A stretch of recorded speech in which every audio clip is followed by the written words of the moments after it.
Good morning, everyone. And welcome to the American Kickoff. My name is Natalie Pernetti, and that last name might sound familiar. It's my special honor to kick off today's program and introduce someone that you know as Commissioner and that I know as Dad. Please welcome to the stage the Commissioner of the American Conference, Tim Pernetti.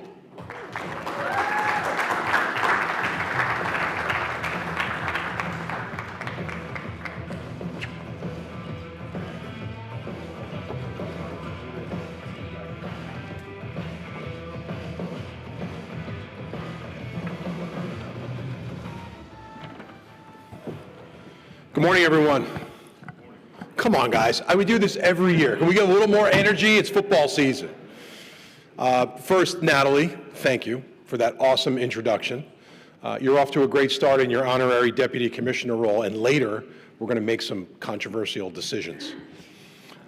Welcome to the American Kickoff. It's great to be in St. Pete, and I want to welcome everybody watching live on ESPN+. So we're 35 days away from our first game. I want to welcome back our 9 returning head football coaches, and to our 5 new head coaches, we're thrilled to have your talents in the American. To our football student athletes with us today, it's all about you. It's been 32 years since my last training camp. Man, hitting the field, cracking pads with your teammates, there's nothing like it. It's a new season, and anything is possible. Welcome to our athletic directors, Lisa Campos from UTSA, Ed Scott from Memphis, Rob Higgins from USF, and Tom Theodorakis from Army. And I want to welcome Senior Women's Administrator Kathy Salentik, also from Memphis. This summer, Lieutenant General Steve Gilland, the superintendent at West Point, is retiring. Steve is one of those guys that's delivered a lasting impact on the Academy and on the American. Lieutenant General Gilland is a one-of-a-kind person and a remarkable leader, and we're going to miss him. Welcome to our partners from the Cure, Cotton, Fiesta, and Liberty Bowls, and the College Football Playoff, and to my exceptional team at the American. Like every event, we all got to show up. We're all in it together, but you're the ones that make the magic happen, so thank you. And lastly, thanks to everyone here at Hilton St. Petersburg Bayfront for their hospitality. So with that, today, it's all about the American Conference and football. And you know this, because I don't let you forget it, that the American Conference is built on 3 non-negotiable core values: innovation, grit, and service. And they're not just words. They're North Star. Innovation. We're disruptive. We don't live in the status quo. We develop new models, and we go and execute them. Our schools in this conference are bold. They have the stomach to take risk. Grit. I know the players love this one. We are all about earning it. We're not going to talk today about how the American's going to be, what we're going to do. We're just going to do our talking on the field. If you want to see what grit looks like, line up against us on Saturday. Service. We never forget who we serve. Our member institutions, communities, fans, our partners, most of all, student athletes. Each of these things aligns with one really important priority for this conference: to ensure that collegiate athletics continues to create broad-based opportunities for all student athletes. There are 3 things that reinforce these core values: change, leadership, and of course, football. College sports, what a year. Man, wow. Legal governance, legislation, compensation, media rights, private capital, NIL, transfers, eligibility, championship access. Whoa, it's a lot. But when you think about change, it has to start with a simple question: why? Okay, so a lot of you know me. I'm from Jersey. We're known to be cynical people. We take it as a compliment. I ask why every single day. Beyond that question, there needs to be a creative conversation about modernization. When you question the status quo, you have to do it in a thoughtful way. When we're moving at a pace like this in college sports, it demands focus. So what's our why? The mission, Plain and simple. College sports provides education through sport. That's what it was, that's what it's been, that's what it is. It teaches discipline, leadership, teamwork, accountability, and how to handle adversity. I hope every leader in college sports hears this. It's our responsibility to protect this opportunity. I believe in it. I'm a product of it. A football scholarship in 1989. College football changed the trajectory of my entire life. Campus and industry leaders carry this responsibility, and trust me, we feel the weight of it. Members of the media, you all shape it. Fans experience it, but most of all, student athletes live it.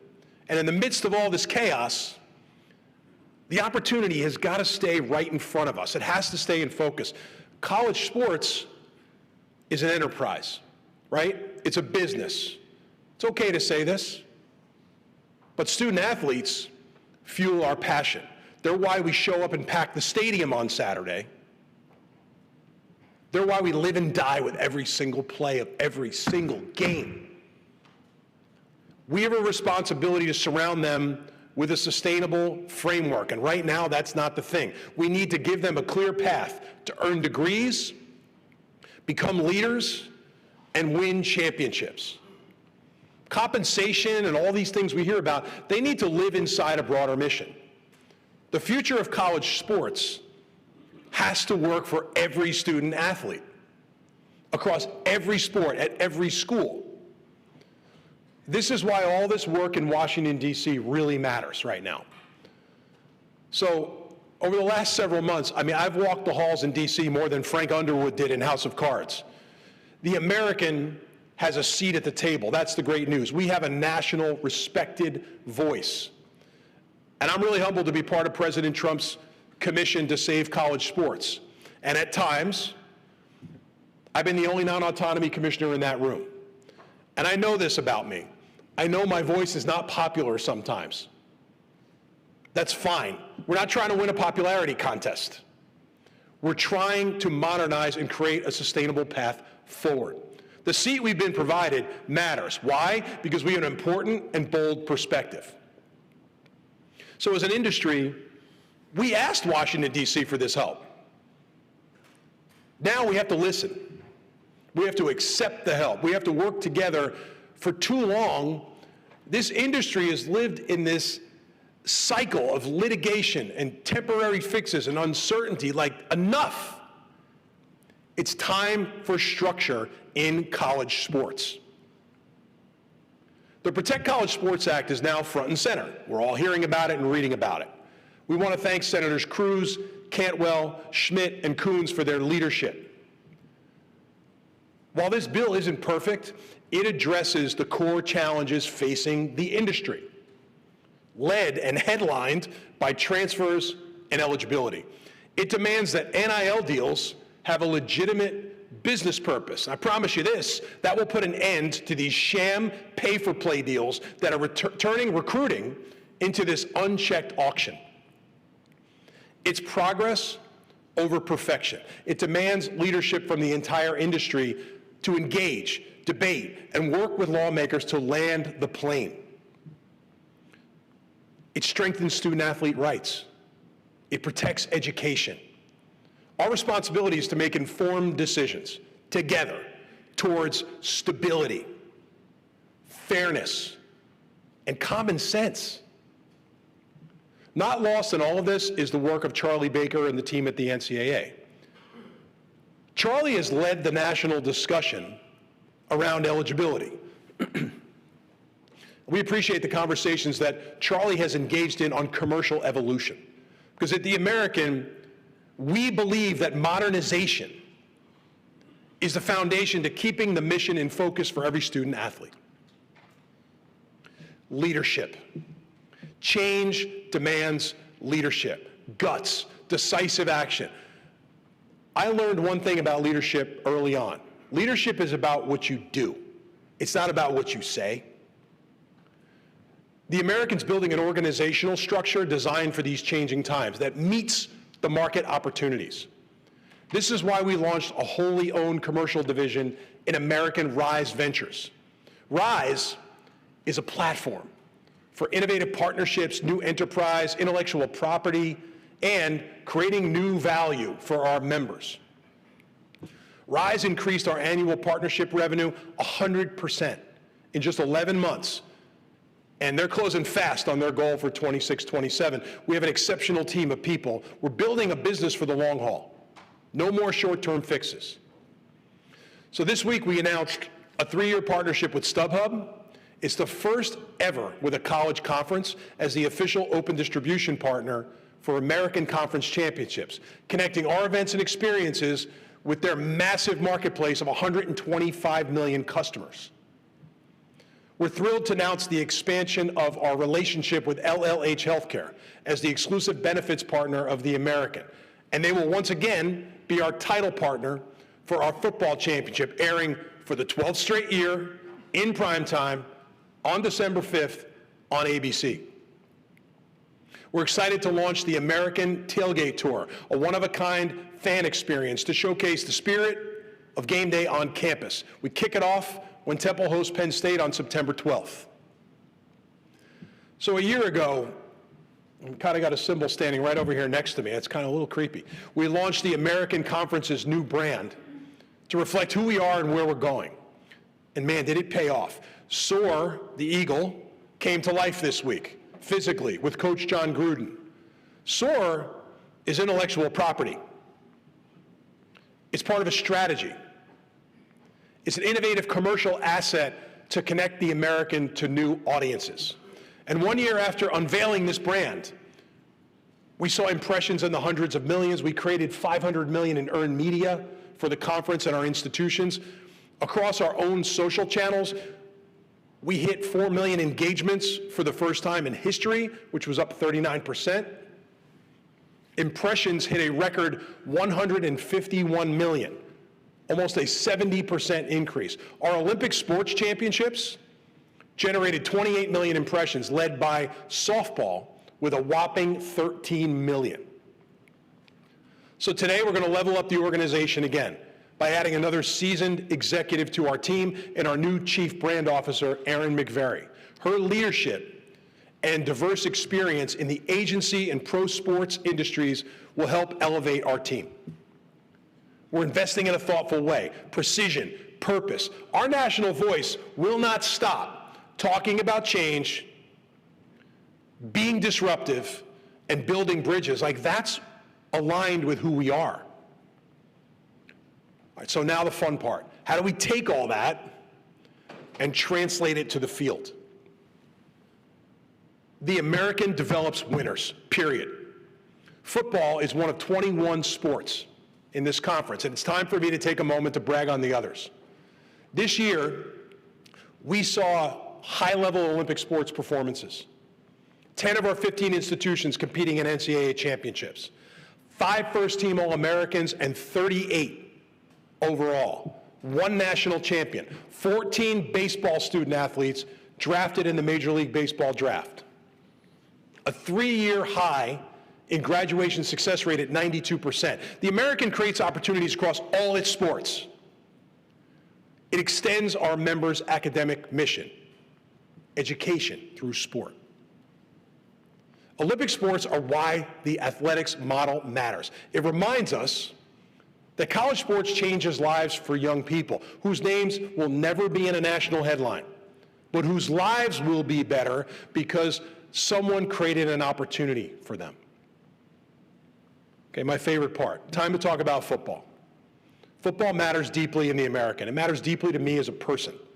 Last season, going into this year, we've got rising momentum.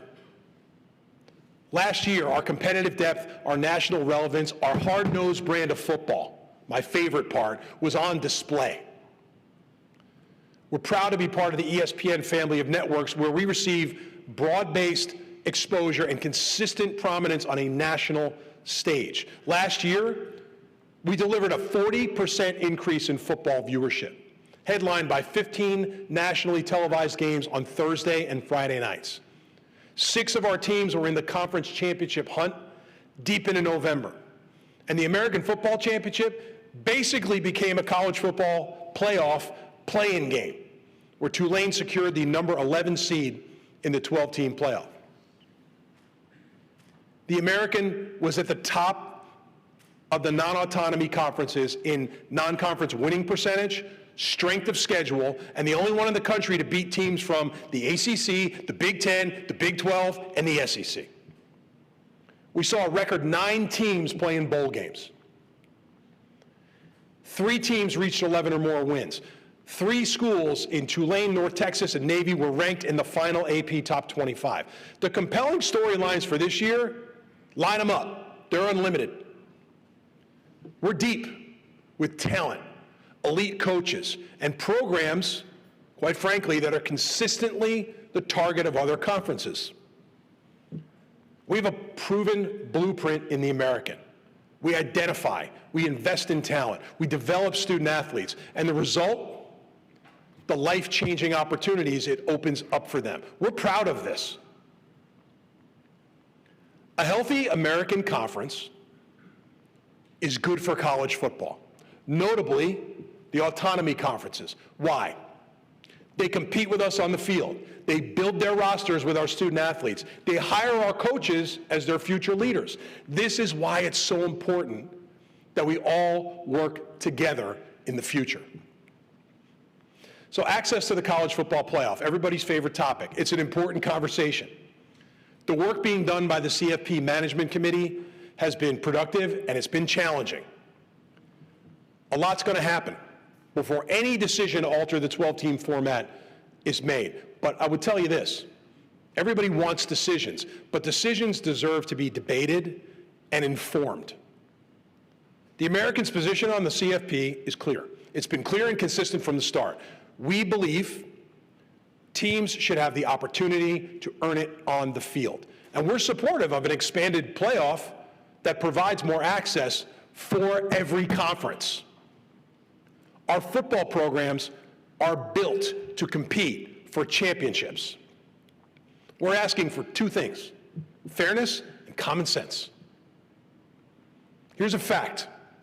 51% of FBS schools competing in football are outside the autonomy conferences. So in any expanded format, including the one you're reading about, that could double the field to 24 teams, access should double for everyone. Innovation, grit, service, change, leadership, football. These are more than words on a page. Okay, so time to wrap it up because you didn't come to hear me talk all day. To our football student athletes, I see a ton of them in the room and I got a chance to see you all yesterday. This week's about you. Your stories matter. Your hard work matters. Your leadership matters. The name on the front of your jersey will always be more important than the name on the back. When you take that field this fall, take everything you got and put it on the line. Because I know this, playing this game, it doesn't last forever. But the moments that pay off for all that hard work, they'll stay with you for the rest of your lives. To our coaches, thank you for what you're building and for leading these young men. To our presidents, our chancellors, our athletic directors, our campus leaders, we can't thank you enough for all of your support. I haven't forgotten about all the media, because I know you're all here for this. So to the media in this room, I want to talk to you personally for a second. Whether you're here or joining us virtually, I promise you this, I will always make time for you.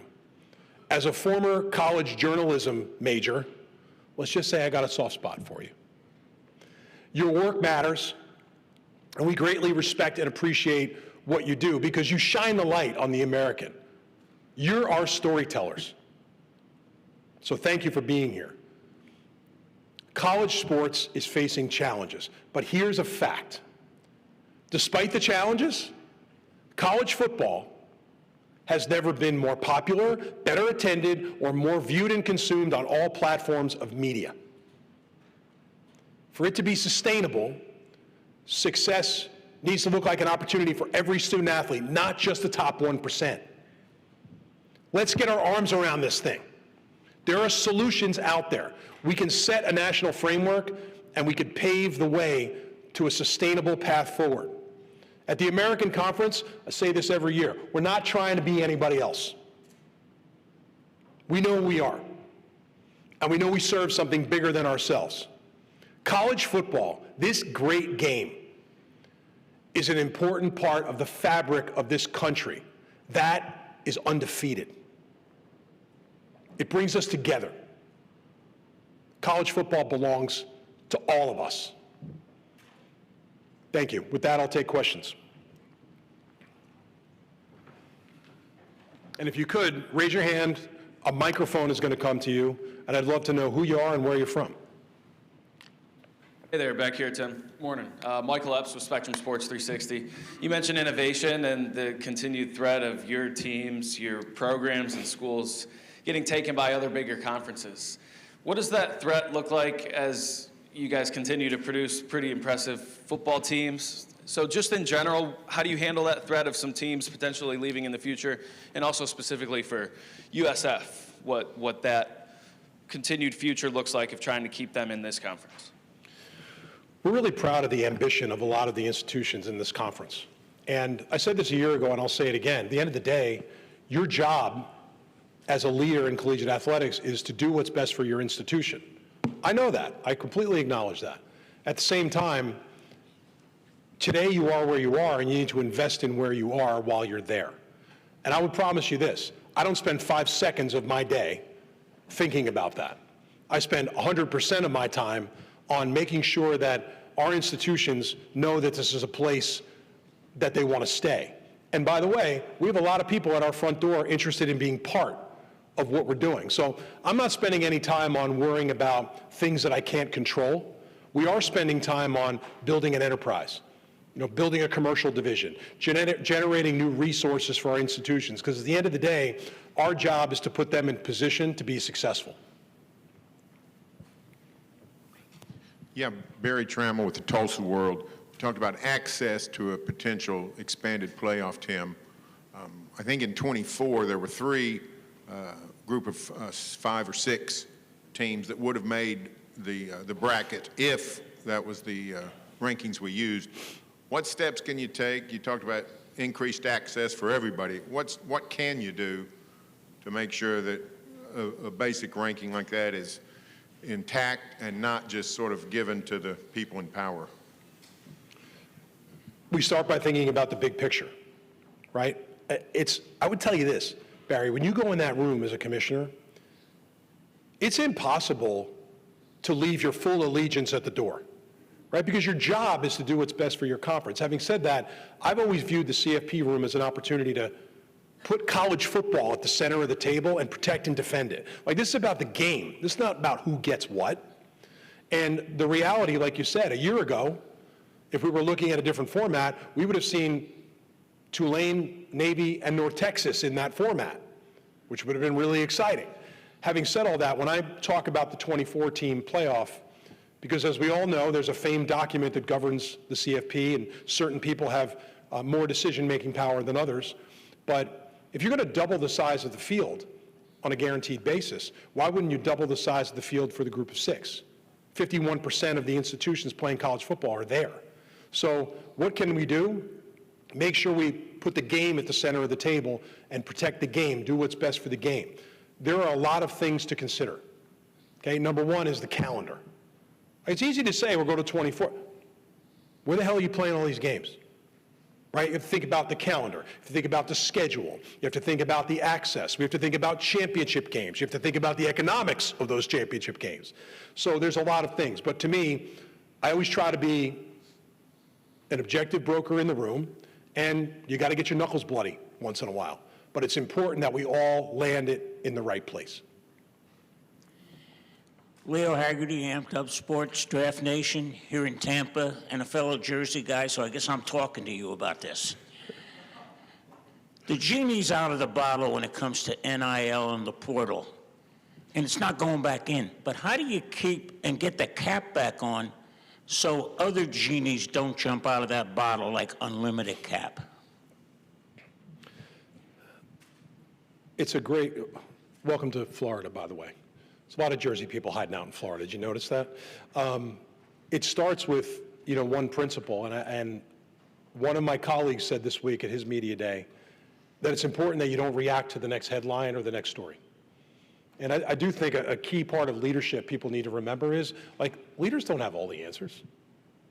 You don't know, like the next headline comes up, you don't know the answer to that question, but the industry hasn't been served well by the reactive nature of a lot of these decisions. And we are where we are, and there's no more putting the toothpaste back in the tube. But this bill, the Protect College Sports Act, and this bill in Washington, I think gives the industry a chance to put the right guardrails around the key things, right? And unlimited cap, like, I don't think anybody's in favor of that, including the autonomy conferences. But this idea of creating more resources to retain your student athletes, I think that deserves to be discussed. The reality for us, like, I'll talk selfishly for a second, the top of the mountain for us on the issues in the American is the transfer portal, okay? 78% of our first and second team players in football transferred. Almost 300 over the last 2 years. So for us, our coaches do an incredible job developing talent. I want to keep them in the league longer. So anything that promotes more stability still gives student athletes the opportunity to transfer unrestricted, but then beyond that has some guardrails, I think is important, because you know what happens? You lose on development and you don't graduate the more you move around. And that's really our job, is to make sure we deliver the education. Dan Tortora, wakeupcalldt.com right here. Hey, DT. How are you? So you spoke about having a seat at the table and sometimes being the only non-autonomous commissioner that's in that room. Specifically, when you're being disruptive and speaking about common sense, what are some of those things that you are doing, saying? What are, kind of some of those inroads you're trying to make in those rooms to be disruptive and to bring common sense? Well, like I said, and a little bit making fun of myself, but a lot of things I have said are not popular. And I'm okay with that. I think the number one thing you want to do in those rooms is you want to convince people to talk about change. By talking about change and actually changing it, right? Like, they're two different things. But if everything we've done for so long has worked so well, why are we in this situation? So number one for me is always just to try to encourage people to talk about change. And you know me a long time. Like, sometimes I put my finger in the wind. Like, we talk about the Group of Six postseason. You talk about the playoff. You talk about private capital. I think all of these things are important for the industry to evolve intellectually. But talking about change is the number one thing. And despite the rumors that are out there about the college football playoff meetings and people must be getting after each other, you got a lot of people in there they're working together trying to make the right decisions. But if you think it's easy, that's another thing entirely. But I will say this, and I want to give a little credit to Army and Navy. Army and Navy being in our conference has been great on a lot of fronts. But their engagement enabled me to create engagement in Washington, D.C., which got me in the room as part of these committees to work on college sports. And their national profile and the relationships that they've brought to the table has really enabled the American to get to the table.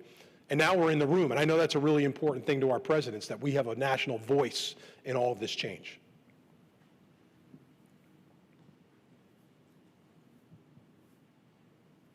Hey, Tim. Hey, Tim, Joe Iacono with GoBlackKnights.com. You just gave me like a perfect segue to my question, actually. So you talked about Army and Navy and the importance of them to the conference, and obviously America's game, which I know technically is not an American conference game, but is still maybe one of the biggest draws, if not the biggest draw in the conference in terms of media viewership, attendance, everything else. There's been a lot of rumors floated about, protecting that game with the inevitability of the expansion of the college football playoff probably coming at some point in time. What does that look like for you, and what are you trying to do to make sure that that game stays protected? It's not a rumor. I can tell you that much. It's a fact. And I'd say a few things. One is more personal to the American is, I mentioned Army and Navy and the value they're bringing into this league. But I inherited the relationships that we have and the structure of all these agreements. And blue sky, would it be great for the Army-Navy game to be part of the media rights for the conference? Of course it would. But the reality is, we have leaned into embracing the Army-Navy game and trying to create value for the American within the Army-Navy game. You know, I would tell you this jersey thing, this uniform thing they do every year is spectacular. And I love the unveiling because the first thing that pops off the jerseys at me is the American Conference mark. So we get a lot of value out of that event. And it's well known that they're American Conference football programs. Doesn't matter who owns the rights to what game. I will protect and defend the Army-Navy game as commissioner of this league. It's that important to the conference. They're important as members. The flip side of everything going on in the CFP room, they're not rumors. We've been talking about expansion. We met in Denver. We had great conversations about all the scenarios. We don't really know what media rights might look like for an expanded playoff. We don't know how the calendar is going to work. But at the top of the pile for every commissioner in that room is we have to make sure we properly situate the Army-Navy game. And Army and Navy, I think they're realists. Things are expanding, but that protected window is really important. And it's part of the calculus in that entire room of commissioners as we think about the future of the playoff. And we've done a lot of work to get it there, but we're very comfortable that it's going to be an important part of the discussion and that we'll land it in the right place.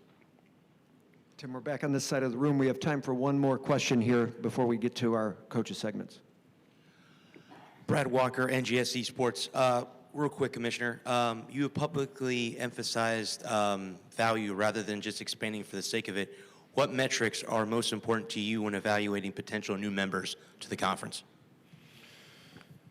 Well, first thing I would say about, sort of expansion in general, there's a lot to evaluate. And I have a really unique perspective. I sat in an athletic director chair at my alma mater and I engineered their move to the Big Ten. And as proud as I am of that, I'm also aware of the disruption that it created.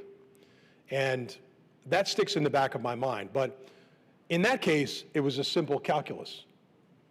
Rutgers was in the New York market, which everybody wanted access to, and we were able to deliver that.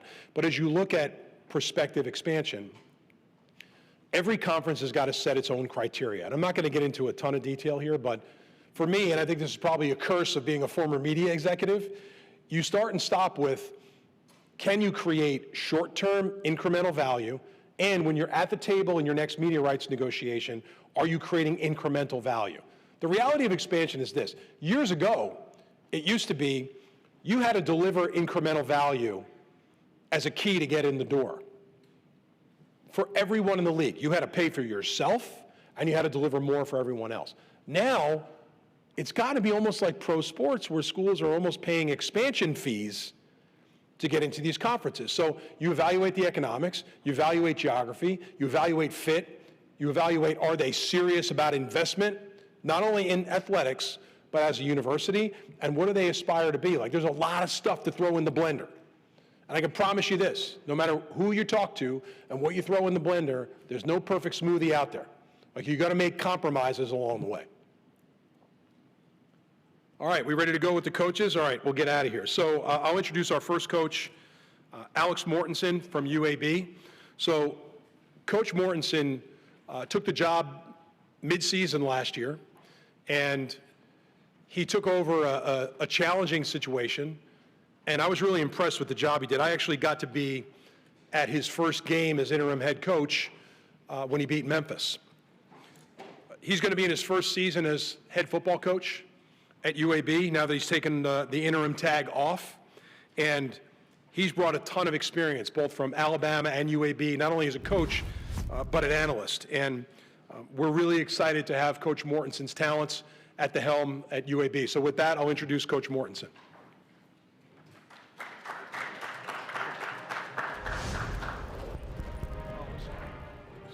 Hold on, can we kill the music? I'm sorry, I'm out of order here.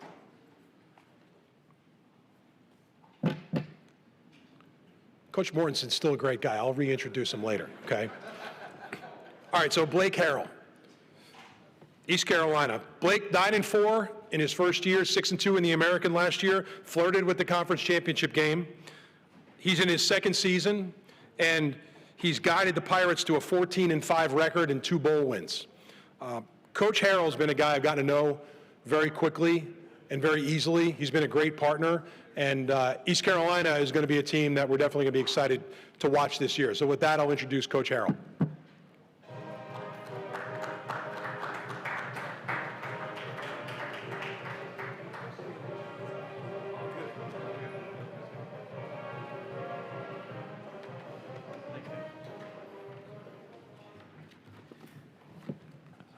Yeah, thank you, Tim, for the kind words there.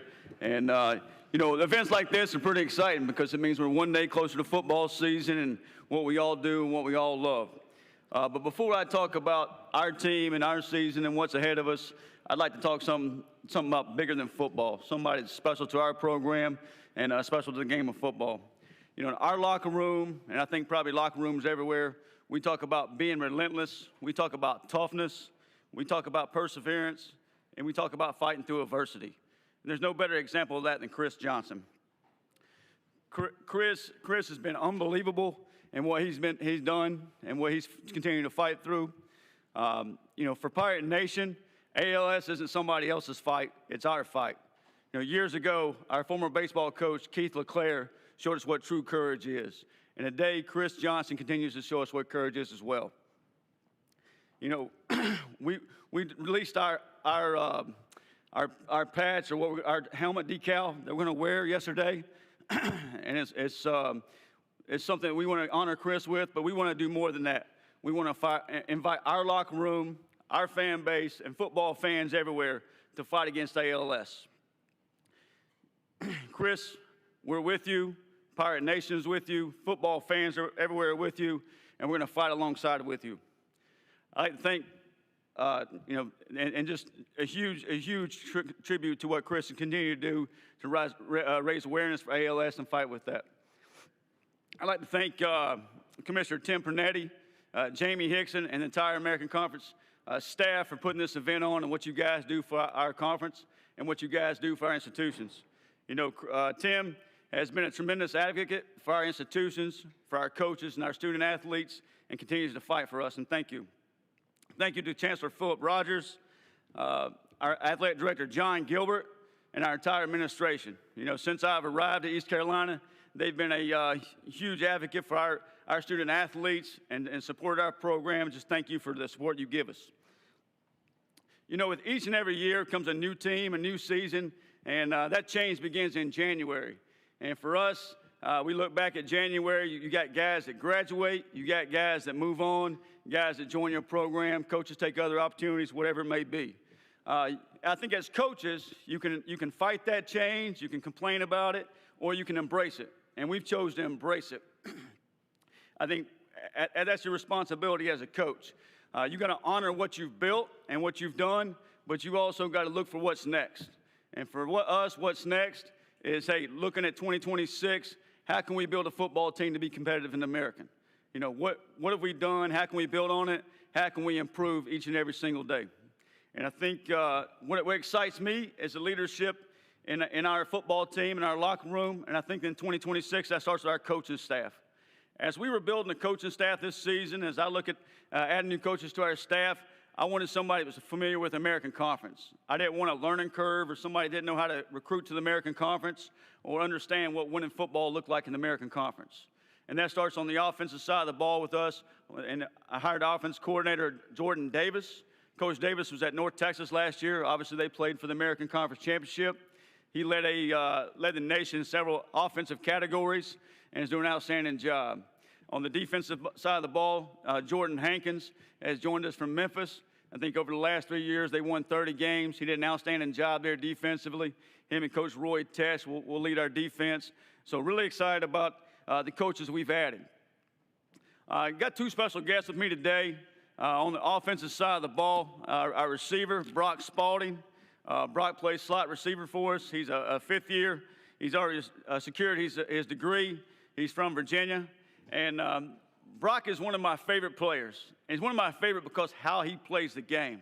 I've been joking with Brock ever since he arrived on campus. Say, Brock, you want to move over to defense, play a little slot, play a little nickel for us. You can blitz off the edge. You can play a little man coverage.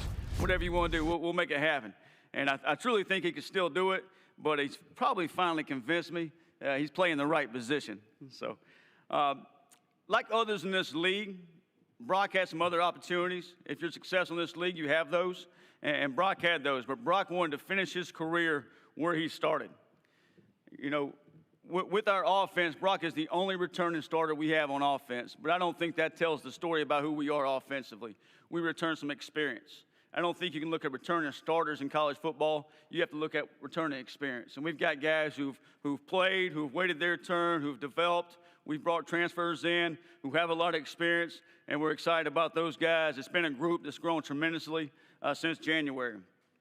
On the defensive side of the ball, we have Josiah Robinson. Josiah is a defensive end from Ohio. He battled through some injuries early on in his career, and Josiah is going into his 7th year of football. You know, with the new 5 for 5, I don't know how many more times we'll say that, but we're grateful for Josiah and all our older guys. I think we have 2 guys who will be 25 this fall. Our average age will be 21 and a half years old. And with those older guys comes exactly what you think, leadership in your locker room. And Josiah is exactly what you think with an older guy. He's dependable, he's accountable, he's a leader, and the young guys watch how he works and leads. And that's really the story of our defense. You know, they're a group that's experienced, they're tough, and they love to compete with each other. Obviously, we got to go do that on game day, but I think that's what gives us a chance to be good defensively. They practice with confidence, they practice together, they communicate, and they do those things. And obviously, we can talk about the things we want to do, how we think we are, but we got to line down and do those things. So, and what makes those things like, you know, this conference special, I think, is, you know, student athletes like I brought with me today, others that are here. There's a lot of talented guys in this league. It brings new challenges each and every week. The talented coaches in this league. You face some tough games on Saturdays and Thursday nights in some cases. But we're excited about the challenges ahead. We're excited about the opportunity ahead. We know it's take our best each and every week. And I think if you're a competitor, you're excited about those challenges ahead. So, you know, we're excited about it. August can't get here soon enough, and looking forward to the season. At this time, we'll take questions. We do still have microphones on either side of the room. If you have a question, feel free to put your hand up. We'll get it over to you.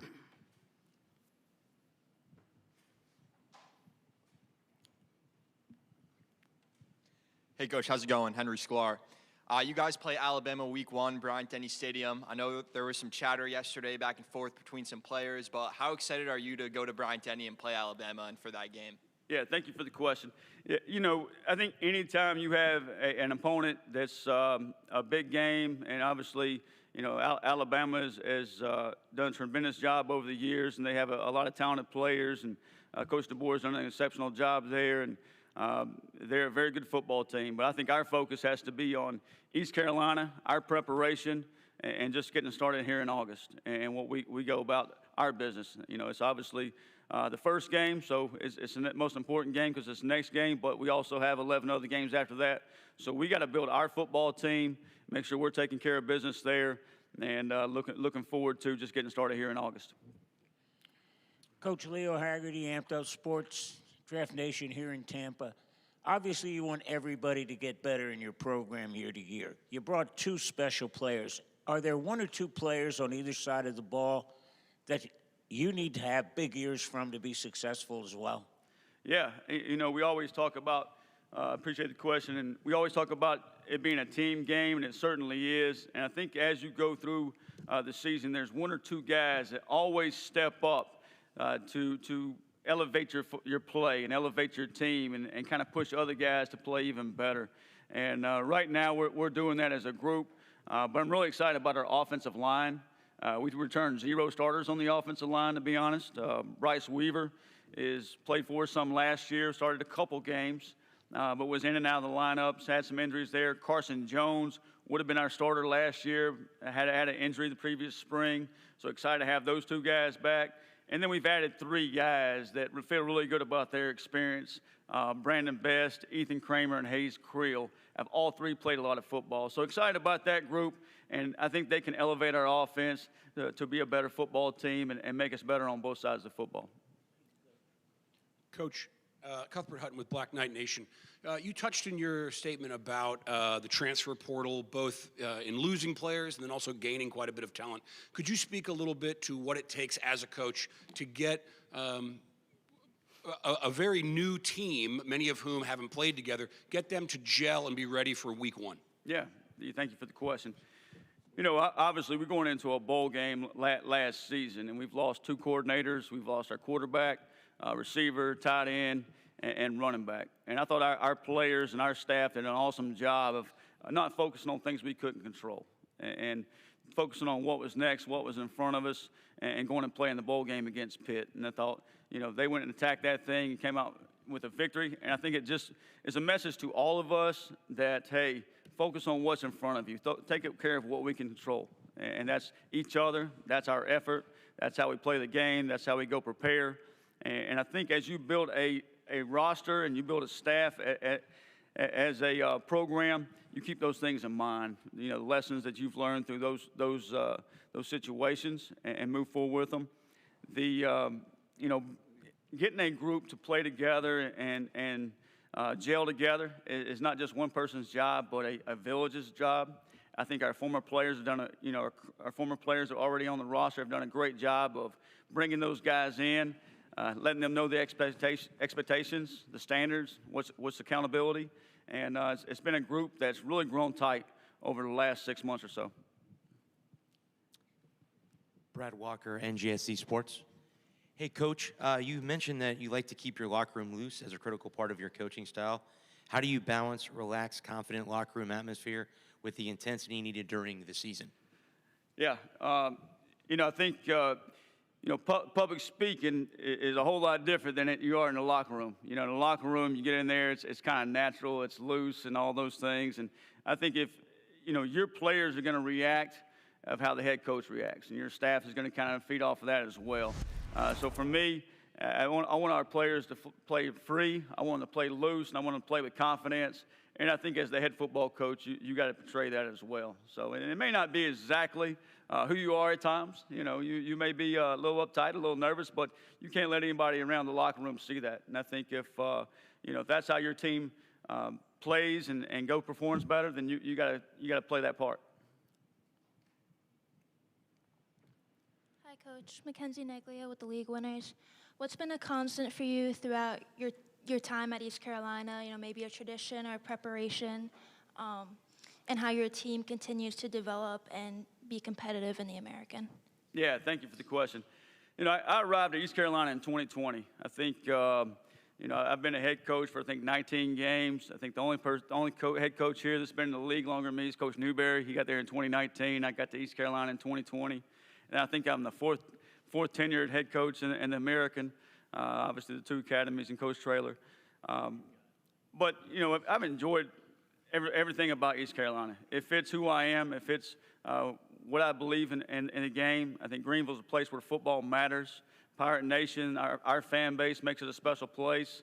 And everybody there is on board to putting a product on the field that we can all be proud of, that we can all celebrate, go win some football games, and be in Dowdy-Ficklin Stadium together. So I've just enjoyed, I think the constant there is the people. And we have a lot of good people in Greenville and in Pirate Nation, and just proud to be a part of that. Any additional questions for Coach in the room? Coach, thank you so much. Yeah, we'd like to say this. You know, I want to thank you guys for being here today, covering our conference, covering our the American Conference throughout the season, our football team, and what you guys do for college football. I want to also say thank you to college football fans everywhere for making this sport so special.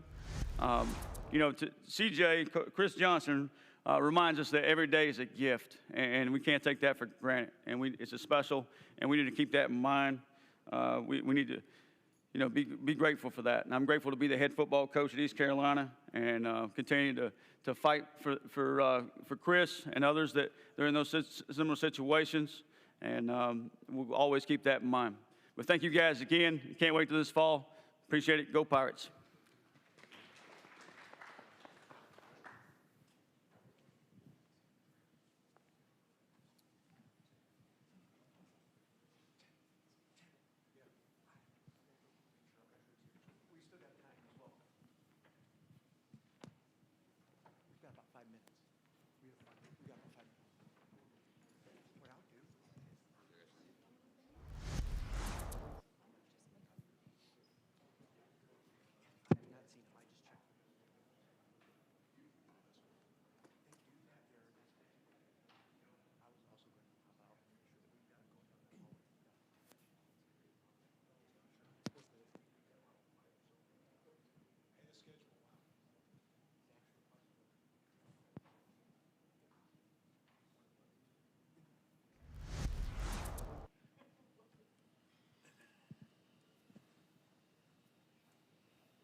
All right, everybody, keep it rolling. Next up is Coach Jeff Traylor from UTSA.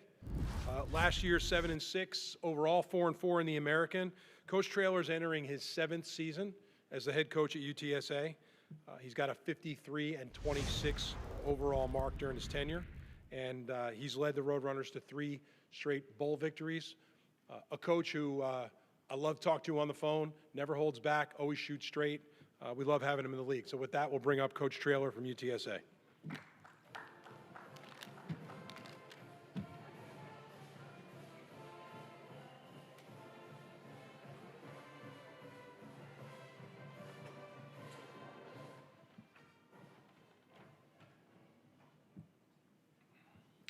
Hi, Jeff Traylor, head football coach UTSA, as Tim just stated. Going on year 7, it's crazy how fast it's gone by. And, I've had some of my coaches go off and do pretty well, and we stay on the phone quite a bit. And they always ask me, does it ever settle down? Does it ever not change? And I remind them all, you got to remember when I got hired, it was during COVID. And since I've been a head coach in college football, it's been nothing but change. So it's been a really fast, quick, crazy 6 years. Really excited going into our 7th year. Our quarterback's returning, Owen McCowan. He'll be a 3-year starter, which that's a really special relationship between him and I and his family. And for them to stay with us and not go off to greener pastures was a really compliment to his family, his character, and excited to watch him and our team.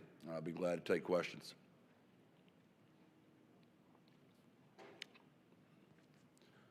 We will be having a microphone coming around to you. Just feel free to raise your hand. We'll get it over to you.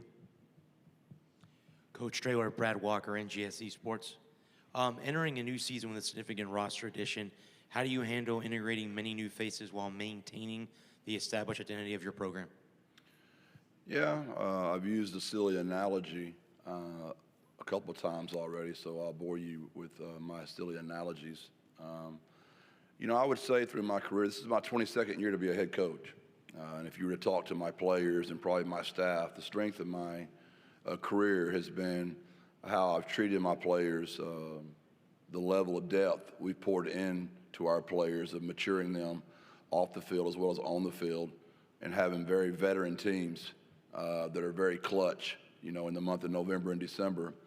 So I would say if you were to use an analogy of a guy that cooks a brisket, I'd be a 3-day cooker of a brisket. I'm a slow cooker. I like to stay with my guys. I'm very patient with them. I've raised 3 children. I know they're going to have some ups and downs. Doesn't mean they always get what they want. But if you hang in there with them, in my career, almost all those guys have come out of that. And they figured out to be really great young men at the end of their careers. So now how do I maintain my effectiveness when I'm trying to cook a brisket in a microwave now? And that's where I've got to get. I've got to get my team more consistent. We haven't been as consistent the last 2 years, and I think some of that's on the head coach for not doing a great job of getting my teams to more quickly know who we are as a team. And we've really sped up our process going into this next year, and I hope we see the results from it. Thank you.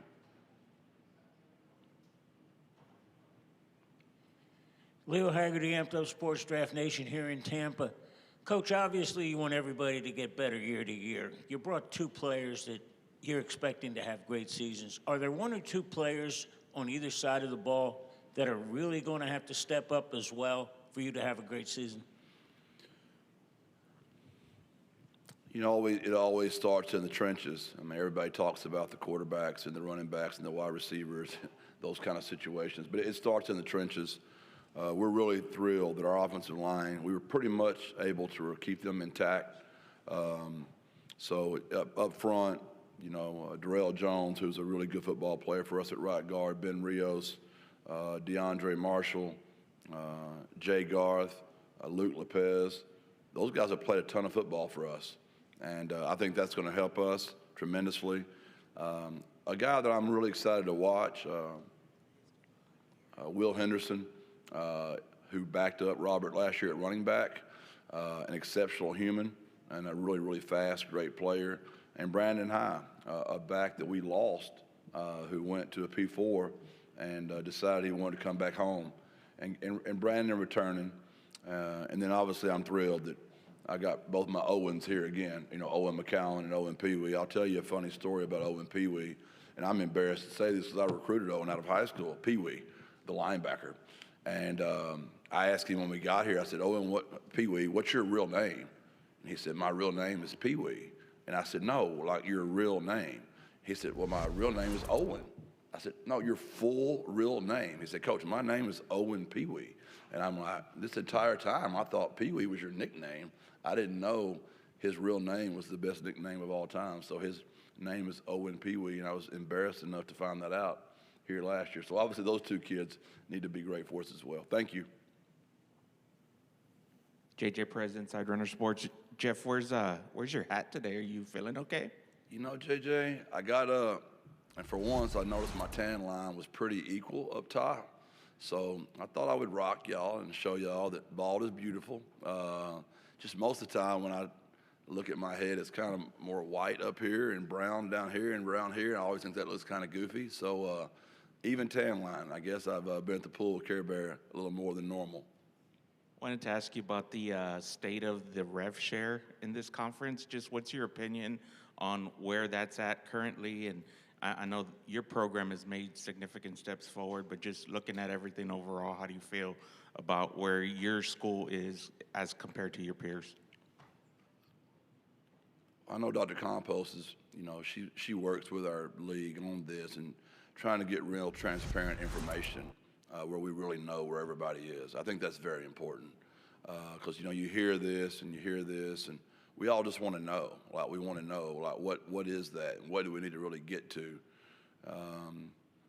And just because you have, the maximum number, it doesn't mean you spend it correctly. And if you don't have the maximum number, and maybe your number's less, can you spend it more efficiently? And I'm not really for sure where everybody is. I know personally about my school that we stepped up more this year than we did the year before last, and I'm just grateful for that. And the amount of money we have been given, we've tried to spend it wisely. And at the end of the year, we hope we spend it well, and the wins will show. Coach Noah Ferrer, to your right, you guys will have fall camp beginning pretty soon. Is there a particular side of the ball that you feel like could be a little bit farther ahead when you guys begin fall camp? And we lost some great players on offense, but all those kids, I knew which ones were leaving because I don't want to name them by name because I still love the kids and their parents and I are still very close, but I knew they were leaving, and they played in the bowl game for us. So I could at least get in front of that situation and bring in players to replace them. Defensively, we really got gutted. Like we lost starters and backups to the portal, which is a compliment to my coaches for how they recruit and develop. But I would say we have to get our defense going pretty fast just because we lost so much. And if you look at our offensive returners, we've got a lot of them back. Now, we lost some great ones, I want to remind you, but we brought a lot of those guys back. So I would say our defense, we were fortunate. We got to bring our kicker and our punter back, and sometimes that gets overlooked.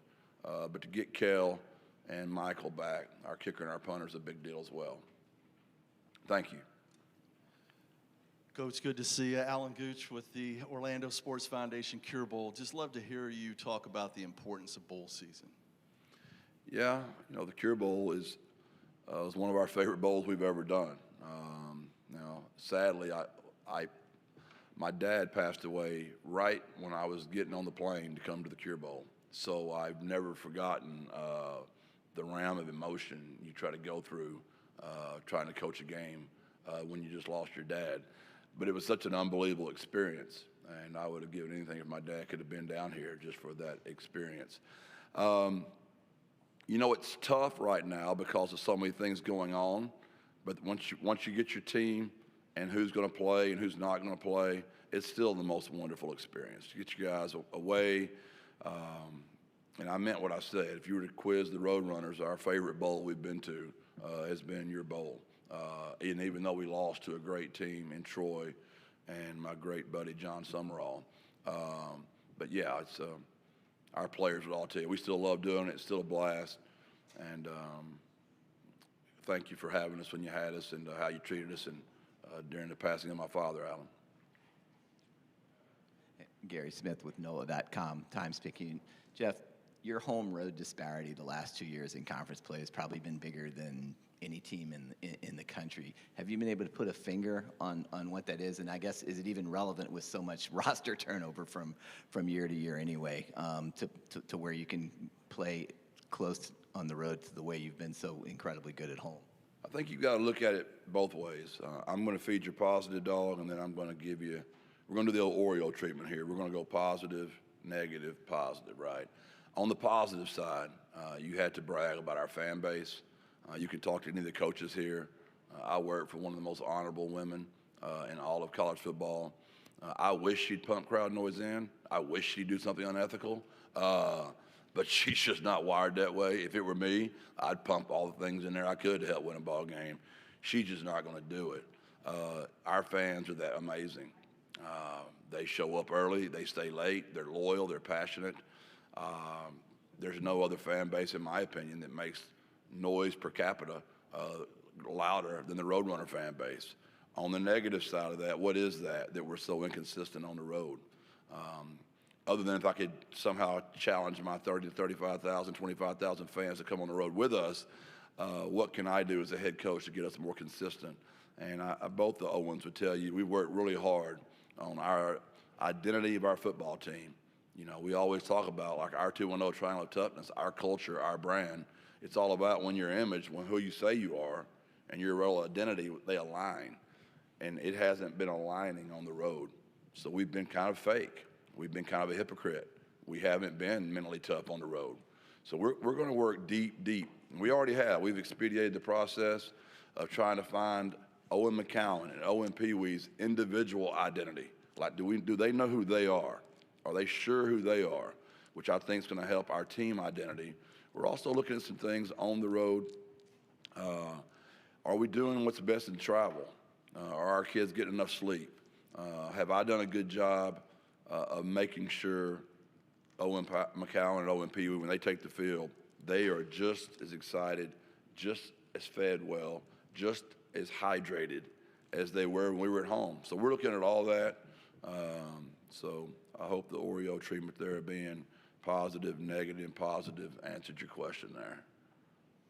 Jeff. My mother and dad were educators, and they always told me about the old Oreo deal. It works for raising children too. Don't come in hot immediately.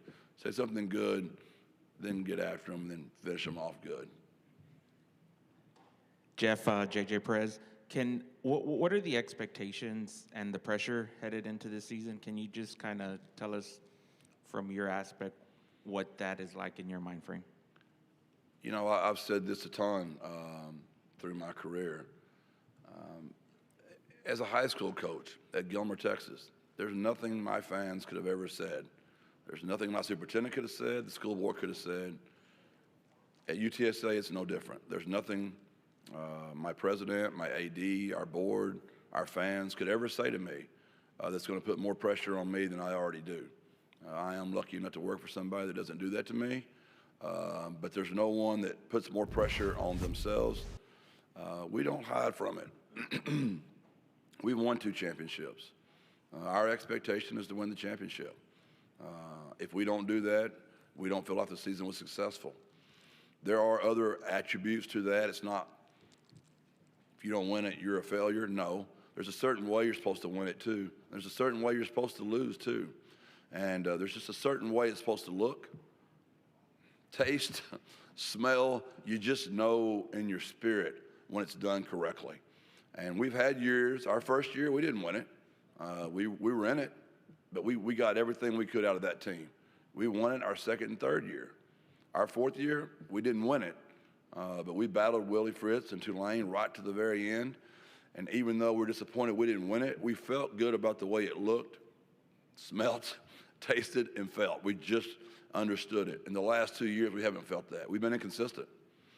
How can you be good enough to beat a great team like Tulane and then lay some of the eggs that we also laid as well? So we've got to get that fixed. But as far as pressure, We don't. There's nothing anybody could ever say or do that's going to put more pressure on Jeff Trotter and the Roadrunners than Owen McCallum and Owen P. We already feel. Any additional questions for Coach? Coach, thank you so much. Appreciate Thank your you. time. Appreciate it. God bless. Birds up.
All right, everybody with me? Still there? Okay, just checking. Coach Abel from Rice. So Coach Abel, going into his second season as the head coach at Rice. Coach has really been a great addition to our conference. And, you know, his entire cultural approach to Rice has really changed the game there. And it was great last year that we were able to have Rice compete in a bowl game as one of our 9 teams that competed. The guy's had a remarkable career. You know, he did nothing but win when he was at Davidson. He's really built a strong foundation at Rice. So with that, I'll let you hear from him, Coach Abel from Rice.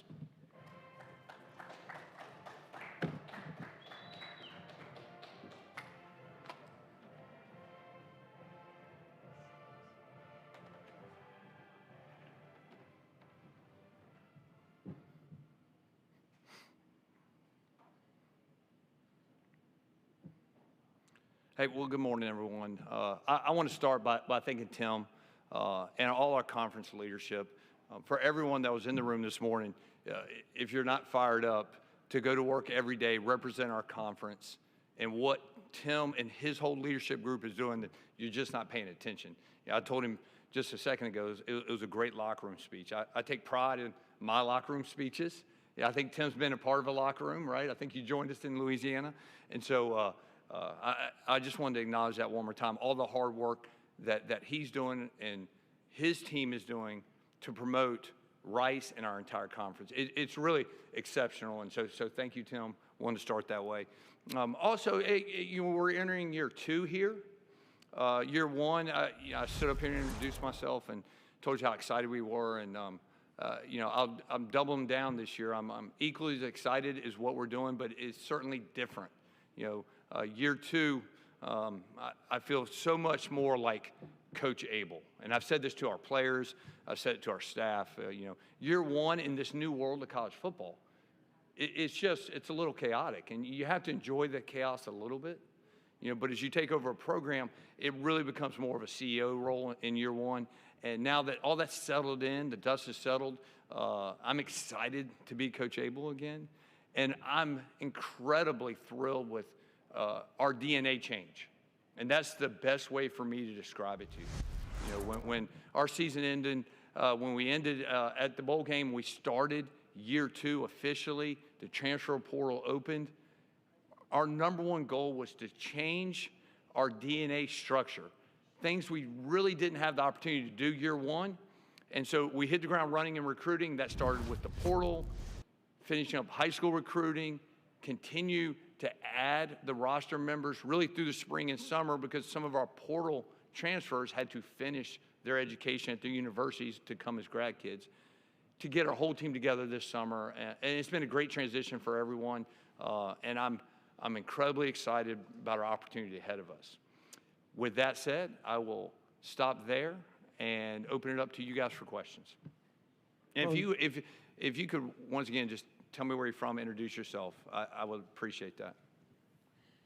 Leo Haggerty, Amped Up Sports Draft Nation here in Tampa. Welcome to Florida, Coach. Thank you. Appreciate it. Obviously, you want everybody to get better year to year. The 2 guys you brought here, you're expecting them to have great seasons. What's the 1 or 2 players on each side of the ball that have to really step up as well for Rice to have a great year? Well, I'm going to put 2 kids on offense together as one, right? Tyvon Byers, DeAndre Hardiman, right, who were a part of our backfield makeup last year to give Q Jack some blows as true freshmen. I thought did an extraordinary job last year. They'll be expected to do more this year, right? Our plan with Q Jack is no secret. How many different ways can we involve him in our offense? And the key to that is those 2 running backs coming into their own as second-year players. They're ready for it. They've had a great spring, great offseason. Defensively, I think I'm probably going to point to probably Chibi, our rush end. He was just appointed a captain for us. We've got to find more creative ways to really affect the passer. We have to generate more pass rush, and that starts with some elite guys up front. And he got some meaningful snaps last year, quite a few. And so watching him really transition into a really important role for us has been exciting. I'm looking for really big things out of him this year. Brad Walker, NGSC Sports. Coach, the we mantra you heavily emphasize, the win everything, everywhere, with everyone culture since taking over your program. How has the mantra shifted the locker room mentality and established trust with your players? Well, you know, I'd love to have my players up here to answer that, right? I think they could probably clearer answer that. From my vantage point, I couldn't be happier where we are. And I give credit to the guys that have been in the program from day one with me, right? Guys like Hugh Jack. And I give credit to the guys we brought in, like Jakari, who have bought into that. But we were specifically looking for those DNA traits in recruiting as we talk to transfer opportunities or high school kids.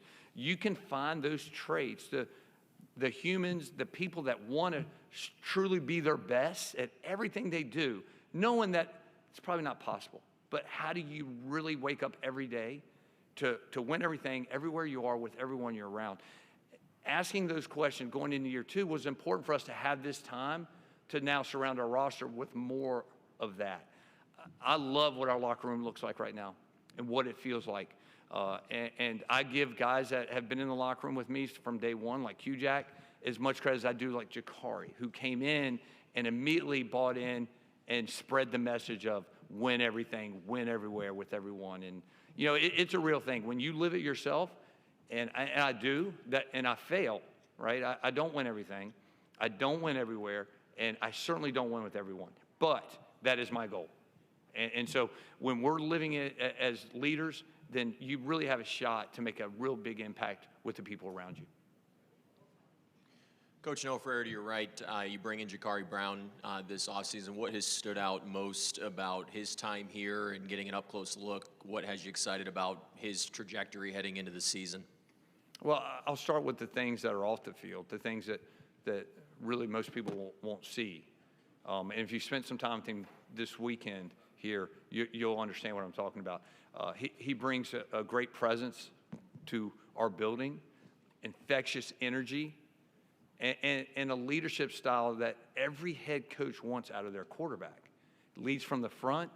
He's humble, but he's confident. He's an incredibly hard worker.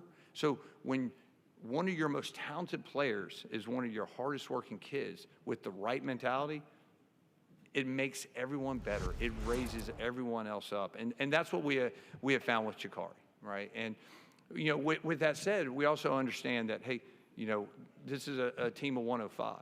And I want him to know that, hey, everyone's out there to have his back as well as he has our back. And I think he feels that right now, right? He doesn't have to be Superman for our program, right? He has to be one man in his one role, and he has taken that and run with it. And on the field, everything we thought when we watched film and we broke down film. And, you know, I really give our recruiting staff, our quarterback coach a lot of credit and really helping Jakari see the vision of what it would look like being a quarterback here at Rice.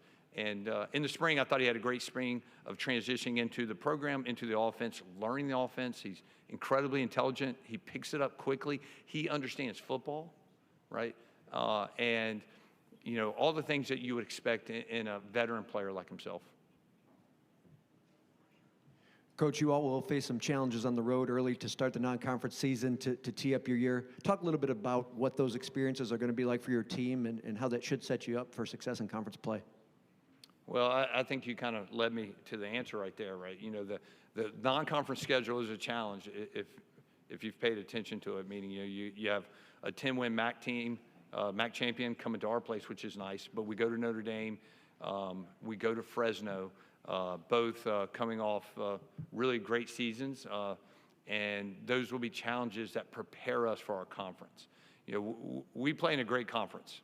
We all know that, and our schedule in our conference is not easy. So that non-conference schedule will prepare us. And what I do like about it is, you know, last year the UConn game was mixed in the conference schedule, and though we played well, got a great win against UConn, it's nice to have those non-con games to really prepare you for your conference schedule. So I'm looking forward to that. The challenge is real, but we'll be up for it, and we'll be excited for those opportunities. Being able to sort of set that standard, as you said, first year, getting back to a bowl game, which is something that, you know, in the history of the program, there had been sort of that dry spell between bowl appearances. What did that mean to the whole group to achieve that the first year to sort of set that foundation for your success? Well, I think those are the expectations now, right? That we become a perennial bowl eligible team, and that we begin to raise the level of what the expectations are in the program and how we approach Rice football. Our goals are, how do we compete at the top half of our league? How do we get in that mix? So you heard Tim get up here and talk about, we had 6 teams in our league late November, all in eyesight of the championship. Well, our goal's, right, to get in those conversations. And that's how we're building this program. And, you know, in today's college football with a lot of roster changes, you know, a lot of things are possible. And I love what we're building here. I'm excited about it. I love our leadership. And I look forward to taking the field with this group. And it's a different team. You know, that's what I would tell our fan base out there. This is a different team. They're built differently. They look different. They act different. And we're going to see that product on Saturday afternoon. Yeah, Scott, Barry Trammell with the Tulsa World. You're talking about the non-conference schedule. Do you like the 8-game conference schedule because of the flexibility it gives you in non-conference, or would you like to see a 9-game? A lot of leagues are going to a 9-game conference schedule. Well, I personally like the 8-game to give us that flexibility, you know, with some non-conference games.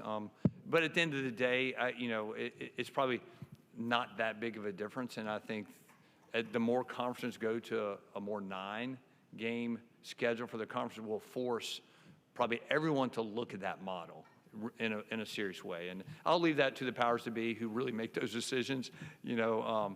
But I can make a case for either one. But I would prefer the 4 non-conference games. I think it gives our program the flexibility to do some creative things with it. And I think that's great for our locker room. I think it's great for our community at Rice. And so, but either way, we'll be fine. Coach Noah Ferrer, one more time to your right. Can you just speak to the investment that Rice is making in football and how that can elevate the floor and even the ceiling of this program moving forward? Well, I think everyone knows that what's so great about college football, it's the start of a whole year. It almost feels like New Year's, right? You know, the ball dropping, everybody celebrating the year coming in.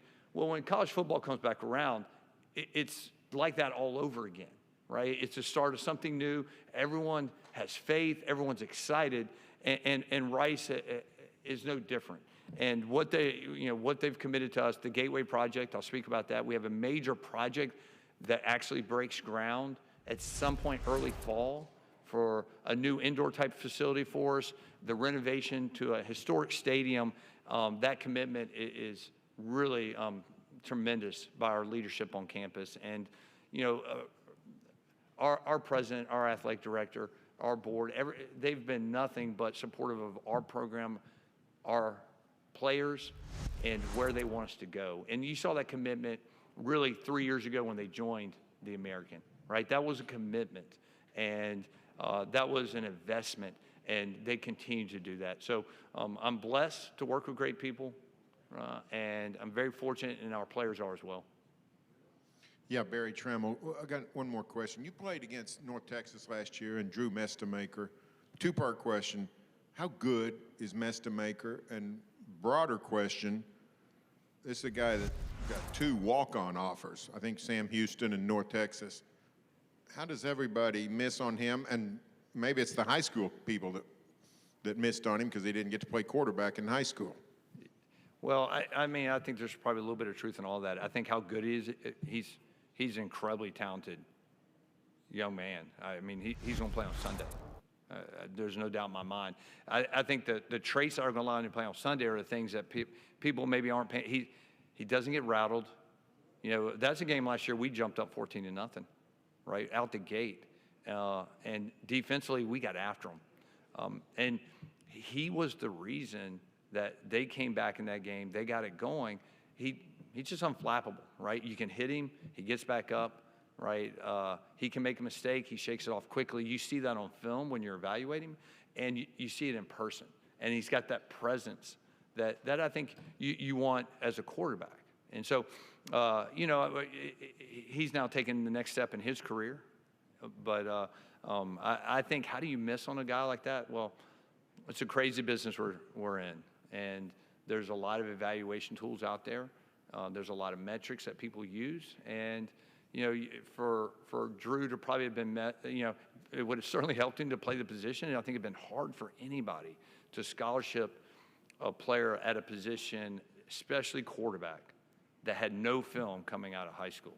So I get why he was missed at quarterback. Where, once again, I give him a ton of credit, he stuck to what he wanted to do. He wanted to be a college quarterback. So he walked on somewhere to give himself that opportunity. That's a great story in itself. And so good for him, yeah. And we don't play Oklahoma State, so I'm going to wish him all the best. Hi, Coach. Mackenzie Neglia with the League Winners. For anyone who watches the Rice Owls for the first time this season, what are you hoping they take away from your team, and what really stands out throughout the course of the year? Well, I think the first thing I want them to see is the change in the DNA I've talked about, right? And that surrounds our weak culture, but it also surrounds the type of football we want to play, right? I've used the word toughness with our players a lot, the development of mental toughness, physical toughness.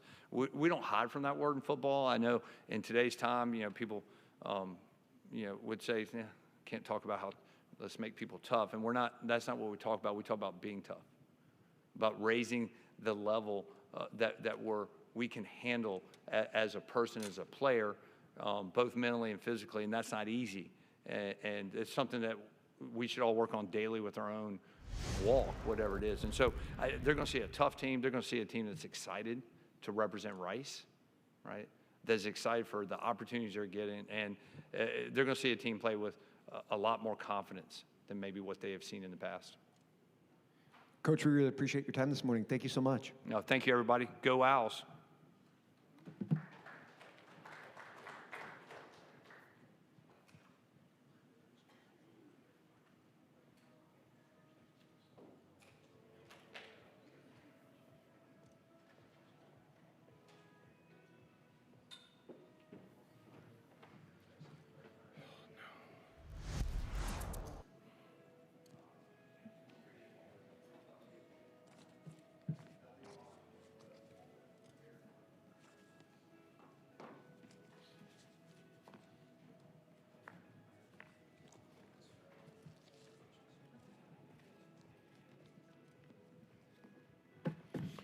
Okay, we're going to keep it moving.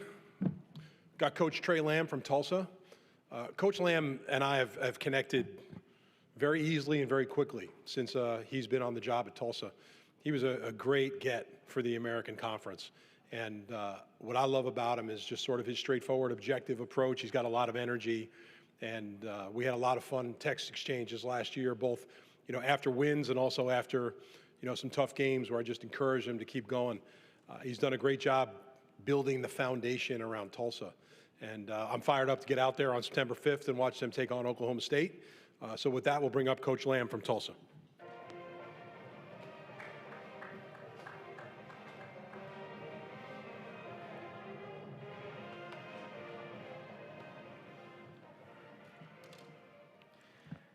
Thanks, Tim.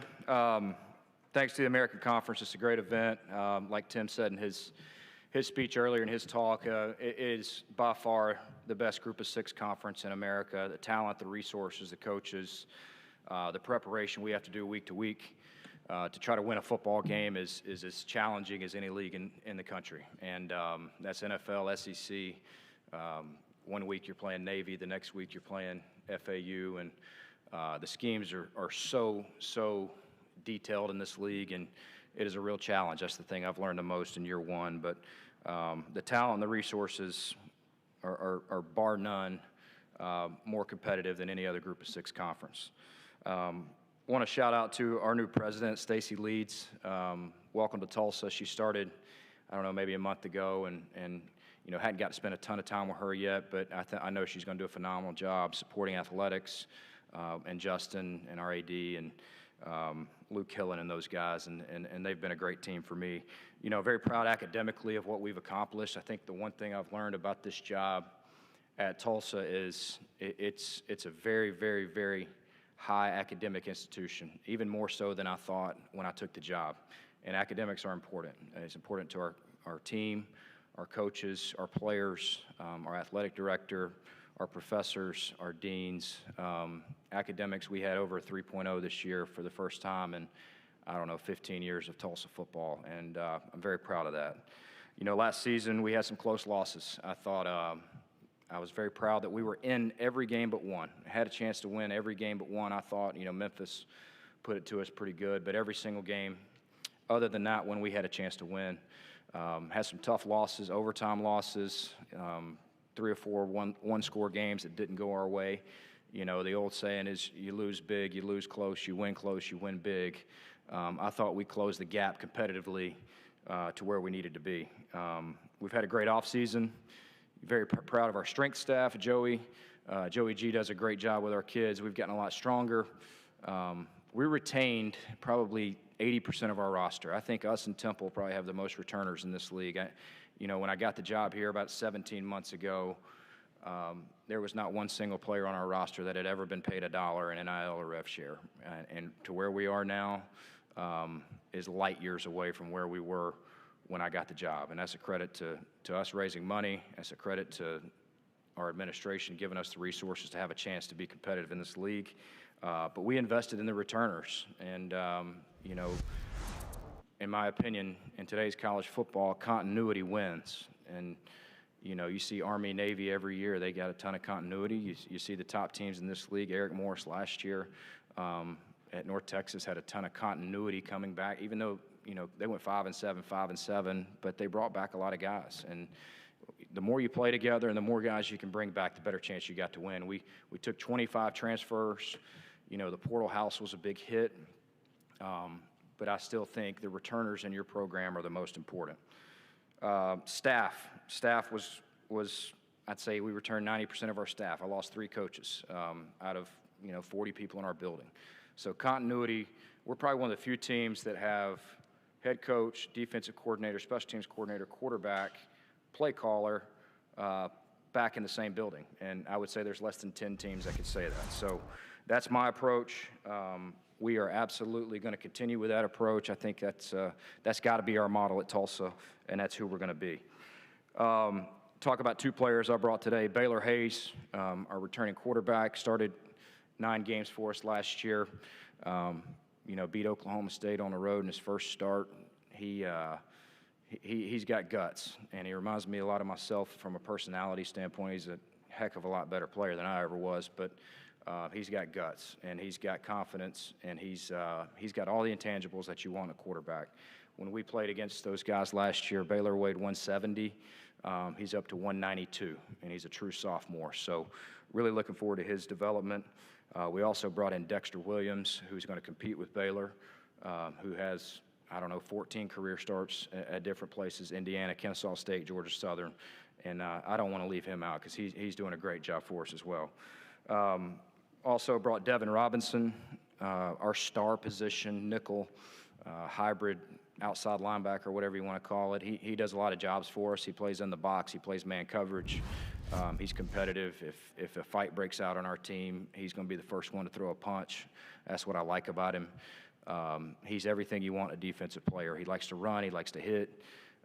He's my guy, and I've been very proud of his development. He's also from Tulsa, which we've been very vocal about recruiting the city of Tulsa. We have great football in the state of Oklahoma, very, very underrated state.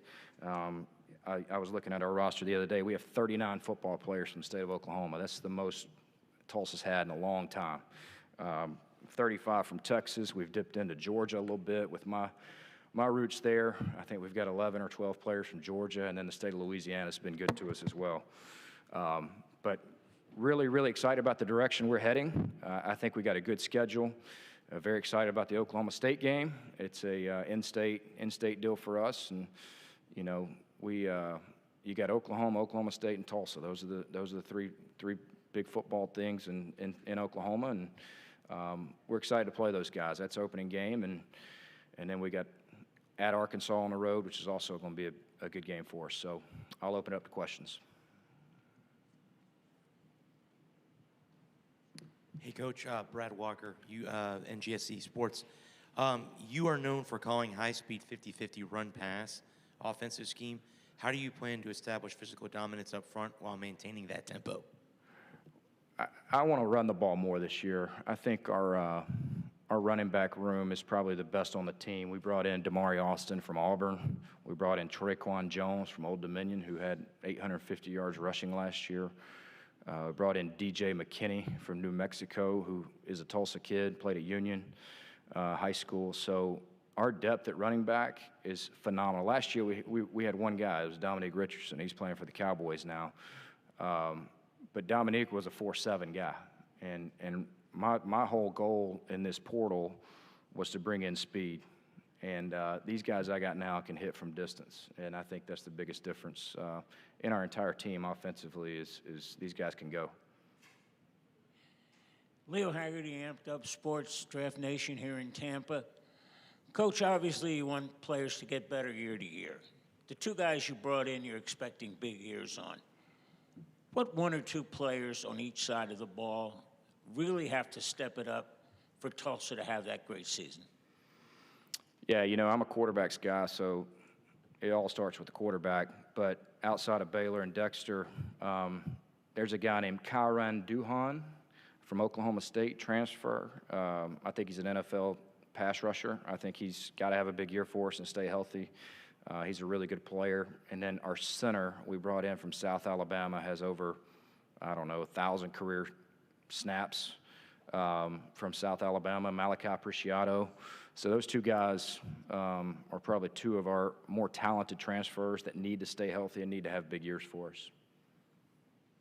Yeah, Trey, Barry Trammell from the Tulsa World. We were talking earlier about sort of the new landscape of the American with so many coaching changes. You see an opportunity for Tulsa to get into the upper echelon and contend for the title? I think there's no question. We hadn't made a bowl game since 2021, hadn't had a 10-win season in I don't know how long. There's no better time than this year for us. I think this league lost some great coaches to the Southeastern Conference and the Big 12. We got new coaches. There's a bunch of new quarterbacks where we have ours returning.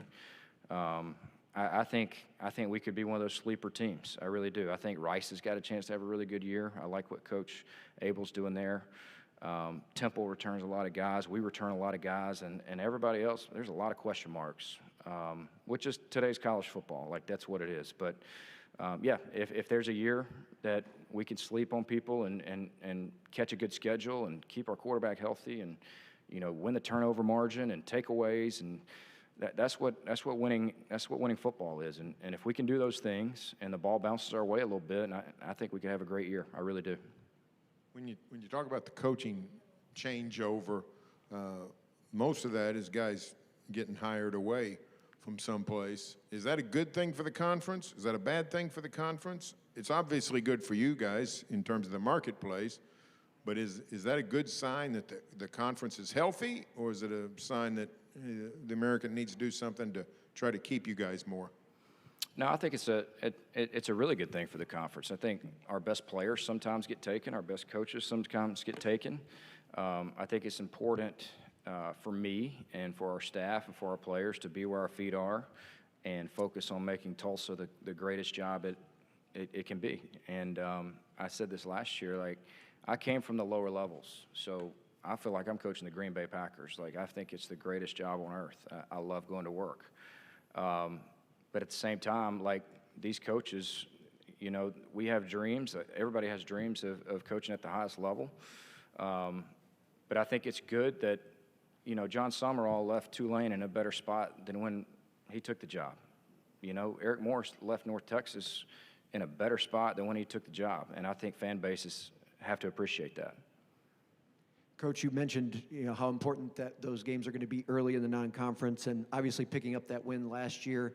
Even though there's some new faces in the building, what does a victory like that do just for kind of the sense of the building leading into that matchup again this year that's going to be at home? Yeah, it's a completely different team. I mean, it's not even it's apples to oranges. It's Coach Gundy, what a job he did. Unreal what he made Stillwater after being there for the first time. What he did there and as many wins as they had, that guy is one of the most underappreciated coaches in the history of the game. And Eric's going to do a phenomenal job, but it's not even the same team. They're going to be wearing the same colors, but outside of that, it's going to look like a completely different football team. So we're preparing each week, each day to win that first game. Our goal is to win every game, but it's a completely different looking bunch. What do marquee opponents like that in the early going, what is that able to do for you as you get kind of do your conference schedule? How does that kind of set the table for you? Yeah, we got 4 non-conference games to start the year, and I don't like putting numbers on a season, or hey, if we can start 2-2, that'd be great, or hey, if we can win these 2 and win these 2. If you'd have told me last year we were going to beat Oklahoma State and Oregon State and lose to some of the people we lost to, I'd have called you crazy. So, like, the one thing I'm trying not to do with this team and with our staff is, like, try to put numbers on things. It's an important game for us because it's in-state. Like, I get it. Recruiting battles, we're the little brother. We got a chance to go knock out Goliath each year. And we play them again, like, the next 8 years, home and home. We play Arkansas for a few years in a row. It's those are 2 great games for us, but the conference games mean a lot, too. And you want to play in a college football playoff, every game matters. But our goal is to get to that American Conference Championship game, and we got to be ready to go from the beginning. Yeah, Trey, you talked about recruiting Tulsa, having more Tulsa players than ever. How have you found the reception for you, and has it changed over the 18 months? And would you like to build upon that number, especially from, like, Tulsa area players where the big schools are so strong? There's no question. It's, I'm a Georgia guy at heart, and, Georgia high school football. I'm the son of a high school football coach. My granddad was a high school football coach. I grew up thinking Georgia's the greatest high school state for football, and, after being in Oklahoma, there are some big dogs in Oklahoma that can compete with anybody in the country. And for us to get those guys, not only out of high school, but to get them to come back, like the DJ McKinneys, the guys coming back home, is just as important as recruiting them. In the beginning, I mean, there's a guy committed to Oregon at Broken Arrow, and I'm recruiting him because I don't know what's going to happen. I mean, he could go there and it could work out, it could not work out. And I think it's just important that we continue to build relationships with the high school coaches. It's important that we continue to have open doors. Every one of our practices is open. We allow everybody to come. And, recruiting the city and the state is going to be important for us. You talk about the playing OSU, beating OSU last year with Baylor. Looking back 11 months, 10 months, ever how long it's been, how important was that victory so early in your career to sort of stamp you as, hey, the new guy in town's just, he's going to do something? Yeah, it felt great. It was probably, one of the greatest moments of my coaching career. Just to see the smiles on our players' faces in the locker room. There's no greater feeling in the world than walking into a locker room on a Friday or Saturday night and watching your kids celebrate. It was a huge win for us. I think it validates what we're doing. Did we finish the year like we wanted? No. We had every opportunity to win 6 games and make a bowl, and it pisses me off that we didn't. But that game right there gave me confidence as a coach and hey, I can do this. I can coach at this level. I can coach at any level. And I think our kids feel that. I'm a confident person, but that validated for me personally and our staff, like, hey, we're doing things the right way. We just beat Mike Gundy in Stillwater, and that's a hard place to win. Coach, we appreciate your time this morning. Thank you so much. Yep, thanks. Rain King.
All right, next up, thanks you guys for being here and for hanging in. We have Coach Keeler from Temple. So Coach Keeler, now a veteran of the American, going into his second season. Temple was 5-7 last year, 3-5 in the conference. And, here's a guy who knows how to win. Just flat out knows how to win.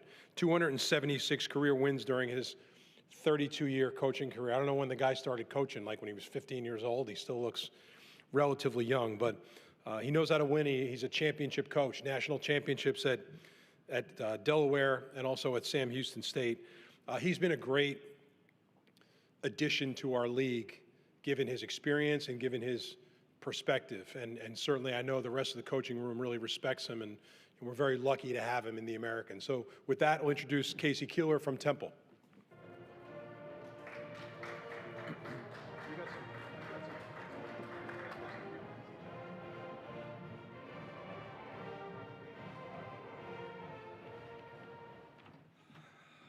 Morning.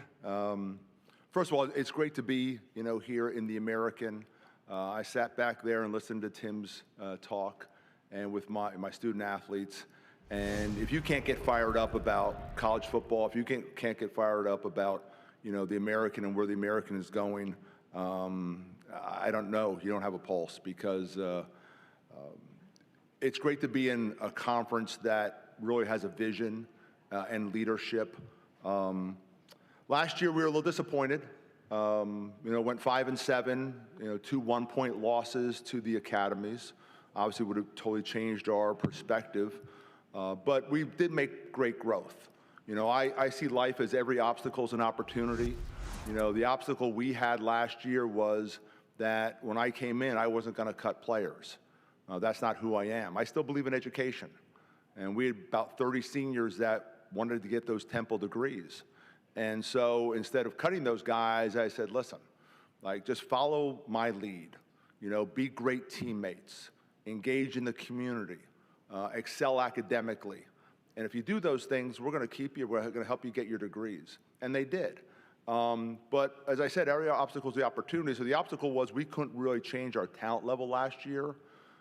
But the opportunity was, since we handled that situation the right way, we kept every single one of our starters that was able to go in the portal, which is unheard of at our level.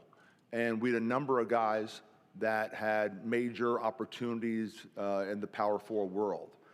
And when guys like Peter Clark and Jacoby Hills and Eric King turned down literally hundreds of thousands of dollars to stay at an institution because they love Temple, they love Philly, and they see where we're going, it speaks volumes to the rest of the locker room.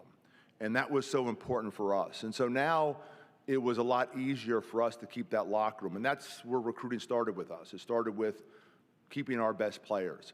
So we feel really good, bringing back 4 starting offensive linemen, starting tight end, who's one of the best in the country, 2 starting wide receivers, starting linebackers. So we feel good. All of our kickers and punters and returners are back.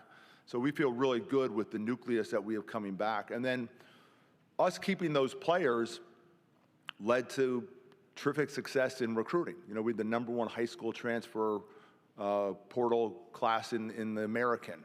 And so again, we are a much different team physically than we were last year, and you could see that in spring practice. So feel really good about where we are. This is a great conference. There's going to be a lot of 50-50 games. Those 50-50 games we lost last year, we have to win this year. But we do feel that we're going to be able to go in and compete with everybody in this league. And again, I'm really excited for the season to start. So with that, I'll take questions. Hey, Coach. Brad Walker, NGSC Sports. You've always been highly appreciative of fan support. What is your message to the Temple fans base heading into this pivotal season? Yeah, Brad, appreciate the question. Yeah, I mean, the thing about Temple is there was greatness there once before. And I'm not trying to reinvent this thing. I'm just trying to get the greatness back. And I've really leaned into the Temple tough. I've really leaned into the fact that we're built on 10th and Diamond. One of the things when I took over, talking to a lot of the alums, I said, listen, you built this place. you bled here. I'm just going to lock it up at night. And one of the things that they did was those great teams would go in the neighborhood and they would, clean the neighborhood once or twice a week. So we do that now. Coaches go out, players go out. So we've really embraced, this city. And so I think, our fans should be excited with the product we're bringing back. And again, just know that, the greatness was once there, and we're trying to get that greatness back. And it helps a lot if they can come out and support us, because that goes a long way with the enthusiasm you go into a game. So again, I'm not trying to reinvent this thing. I played against Temple. I remember sitting in that locker room after, in 1978, my sophomore year, we're sitting in old Veterans Stadium in that locker room. We just got the tar beat out of us by Temple. And that team I played for at Delaware, we were number one in the country going into that game. In Division II, we were number one team. And we just got embarrassed. And so that has lived with me forever. And the next year, my Delaware team I played on, we won the national championship, went 13-1. Our loss was to Temple. So again, I'm trying to get the Temple alums excited about, we need to bring that greatness back, and it really will help if you come out and support us. Coach Leo Haggerty, Amped Up Sports, Draft Nation here in Tampa, and I played against Temple too when Wayne Harden was there coaching, and I can tell you, you're right, it was good football then. You bring two players here who obviously you're expecting great seasons from. You want everybody to get better, but which one or two players on each side of the ball have to really step up for Temple to take that next step? Yeah, I brought, two really outstanding players and two just great people. Kind of different where, Peter Clark had this phenomenal year last year, turned down a lot of opportunities to stay. Eric Stewart had a solid year, but was kind of battling some injuries. And then when you see him this spring, you see just a different football player. And as he played so well this spring, his confidence got even stronger, and his leadership really took over. So I got a chance to bring two players I feel really will lead this team. I like the fact that we bring 4 offensive linemen back along with Peter, so I like that front. But in all honesty, our offensive line struggled with our defensive line sometimes this spring. And I thought our recruiting department did a phenomenal job identifying and bringing in defensive linemen, which is probably the toughest position in the transfer portal to kind of, redo your roster. Guy like JoJo Bermudez, should have led the nation in punt returns last year. Tremendous wide receiver for us also. I mean, guys like him, we have to get the ball to him in space and make plays. Brand new player, Sam Brown, running back from Rutgers. You keep Sam healthy. Sam's a Big Ten, starting running back. And I think we have enough depth that we can keep him healthy. So there's some key guys on both sides of the ball. But I think a lot of what I saw this spring was a team, with a lot of brand new players. Think about it.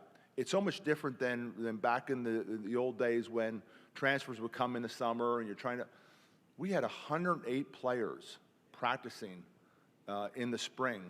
That we only brought 12 more players on campus. Those were the guys who weren't early enrollees as high school players. So I think we have a pretty good feeling of where we can go. It's just a matter of now challenging those guys. So again, the two guys I brought with me, I think are going to be a really big part of what we do in the future, not only on the field, but also just as leaders. And we had a chance to spend some time on the flight down because the staff moves out in July. I'm a guy that, I lived in my office. I'm blessed to still have a wife and 2 children that talk to me after all the hours I put in at Rowan University trying to turn that little Division III school into a national contender. And so I'm really conscious of getting our coaches out. So I explained to the team, like that month of June, we're going to be with you 24/7. That month of July, this is the time when our players try to figure out who's going to lead this team. And it's really evident that Peter and Eric have done a great job of leading this team. I think we're developing that leadership right now to help move us into the season. So, yep. Good morning, Coach Keeler. Nate Ryan with Al Update. My question. I got you. I see you. My question is, beyond, just wins or the possibility of making a bowl game, what would define a successful season for Temple football? Yeah, we make it really clear. We want to be the best team in the country, and we measure ourselves three ways. One is academic excellence. We set a record for GPA. We had 3.26 GPA this past spring, best in the history of the program. Second thing is engagement in our community, community service hours and doing those kind of things. One of our players from last year just donated bone marrow to be a match out in Seattle. And he was part of our bone marrow program that we do on campus, along with all the things we do, every single day, to help the community. And the third thing is, we want to win championships. And we start with the fact that we want to be a bowl team, and then we want to win the bowl, and we want to see if we can get in the conference championship, win a conference championship, and try to get in that final group of teams that are playing for a championship. If that's not your goal, then you shouldn't be doing this. I mean, especially in a league like the American, where 3 teams in this league were in the top, 25 in the country at the end of the season. So, yeah, I mean, that's who we want to be, and we define that very clearly with our players. I wasn't going to walk into a team meeting and say, hey, guys, we want to be solid. No, we want to be the best. I can't do this unless that's the goal. And when you define your goals that way, it gives them things to shoot for. And again, I was really proud of the 3.26 GPA our team had this spring. I'm proud of all the community service hours we put in. And how cool is it to have your starting running back asked to donate bone marrow, which he did, to save a life. That's all really powerful things. But there also is, us going and winning ball games. And that's kind of the third piece of us, having the best program in the country. Casey Nofer, to your right, you guys are 5-3 going into November last year. What did you learn about November in the American Conference, and what has you excited about your schedule heading into this season? Yeah, you play a lot of good football teams, and you never can get ahead of yourself. And so, I just don't think we were the team last year. Obviously, those 2 one-point losses really, killed us. And we played a East Carolina team coming off a bye week that I think is well-coached team as there was in that conference last year. And then, we had North Texas at the end of the season, and, they're fighting to get in the big dance, and they got after us early, pretty good early. And this is something that I told my team at halftime that only we will ever know. But I told them, because, we're trying to get that 6th win, trying to get to a bowl. And, you're on national television Thanksgiving weekend, and you're getting beat up pretty good. I said, this is something that is only going to be important to us, but we're going to go win the second half. I mean, no one may ever even know that we do this, except maybe the 75 players in that locker room and the coaches. But by going out and winning the second half, it shows that we're never going to quit. We're just going to keep on playing until there's all zeros. And that's a mentality we have to develop, and move into the next season. And that's one of the reasons why I felt so good about how the season ended is even though we got, we didn't get that 6th win, that team went out and battled that second half when they didn't have to. And they showed a lot of character. And a lot of those guys are back on that, from that team that were in that locker room who said, we're going to go out and win that second half. We won it 18-17. And so, again, I feel really good about, the progress we made last year. And now we just are much more talented than we were last year, and just in terms of like the sheer, the guys we brought in and the guys that we've developed and we kept. So I think we'll be a different football team than we were last year. And again, we're very conscious that there's going to be a lot of 50-50 games that we're going to have to win. Hi, Coach. Mackenzie Neglia with the League Winners. Looking ahead to your schedule this season, what's been some of the main focuses you have for your team now heading into fall camp in the coming weeks? Yeah, so if you're sitting in my first team meeting and I'm going through like our manual, I'll get to our schedule.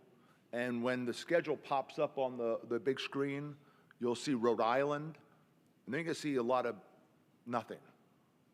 Because we're all smart enough to know that we play Penn State the next week. We're all smart enough to know that Rhode Island and Temple, that's rated as one of the games that they see as a potential upset. And so, like, I've done this long enough to know that you got to worry about the game right in front of you.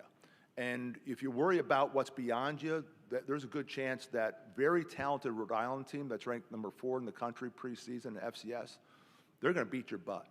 And now your season takes a totally different direction.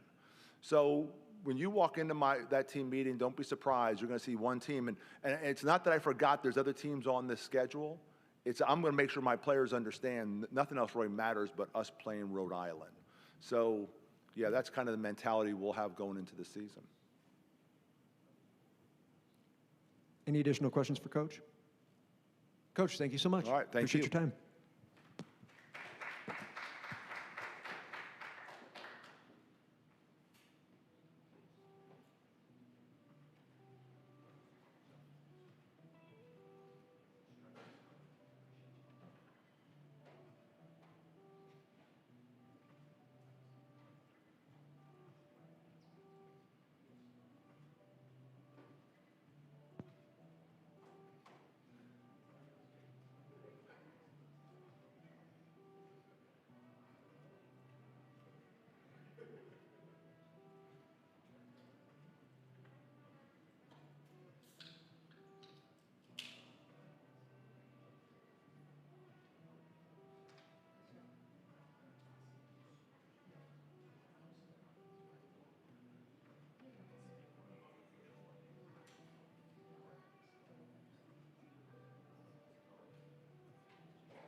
All right, Coach Neil Brown from North Texas. So North Texas, coming off a 12-2 season and 7-1 in the American, lost in our championship game last year, had a terrific year.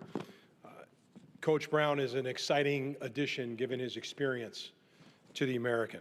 And prior to coming, he served as a special assistant on the staff at Texas in 2025, and prior to that, compiled a really impressive 72-51 record in 10 seasons as a head coach, both at Troy and at West Virginia. We're really excited to have him in the league. I had dinner with him a couple of months ago as he got settled in and heard about his vision and his focus and what they're planning to do to continue the success they've had up in Denton. And he's a great addition, and we're really excited to introduce Coach Neil Brown from North Texas.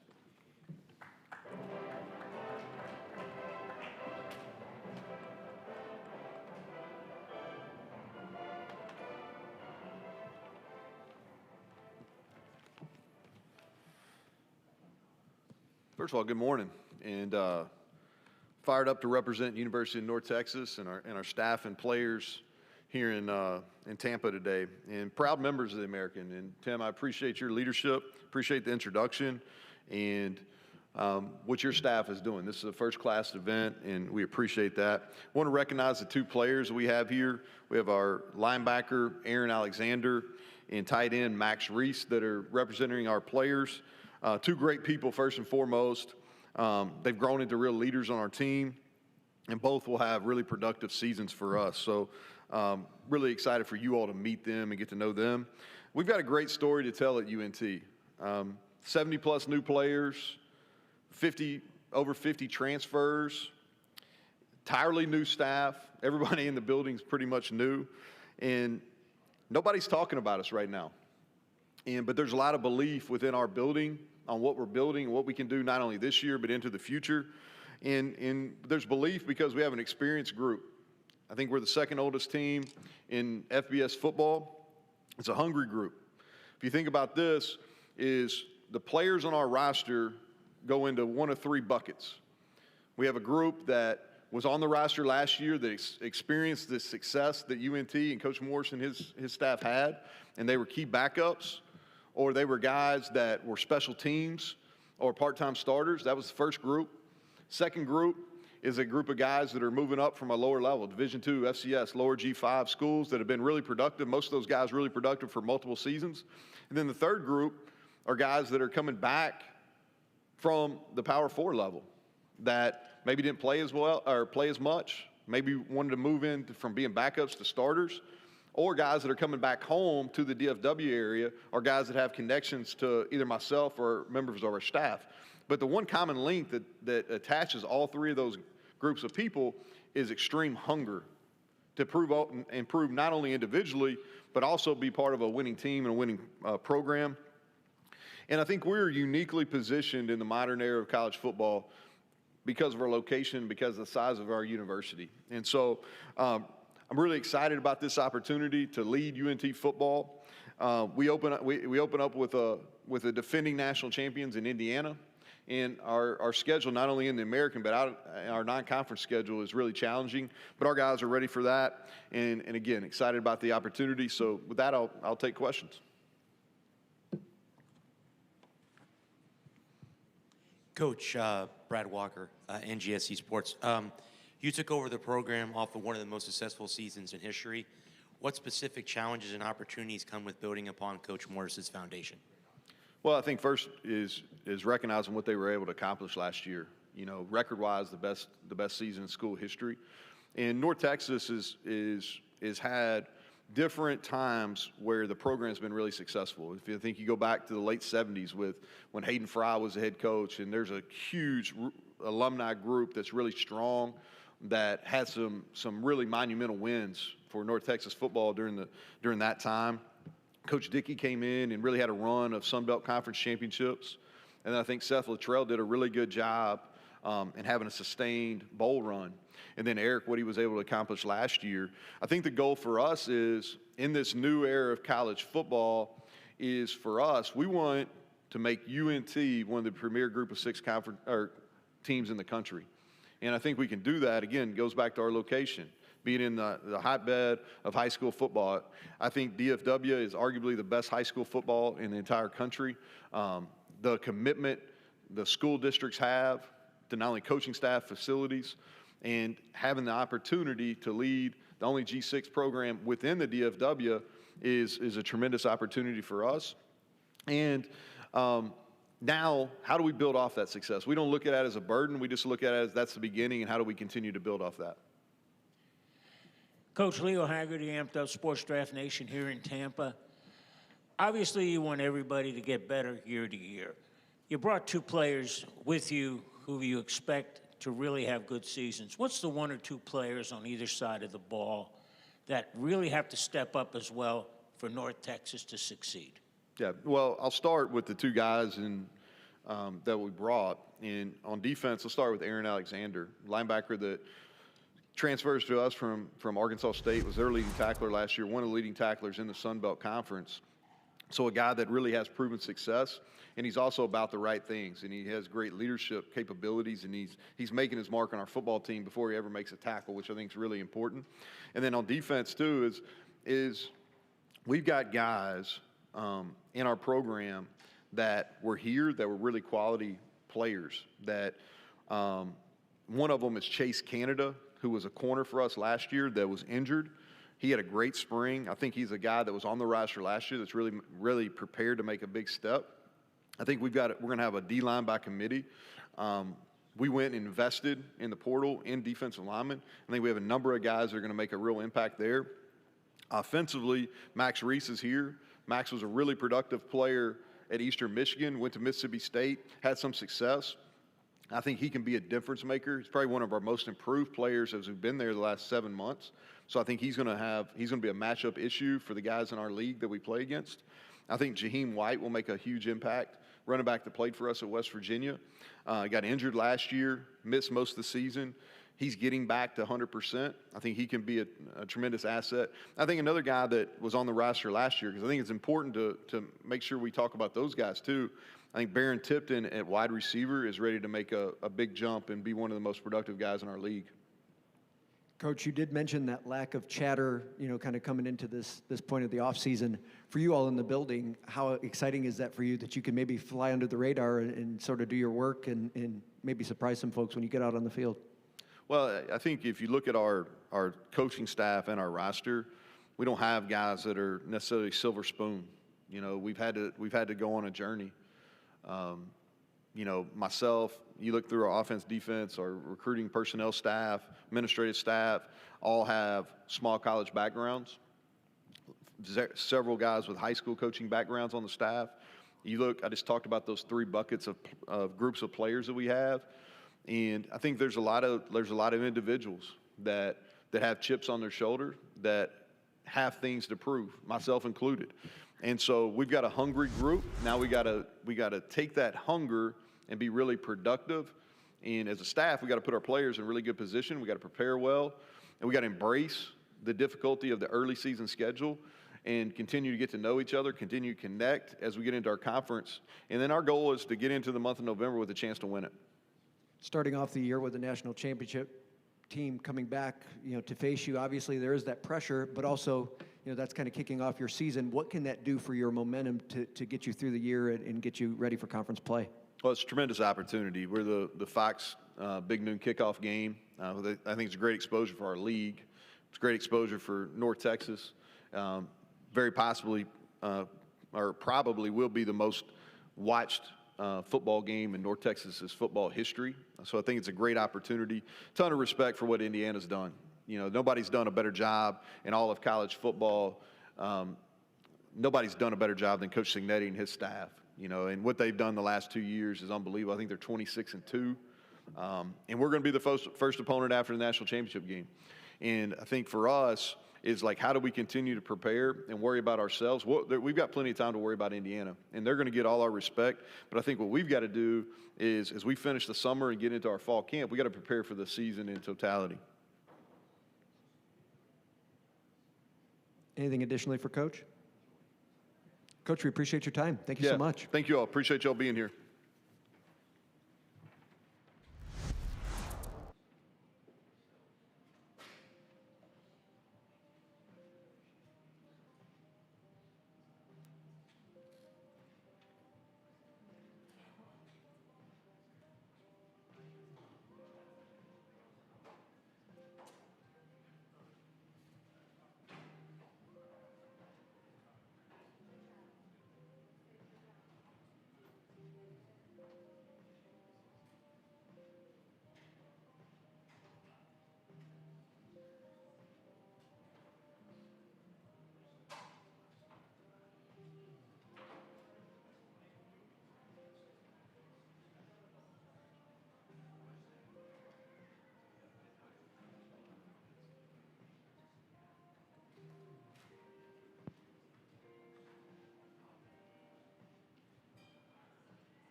All right, everybody, we're going to keep it rolling.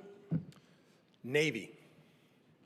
So Navy had just a terrific year. I've been in the league now, it's my third season, and Navy's won a lot of football games in the American. And I get asked this question all the time. People say to me, Tim, in this world of transfer portal and players moving around and just sort of like the quality of talent, like how is Navy having success? And I think it's a really simple answer. Whether you like it or not, the academies are somewhat insulated from all this stuff that's going on in college sports. And the big advantage I think they've had at Navy and other academies have is they can build culture over a 4-year period. Their student athletes stay in the system, they develop.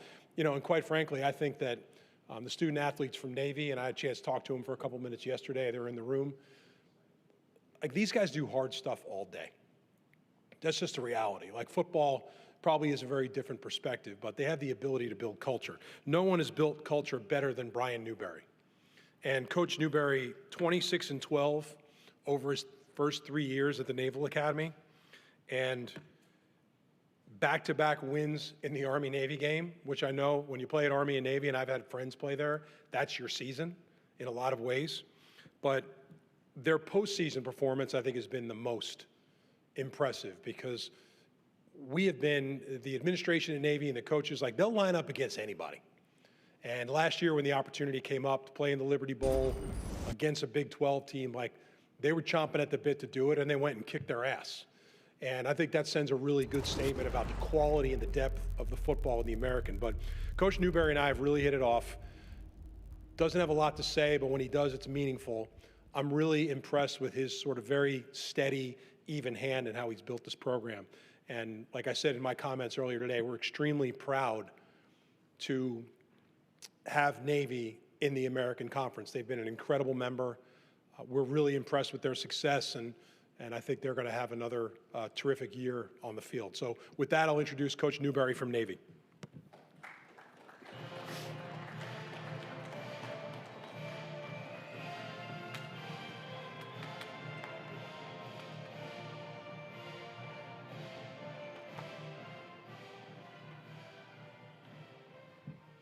Good morning. On behalf of Michael Kelly, our athletic director, on behalf of Michael Borg-Schulte, our superintendent, our staff, our support staff, and our players, we are thrilled to be here, thrilled to be in the American Conference. It's an outstanding conference. We've got elite talent with coaches, elite talent with players.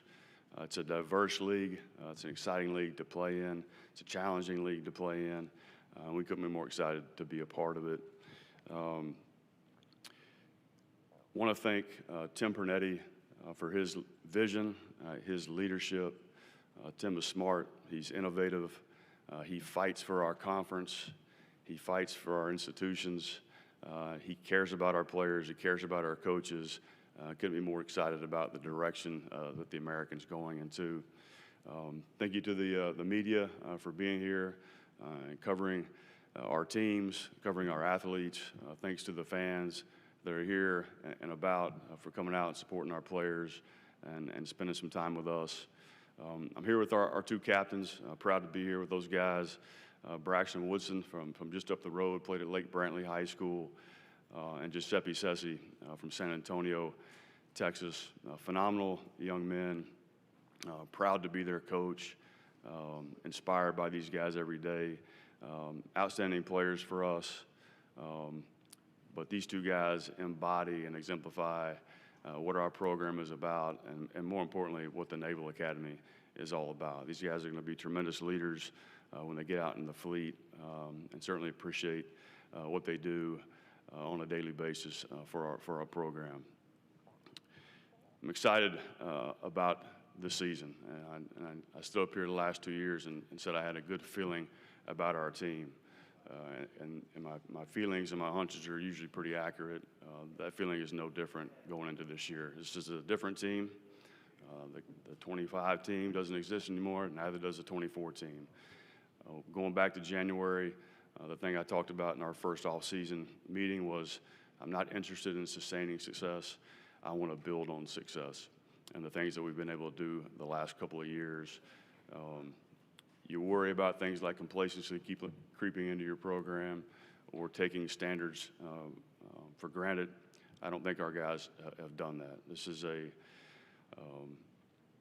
hungry football team. This is a team that has a chip on their shoulder, has something to prove, fiercely competitive, tough, gritty group. And what I've observed, the evidence that I've seen, this team has a chance to be really good. Lose a lot of really good production off of last year's team, but we got a lot of really good places, good pieces coming back. I kind of look at it as maybe a 500-piece puzzle, and I think we're about 90% of the way through that. Still have some work in front of us, some things to get done. You always have concerns going into the season. Last year's concerns, I think, for us this year may be our strengths. And so really excited about the prospect of the season. Looking forward to getting started. This is always exciting to be here at Media Days because it's kind of the kickoff to the season.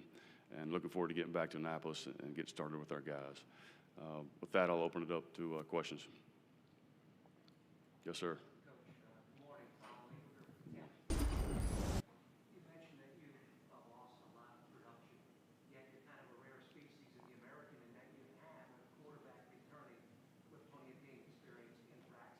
Sure.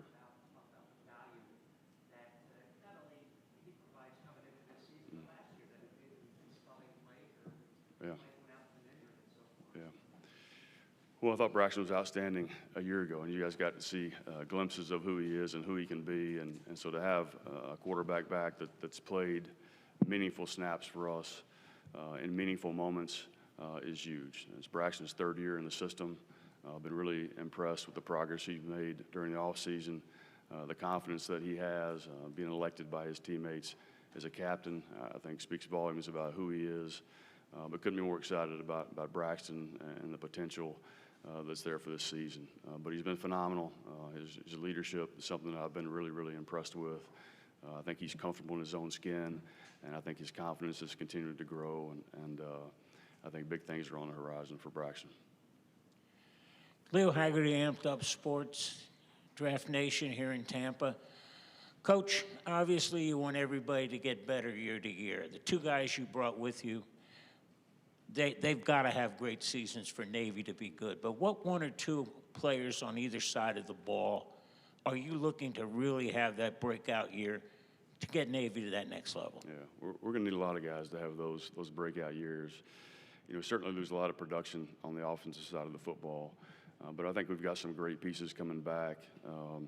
You lose a guy like Eli Heidenreich, that guy's impossible to replace. I think we're going to be an offense that's able to spread the ball around a little bit more. We've got some really, really talented players at the skill positions. I think we have some very adequate depth at those positions. Defensively, you know, going into the last season, my biggest concern was in our secondary. And I think that's going to be one of our strengths this year. I really do. So some good players coming back on the defensive side of the football. And some really good pieces, I think, to fill in and plug in on the offensive side of the football. I think the offensive line was a concern for me going into last season. I think that's going to be a strength for us this year. So every year at the Naval Academy, you know, players emerge, and there's a lot of them that I think can have really big years, and we'll just have to see how that progresses. Coach Brad Walker, NGSC Sports.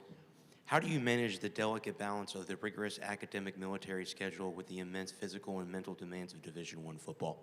Yeah, that'd be a great question to ask these guys, but certainly these guys chose a path that's difficult and challenging, and I don't think people fully appreciate the magnitude of all these guys have on their plates. I mean, playing Division I football in and of itself is a full-time job, right?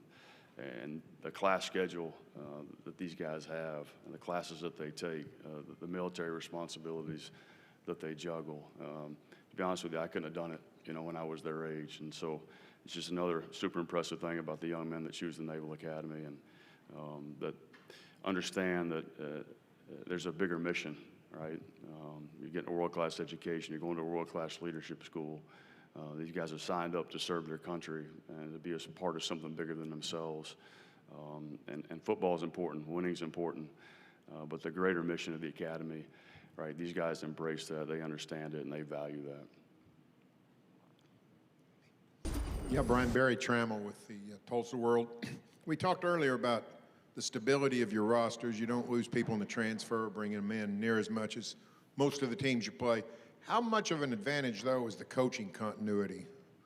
Annapolis and West Point are not places that change coaches that much. Right. You guys have the same systems. How big of an advantage is that for you guys?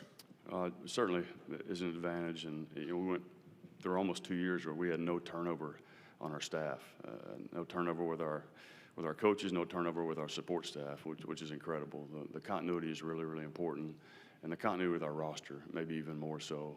It's certainly an advantage for us. There's no doubt about that. Naval Academy is a special place. When people get there, they don't want to leave, and they value the place for more than just football, obviously. But yeah, that continuity is tremendous. How often, no state secrets I'm seeking, but how often do you get contacted about other jobs? And how interested? You've always told me I love it at Navy, but how curious would you be to talk to somebody else? I think there's been some curiosity, the last couple of years. I say this all the time, but I think I've got one of the best jobs in college football. For a lot of reasons. We're still truly a developmental program. We're a transformational program, and I certainly value that. And I think, you could ask our players the same question, right? We've had guys have opportunities to jump in the portal and go to other places and make more money, all right? And they make that decision to stay at the Naval Academy because it's about more than just football. And I feel that way as a coach as well. It's a special place, and we've got the best thing about my job as a young man that I get to coach on a daily basis, and to be a part of something and to coach somewhere where you truly believe in the institution and the mission and what we're trying to do and accomplish is meaningful, it's impactful, and there's no place I'd rather be. Brian, Tim Nolan, my office is right below yours. Wanted to ask specifically about this hunch you had about this year's group, because last year was about the team being player-led, the experience of the seniors you had in the room. If you had to pick one thing that is basing that hunch this year, what would it be? Yeah, I think this is a really, really close football team. I think these guys love each other. They care for each other. I think they trust each other. And that to me is a force multiplier. And that's what I've been most impressed with, and the thing that stuck out most to me. It's a very different football team. I thought we had tremendous leadership, in last year's senior class, and I think we have good leadership in this year's class. It may not be quite as pervasive as it was a year ago, but it's a great class. Again, these guys are really close, and they've been together for a long time. And those relationships are important. Those relationships are force multipliers. Cuthbert Hutton, Black Knight Nation. I asked the same question to head coach Jeff Monken earlier today. Given the transfer portal and what we were seeing with other teams within the American Conference, as well as coaching administrations being kind of snatched up by particularly larger schools, given the consistency that you've had at Navy, how does that play into your ability to scheme and game plan? At this point in July, you've got a slate of games with teams that might have completely new rosters, completely new coaching staffs. How does that impact your ability to prepare for the season? Yeah, I think it's important. I think we've had the same system in place on both sides of the football for the last several years. You're not resetting every year. Obviously, you got younger players coming in, and you're evolving the offense, you're evolving the defense. We have really smart young men in our program, and we have to be able to take advantage of that. The X and O piece at the Naval Academy is important. And what we do on both sides of the ball and even on special teams is unique. It's different. I think we have to have a niche. We want to be able to do something that's a little bit of an equalizer for us. And so we've got to take advantage of these young men and what their strengths are. And one of those is they're very smart, cerebral, but you got to be careful with that as well. And you don't want to put too much on their plate, obviously. But no, I think that continuity is very important, and I think that's paid off for us the last couple of years. Coach Alan Gooch with the Orlando Sports Foundation Cure Bowl. I'd like to get your opinion on the importance of bowl season. I'll tell you, it's a great reward for your team. I think the last 2 years, being able to go to a bowl game, play a Power 4 opponent, win those games. I think it's a great reward for your players. And I love the bowl system. Would love to get in the playoff. But if you're not one of those teams that's able to get in the playoff, I think the bowl games are, I love them. I love it as a player. I think our players really enjoy them. It's a great opportunity for us to go and be around each other for a week, enjoy and celebrate the season that we had. And I think they're really important, and I hope they stick around.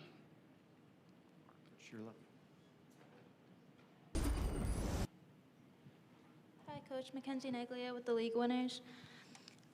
Going through the course of the spring and approaching training camp, which position group has seen the most change, and what are you anticipating for that group?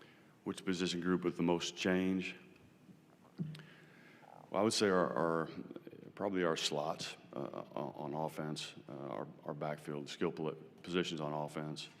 And like I said earlier, I think we had some players like Eli Heidenreich last year, Brandon Chapman, Alex Teska that had played a ton of snaps for us, and those are the guys that primarily touch the football.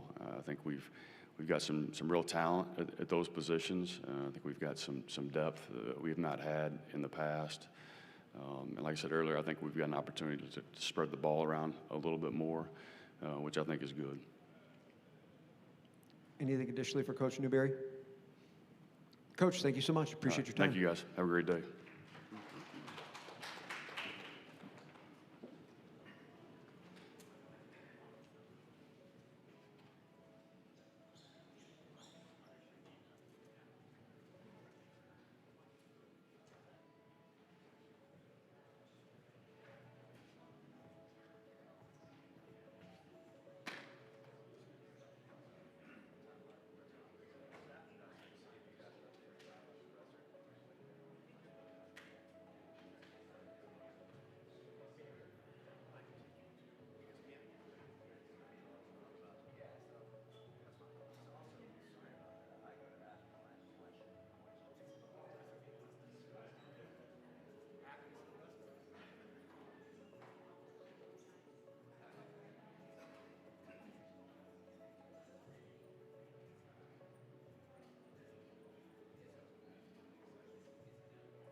All right, everybody, keep it rolling. I see Norm is in the building.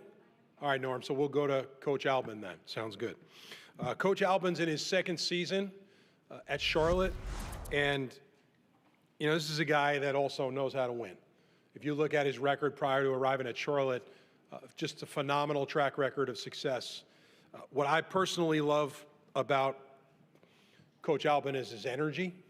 And we had many animated phone conversations last year about the conference and the vision and how he was building his roster and things they're doing. The thing about Charlotte is, from Chancellor Gaber all the way down the line, is they're making real investment. And athletics is a key part of the fabric of their university, which is a really important thing when you're a head football coach and you're building a program. But Coach Albin's energy and his commitment, and he's a very curious guy, wants to know what we're doing at the league level, have all just been terrific. I've really enjoyed getting to know him. We're really lucky to have his talents in the American. So with that, Coach Albin from Charlotte.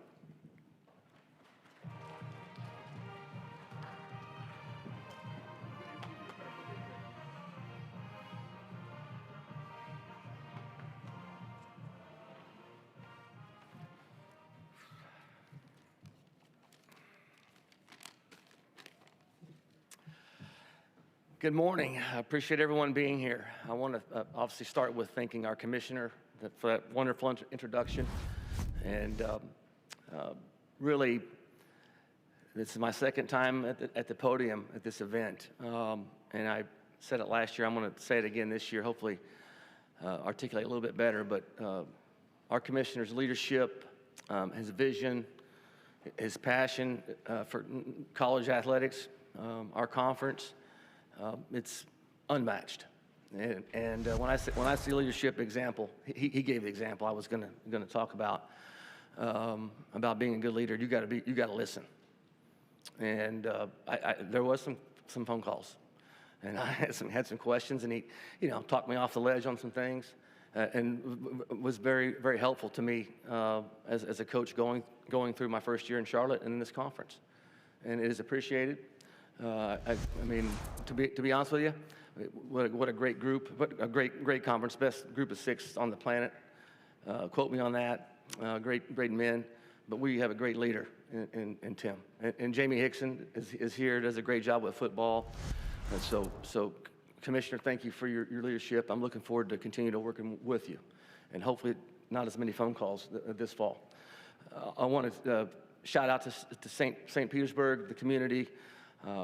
Wonderful event. We have our head coaches meetings here in the spring. So really it's my third time here in less than a year. Beautiful. I want to thank, I really appreciated the cookies by my bed last night when I got back from dinner with the coaches. It goes without saying, I want to say, Brooke and I want to say thank you to, we're humbled, Chancellor Gaber, Director White, for the opportunity to lead Charlotte football. And we are so thankful. Continuing with the thank yous, Commissioner Pernetti had Janelle Clark in to speak to our coaches in this room last night at 5:15 on the 61 initiative. Powerful, heartfelt message to a group of head coaches that have staffs. Unbelievable message. My wife and I look forward to working with her and her team moving forward, the trip in Orlando for that event. And it's important to mention that. We have 2 student athletes here that are joining me, Caden Smits, Derek Ely. I hope you got a chance to visit with those 2 young men. Couldn't be prouder of what they stand for. Great ambassadors to our locker room. Caden just graduated at Charlotte this last spring. Derek's got a couple years left, and we're going to knock on wood, and we're going to make sure that Derek finishes that out at Charlotte in the landscape of college athletics. But I'm very proud of you two, and again, appreciate your efforts in the off season. That leads me into,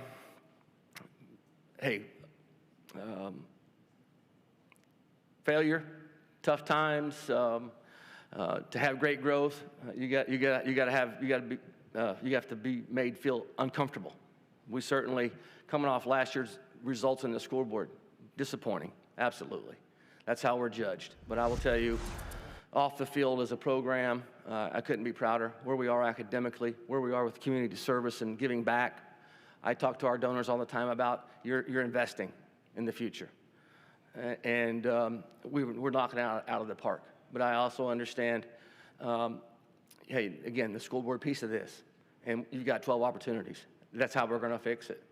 I can talk to you, again, academically, you know, what we do with the youth in our city, on and on and on. But we could not be more excited about getting started. I've got to say thank you to our administration and Niner Nation, our fan base, with their campaign on Field of the Future and their commitment to our program. We've got this $60 million expansion going that we get the keys to in March. I talked about that a little bit last year with the training table. We're going to feed all of our athletes. It's going to be elite in this conference. A new turf on our facility over the summer. It's exciting times. That leads me into the talent acquisition. You know, we're a developmental league. You heard our commissioner this morning, 78% of first and second teamers in our league. We're developmental. Those are challenges. All right, Field of the Future enabled us to retain 52 players off last year's roster, 52. Our first spring at Charlotte, we had mid-60s for spring practice. Limited how you could practice, very challenging. This past spring, we had 99. We did not sign, we signed 3 high school kids in our first class because we were dealing with the transfer piece of this. And we had 2 windows, which now we have 1. So fast forward to this spring practice, we had 99 guys. We practiced differently. That's going to help. We got more reps. We signed 19 high school kids in December. 15 of the 19 enrolled in Charlotte at mid-year in January. So they were there through spring practice.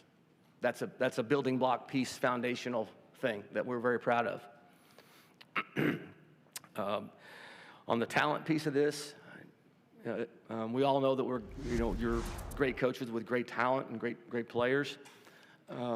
Our football team, we returned 7 players that could run 20 miles an hour or faster. You know, we have those GPS systems, and there's all kind of data that you use. And we currently have over 40.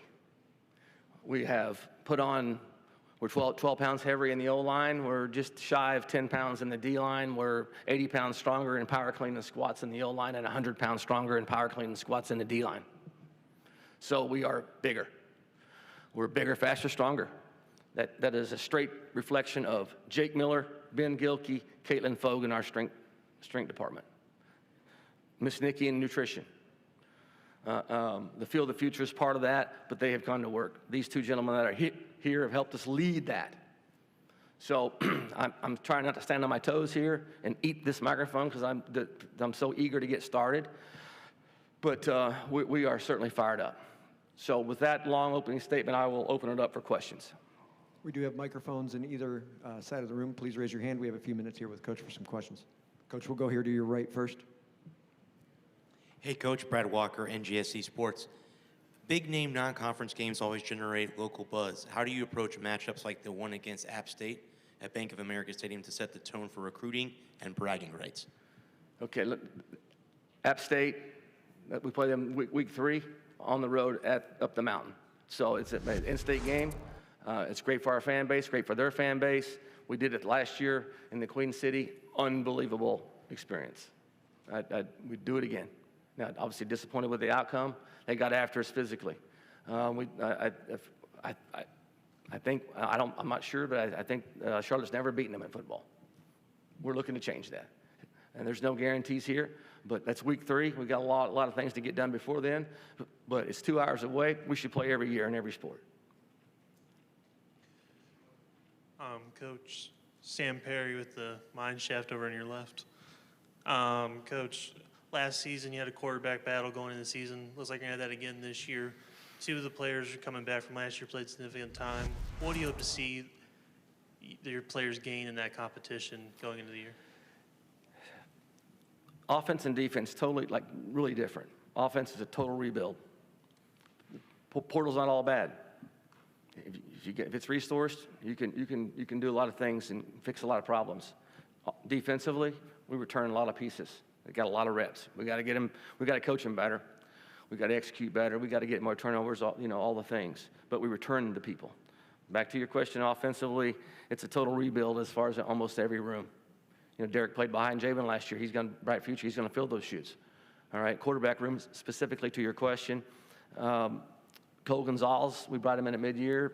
Ton of reps, highly recruited, can sling it around the yard. Ton of snaps at Western Carolina. I think he was, 1 or 2 in the country in passing before his hip injury. But he had a really good spring, did a great job. I like where he's at. We're returning Grayson Loftus. Probably took, 60% of the snaps at quarterback a year ago. He's back with better players around him, as I've articulated. The wild card is Connor. Earned the job going into game week, got better each week, was playing at a high level. Is a team captain, was a highest vote getter. It's an unbelievable young man. All these guys are that I'm talking about. But Connor's kind of the wild card coming off the injury. I think he's going to be green-lighted to start fall camp with a full bill of health. We're excited about that. He's had a great summer, great 8 weeks.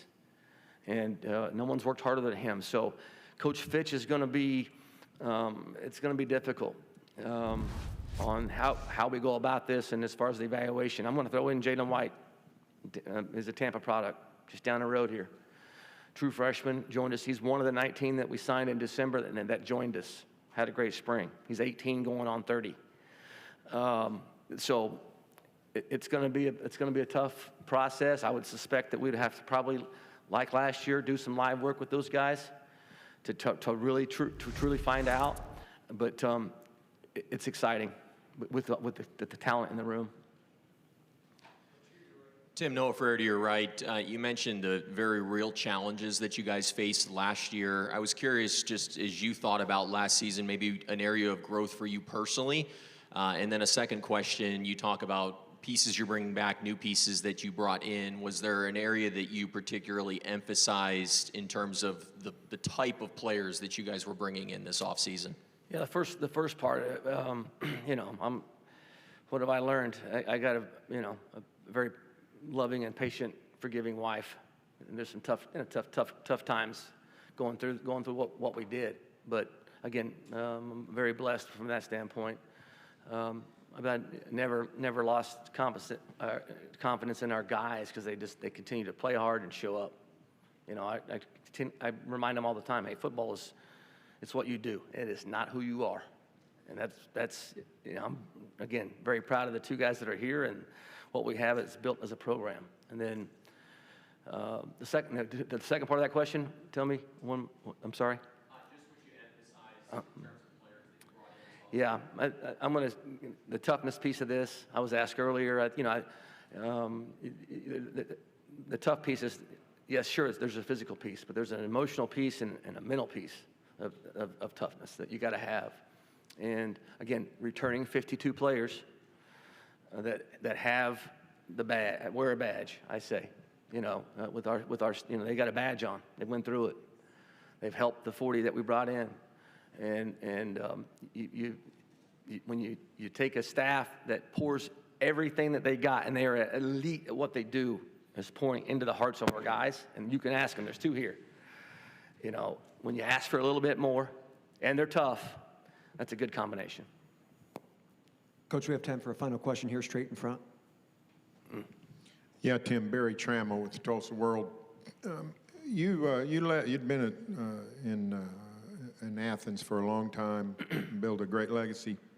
What was the decision, with 18 months of perspective now, how do you look back on the decision to go to Charlotte? What was so appealing about leaving where you'd gotten such great roots? Barry, I appreciate that, and I appreciate all your hard work. I've been an Oklahoma guy I was born and raised there, and appreciate reading your articles as a kid when you were in Oklahoma City, now with Tulsa. But to your question specifically, I like a challenge. You probably the only one in the room that really know my background. from Woodward, Oklahoma, and went on to play college football at a small level at receiver. My high school, they were wing T tight end offense. I never started one game in high school at receiver, but I went to college and did okay. Challenge accepted, first person in my family to obtain a college degree. And get in the profession, work my way to being a head coach at my alma mater, and we go on a run, 30 years old, and win a national championship, undefeated, the whole thing. Get a chance to go to Nebraska. Coach Solch calls as a grad assistant for the second time at age 30 with the family. We returned 18 starters off that team. That team went on the next year after I left, undefeated again, and gets beat in the finals. At that time, had the nation's longest winning streak on all of college football, on the ticker of ESPN. And I challenge accepted at Nebraska. As a family, the good Lord, that worked out okay. Didn't like getting fired after winning 10 games. Had that not happened, I wouldn't be standing here today. So, specifically to the Ohio situation, a wonderful time. It's home to my children. They live there, married, and had their own lives. We still have our home there. I was there last week. Some of my best friends in the world are there. Again, home to my children. And very tough. The Charlotte opportunity come up. Sharon and her team and her vision and what she wants to get done, challenge. That's the point I want to make. So Brooke and I decided to take it on, and man, it has been an unbelievable experience being part of this league. I could not be more excited. Hopefully you can tell by my eagerness, but that's a great question, Barry, and I appreciate it. Thank you. Coach, thanks so much for your time. We really appreciate it. Thank you. Go Niners.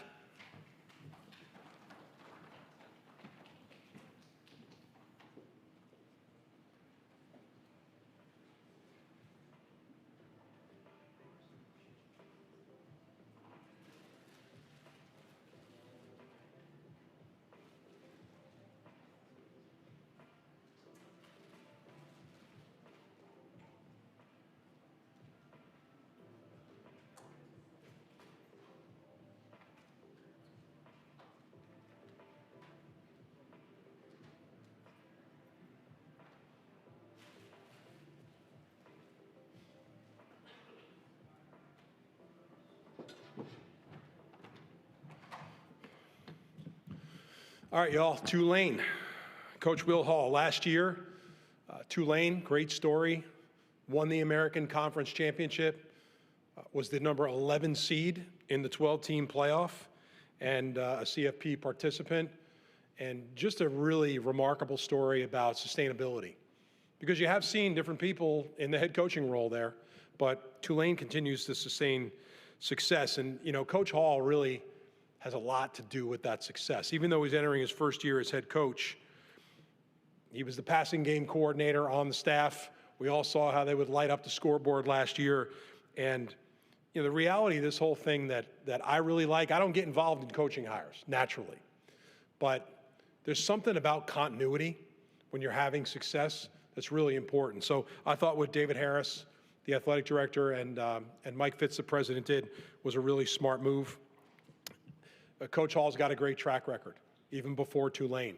And he and I got this thing about the energy. And I told him about, when I write the speech for Media Day, like I'm speaking to players and coaches as much as I'm speaking to the media. And he's really brought a positive energy. I love how the roster has stayed together.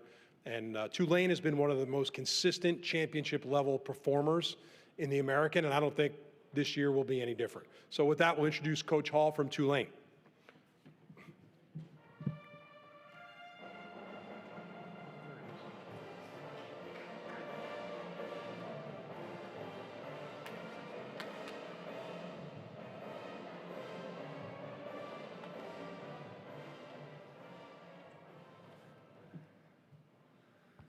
Get these mics down to short guy level from Tim. Excited to be here with you guys, man. I want to thank President Mike Fitz, Patrick Norton, and obviously our athletic director, David Harris, for the opportunity to represent Tulane. I want to thank Tim Pernetti for how he leads our league with passion and energy. Tim isn't afraid to fight for what he believes in, and I've got great respect for him for that. I want to talk about the two players I brought with me, Chris Rogers and Jack Chinchu. Chris is from Corinth High School in Corinth, Mississippi. 3.1 GPA in health and wellness with a minor in real estate. 16 hours community service all over New Orleans, particularly with Son of a Saint and their football program. And Son of a Saint takes young children that don't have a father, and Chris does a great job with that. Jack Chinchu is from St. Pius in Atlanta, majoring in communications with a minor in strategy, leadership, and analytics. Jack's completed over 50 hours of community service in New Orleans with Son of a Saint, New Orleans Public Schools, the National Donor Marrow Program, and then also with the Pinckney Foundation, which is an organization that helps single mothers in the New Orleans area. So just two real guys, man. Like, they both graduate in the spring. They impact people in a positive way. You never come across Chris and Jack and your day is worse. Every time you run into them, man, they are lifting others up. They're very demanding. And, you know, it's a lot of talk about how Tulane is a player-led program, and we are. And that's been built over time. We're kind of 10 years into a football program because Coach Fritz was here for 7.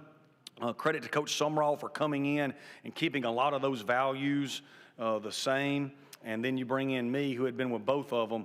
And we are a player-led program, and Chris and Jack are certainly deserving of being here. I've got a unique perspective of Tulane, obviously from being here with Coach Fritz in 19 and 20 during the build of Tulane. And then coming back last year with Coach Sumrall and being a part of that conference championship. It's been awesome to see the growth of Tulane through the commitment of our administration, our boosters, and our alumni to build this thing up to where we're a consistent championship contender. And that's what we are. We're a consistent championship contender. 4 straight years in the conference title game. We won 2 of them. And I really like our football team this year. We only got 39 new scholarship players, 21 out of the portal, 18 high school. That means we've got 68 returning players, okay? So that puts us one of the top teams in the country as far as returning players. That's given us the ability in January to not have to build a foundation, to just build on top of a great foundation that's already been laid. And, so there is a lot of leadership from our players to uphold that standard of Tulane football and to continue to be what we call in our building a Tulane guy. And so with that, I'll open it up for questions. Reminder that we do have mics on either side of the room, so feel free to raise your hand. We'll make sure to get one to you. We'll start here to your right, Coach. Hey, Coach. You have spoken about coaching with a chip on your shoulder. How are you installing that mindset into the players as we get ready for the football season to start? Yeah, I think anybody that knows me, man, I've had a chip on my shoulder from the beginning. I was a 5'8" quarterback before being a 5'8" quarterback was cool. So I had to prove people wrong my whole life as a player. And then I was I played Division II football and then became a Division II coach and was a Division II head coach at age 30. Had to work my way up the hard way into this profession to make it to this level. So I think anybody that knows me would tell you that the moment you meet me, you feel the chip on my shoulder just by the way I act and the way I attack life every minute of every day. Coach, Tim sort of hit on it there in the introduction about, your second time back on staff. What was it about Tulane that brought you back and kept you in the mix to get this position? Yeah, our first time here, man, it was just an awesome time. We really love New Orleans, my family. I've got 2 sons, both go to John Curtis Christian School. Trip will be a senior, Pete will be a 9th grader now. And the opportunity to come back and put them back in that school with their friends. My wife loves New Orleans.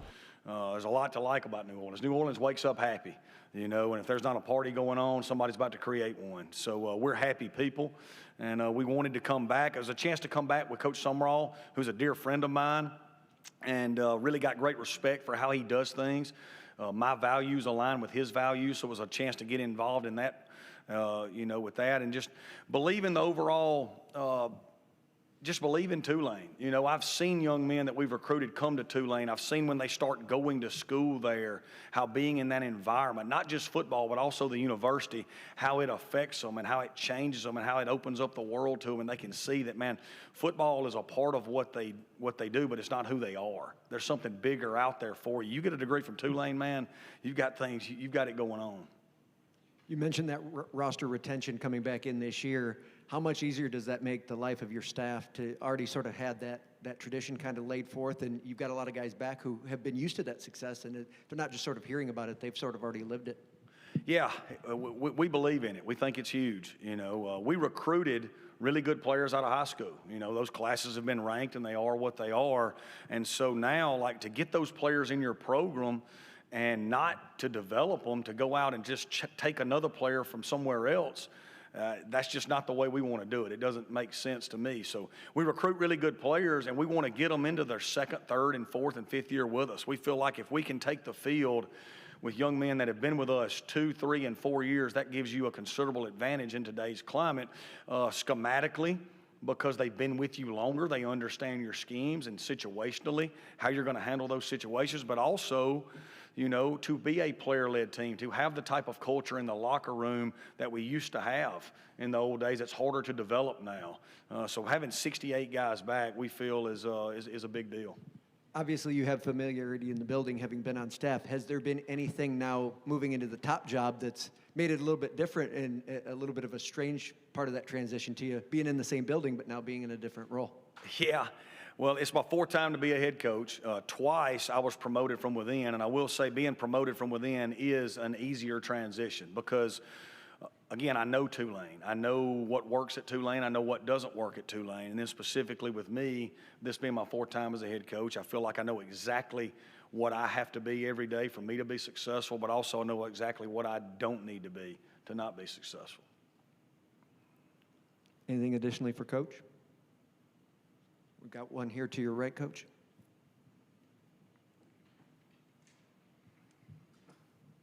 Coach Maddie Maringer with the Orlando Sports Foundation and the Staff DNA Cure Bowl. Can you just speak on your opinion of the importance of bowl games and bowl season as a whole?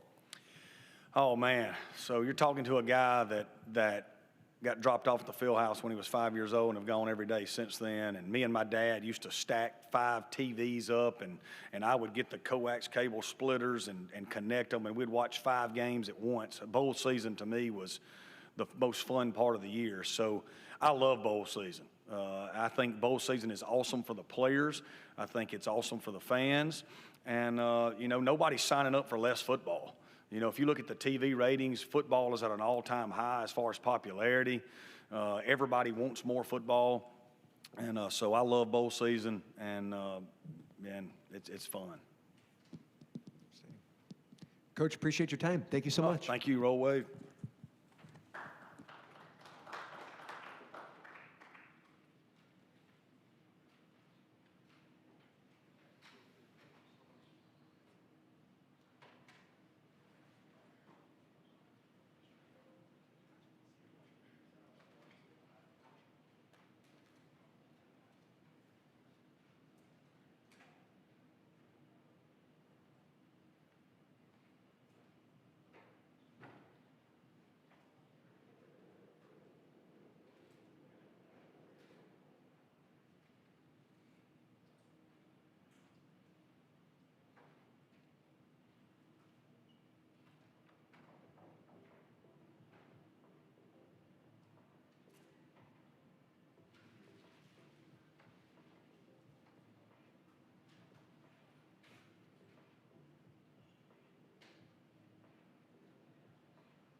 It's like a library in here.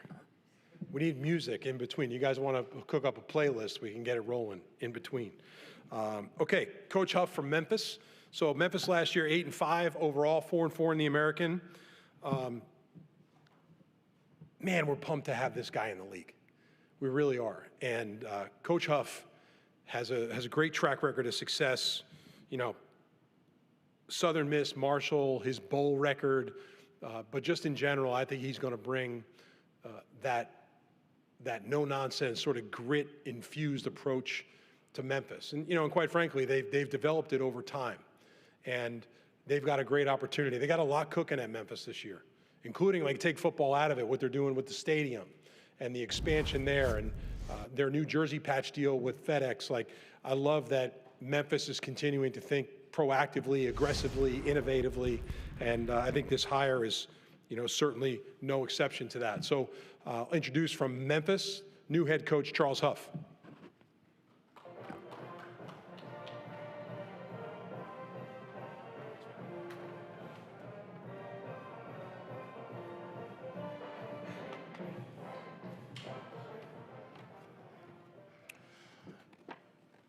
Well, first, let me say thank you to Commissioner for all the work that he's done, along with his staff, the tireless effort that goes into getting these days ready. Truly, thank you to you guys. I'm honored to stand here representing, in my opinion, the greatest university in the world. Not because I'm the head coach there, but because we got some really good people. On behalf of our university president, Dr. Hartgrave, Dr. Ed Scott, our athletic director, Ms. Kathy Salentic, our football deputy AD, our board of trustees, all of our donors, the FedEx family, all of our fans. I'm honored to represent this university. I'm standing on the shoulders of greatness. Before I got here, there's been a lot of success that has happened over the last 3 or 4 head coaches, which I am honored to be standing on what they have built. Everyone that's come up here has probably talked about excitement and how excited they are for the season. We are the same. I think there's a lot of excitement around our university and this season going on right now. Our commissioner spoke on our stadium renovation. Our commissioner spoke on our jersey patch. There's a lot of energy in the city of Memphis, which is good. But what we've got to do is we've got to be able to convert that excitement and energy into execution. We've got to be able to convert that excitement, that energy into daily improvement. We've got to be able to convert that same excitement and energy into suffering well through adversity that's going to hit this season. So yes, we're excited, and yes, we have goals, and all those things matter, but what we've got to be able to focus on is how do we convert that into daily progress, and ultimately, when we get into the season, execution. 71 new players. I've kind of become the Lane Kiffin of the group of 5, which is the portal king. But we got 71 new players, a lot of work to do. We've got a process that works. We've been through this before. Our process is application, not theory, so we're able to check it as we go. We're able to see road marks along the way and check our progress. We're able to check our progress in multiple ways. One of the ways our team finished this spring semester with a 3.54 team GPA. That's one of the ways to check. Do they buy into everything matters? Do they buy into the discipline that you got to have on and off the field? With that, we were able to win the Team Academic Excellence Award that the conference gives out, 2nd year in a row. Again, that's process and people, right? The process that we've instilled, but the people that were already at the university in the academic department. Ted White and his staff do a phenomenal job. We've brought 2 players with us here today, Mike Montgomery and Martine Woosma, 2 players that exemplify our team, 2 players that have taken extreme ownership over this team and leading them, helping them grow and develop. Both of them have bought into our culture, tough all day. They understand how to suffer well. They understand that coming together as a team in a locker room is the first step to being successful. The easiest way to separate any group is to divide it. And if we can be bonded together through the adversity, this journey will end up successful for all of us with some unbelievable created value. So with that, I'll open it up for questions. We do have microphones on either side, so feel free to raise your hand. We'll make sure to get one to you. Coach, we'll go ahead and start here to your right. Hey, Coach. Brad Walker, NGSC Sports. How you doing, Brian? I'm good, sir. How are you? Great. How does your own background, having served in almost every locker room, walk-on, captain, assistant, help you relate to today's players to the transfer portal era? Yeah, I think, me being in every seat in that locker room helps me relate to how those young men see their journey. I was a walk-on, so as the walk-on sitting there and they look at all the other players around them getting paid, sometimes their journey looks different than, it does for the guy who's making the money. The guy who's a backup, his journey looks different than the guy who's a starter. The guy who's in his last year and he's a starter and everything's riding on this season for him, in his family. I've been in that lane. So what I'm able to do is I'm able to reach them where they are. A lot of times, as leaders, we try to get people to come meet us and then we try to pull them forward. I believe in going back to meet them where they are and then helping them move forward. So that helps me be more transparent with them. That helps me be more relational with them. And ultimately, it probably comes off as more authentic to them. Coach, Jonah Dillon, Commercial Appeal. You talk about the Portal King building a team that way. What have you learned? Obviously, you've done that a couple times now. What have you learned about building a team when it's mostly portal players and has to come together quickly? It's easier if you can retain some. That's what I've learned. I think the first thing you gotta realize is it doesn't matter about talent if you can't get them to come together. For us, we've been blessed to be in a situation where we've been able to retain some, even though we've moved location, which helps. And that's the first step. I think, again, the second step in that is getting them to understand that we all have a lot of commonalities that we may not realize until we spend time with each other. And then finally, as we go into camp, is getting them to suffer well together. It's going to be hot. You're going to be leaning on your brother. Now that you know him, you have a little bit more appreciation for what he's doing. You have a little bit more appreciation for his journey, even though it's running parallel with your journey. So the biggest thing is you got to get them to come together. It won't work if they don't come together. The talent doesn't matter if you can't get it to jail. And I think that's a big piece of it. 10 years ago, we did it with recruiting classes, and you bring in a class, and that class would stay together 2 or 3 years, and then by the time they became seniors, they were kind of the leaders. Now we've got to try and get 71 of them to come together in 6 months, not 4 years. But I think we're on the right path. I think our players in the locker room have taken a lot of responsibility and accountability to do that. We're probably ahead of where I thought we would be at this point because of the players taking ownership of it and really understanding the value it can create for them. Hi, Coach. Ken Kreitzer, CamVets Media. We cover Army. When we cover college basketball, I've seen teams that started with entirely new rosters in the summertime, and it took virtually till February for them to start to play well as a team and compete. What are some of the measurement points, you kind of spoke to them earlier, that you look for in trying to bring a team together so they can play well and compete at the level you'd like them to? Yeah, I think it's kind of like dating. You got to spend time together. You got to be around each other. The beauty of it for us is we have unbelievable facilities, so our guys are in our facility all the time, whether it's hanging out in the weight room, whether it's on the field, whether it's in the meeting room. And I think the more they spend time together, that connectivity will be huge. Our guys have done a phenomenal job this summer of just getting extra work in together, the receivers and the quarterbacks, the DBs and the linebackers, the O-line and the D-line. Spending time together, not just what's on the schedule as this is what's mandated, here's your lift, here's your meeting, but they're doing stuff on their own on the weekends. I'm a office rat, so I'm in there all the time. I have the beauty of my office overlooking the indoor, and on a Sunday afternoon, it looks like a Tuesday afternoon because there's so many guys in there getting work, being around each other. And I think that's what it takes. You can't gel if you don't spend time together. And in today's world, everyone lives separate. Everyone's kind of post-COVID. Everyone's kind of has their own worlds. You got to make them come together. And I think our players have really bought into that and understand that. I think that'll help us as we get closer to the season. Hey, Coach, Brandon Pockers with the league winners. You talk a lot about your transfer portal approach. Over the course of the spring, what was the biggest growth you saw from an overall team perspective, whether it be offense or defense? And now, as we head toward summer and fall camp, what is the biggest thing you're looking for that you want to see this team grow at ahead of the season opener?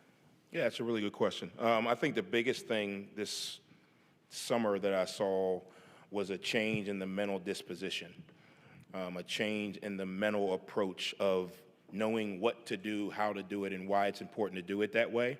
It's what you learn in the spring. And then in the summer, you learn the mental focus of I have to talk to myself, not listen to myself, right? I've got to tell myself I have to get extra work in. I've got to tell myself I've got to get my academics done. I can't listen to myself and say, oh, well, it's the summer, I have time.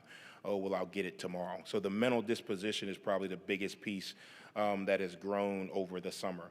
Moving into the fall camp, what we're looking for now is consistency and execution. All the games are going to come down to how well we prepare, how hard we play, and how consistently we execute. So it doesn't matter if we play on the West Coast, the East Coast, North, South, night or day. Ultimately, going into fall camp, we're training that modality, right? How hard are we going to play? Well, that depends on how hard you practice. How hard do you prepare? Understanding that it's not just watching film, it's taking care of your body, it's getting the rehab in, it's getting your sleep in. And then how consistently can we execute? That's what we got to go through the next 30 some odd days before we get into the season and figure out. I've got to be able to execute consistently day in and day out in order for me to expect that to happen on game day. Yeah, Charles, Barry Trammell with the Tulsa World. I think 2 years ago, out of the 14 coaches that are here today, there were only 3 that were here. So it's a pretty transient conference, has been a transient conference for football coaches. Some of those guys were fired, but 4 of them got power jobs in the last offseason. What does that mean in terms of opportunity for you guys, you current coaches? Does it mean the landscape's open to fill the void of programs losing continuity? Does it mean a big platform for you to move on? How do you see the transient nature that's become in the American coaching realm? Yeah, I can't speak for any of the other coaches just because I'm not sure of their situation. But for me, I'm in the best situation possible. I'm in a vehicle that has the resources, that has the platform, and has the opportunity to continue to grow. So hopefully I'll be standing here 1 more, 2 more, 3 more years, and then I'll be standing in a Power 4 conference with the same logo on, with the same people, with the same president, with the same AD, and hopefully some of the same players. Because I'm in a vehicle that can do that. I can't speak about anyone else's vehicle, but the vehicle I'm in, I feel really good about. I feel really good about not only tomorrow and fall camp and this season, but for the next 10 years. And when you find a house that you can renovate and you can add to and you don't have to move 10 times, I think you stay in it. But I can't speak for any other program because I don't know if they have that type of support. I don't know if they have that type of leadership. But for us at Memphis, we have really good people from top to bottom. And if we continue to press forward, we'll all get to where we ultimately want to be together in the same uniform. Coach Cuthbert Hutton, Black Knight Nation, given your success with the transfer portal, preseason predictions have Memphis right at the top of the American Conference, especially in terms of defense at every level. How do you as a coach work to temper your players' maybe not expectations, but the pressure or the presumption that, well, we're already number 1? How do you manage that with your team? Yeah, well, first of all, pressure is earned. You earn that. It's a right to feel pressure. Pressure to unprepared teams and people seems like it's heavy, but pressure to the prepared is an opportunity. The other part of that is I love you guys, and you guys do a great job of predictions, and I don't know if anybody gets held accountable to those predictions at the end of the year, but you guys do a great job with it. It creates energy and excitement for our fans. But the reality of it is you can evaluate our parts. You can't evaluate the sum of our parts. You can't predict how our O-line is going to come together. You can't predict how close our linebackers and our wide receivers are. You can't predict that. So, yeah, you can evaluate the parts. You got a really good defense. You got a really good offense. You got 2 quarterbacks that come from wherever. You got this, punter. You got this kicker. But you can't evaluate or predict the sum, right? And that's what ultimately goes out there on Saturdays. It's the sum of those parts. It's those parts working together. It's those parts battling through adversity. It's those parts suffering well together that makes the season. So I respect the evaluation and prediction of our parts. We control the sum of those parts. Frank Bonner, Daily Memphian. I know you still got fall camp to get through, but right now, today, what percentage of your roster do you feel like you have a good idea of who your starters are going to be? Is there a number less than 0? I mean, I don't know. And the reality of it is because I don't know what tomorrow holds. I feel good about guys, and we talked about it. We wanted to figure out who were guys that can consistently execute. We feel like we have a group of those guys, but I don't know what's going to happen on the first day of camp. When I was at the University of Alabama, the first year, we lost a middle linebacker in camp. And Coach Saban said that day, that's going to change the narrative of this season. And it did. So I don't know. I can tell you who may run out there first for the first team reps, which means absolutely nothing until the 29th. There's going to be some guy that's going to battle. We got a quarterback battle. It's one of those guys is going to have to be the backup. Now, in the first play of the first game, we're going to run them both out there together. So you can say they both started, but I can't honestly tell you. And I've learned over the years, I've grown. I've learned over the years that you can't worry yourself with things out of your control. You got to focus on what you can do today to improve. You got to focus on what you can do today to get better. Have a plan, right? So when I say have a plan, hey, here are a group of guys that we may think can play for us. Who runs out there first, we'll have to wait till the 29th. But, hey, here's the group of guys. And then who are we developing in case this group, gets hurt or in case this group, goes left? That's more of our approach rather than, who are starters and who's a backup. We feel we have enough guys to execute consistently with right now. 29, 30 days or whatever we got left, that group can change. Could add to it, can subtract from it. That's part of the journey that you go on. Hey, Coach Brian Moss with Tiger Sports Report. Talk about your offensive coordinator, Coach Decker. You liked him obviously enough to bring him in, but has anything surprised you now that he's here and you see him working with the players? The only thing surprised me is he wears a visor. Outside of that, he's got really good relationships with our players.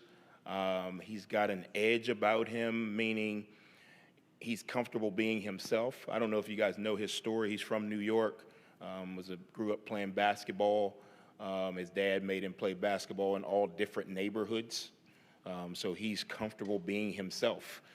He doesn't try to, okay, hey, I'm hanging with the guys that are from Memphis. I'm acting one way. I'm hanging with the guys that are from, ODU. I'm acting one way. He's himself. And I think that allows him to earn respect from the players. The other thing is he's consistent. They probably say he's a little bit of a butthole to them, but he's that every day. And I think they love the fact that he's that every day. It's not one day he's going to be okay with us not, performing well or to a standard, and the next day he's all over us. He's all over them every day. And I think they respect that. And then obviously his offensive mind, his presence. He's really good with the X's and O's. He knows how to get his system and his guys open and attack defenses and protect against deficiencies. So I think he's going to do a phenomenal job this year, continuing to build those relationships and leading our offense. Coach, we appreciate your time. Thank you so much. Thank you, guys. Appreciate you guys being here. Appreciate all you do. Look forward to the season. Go Tigers, go.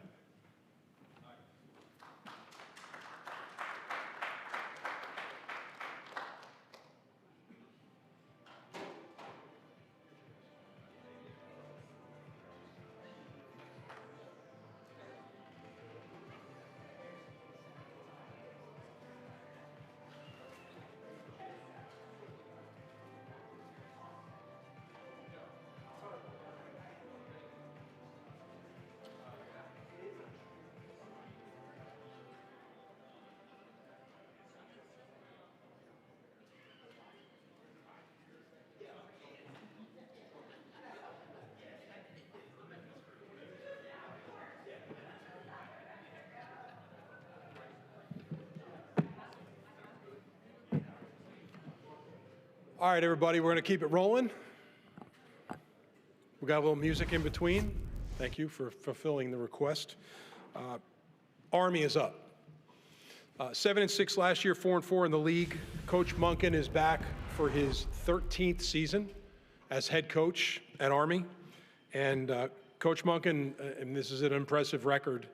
We have a lot of coaches like this in the league, but 89-63 while leading the Black Knights. In my first year as commissioner, Army won the American Conference Championship in their first year as a league member. And I mentioned this earlier, so sorry if it's redundant, but I get asked that question a lot, is how did Army win the conference against a really good Tulane team that sent a lot of players to the NFL?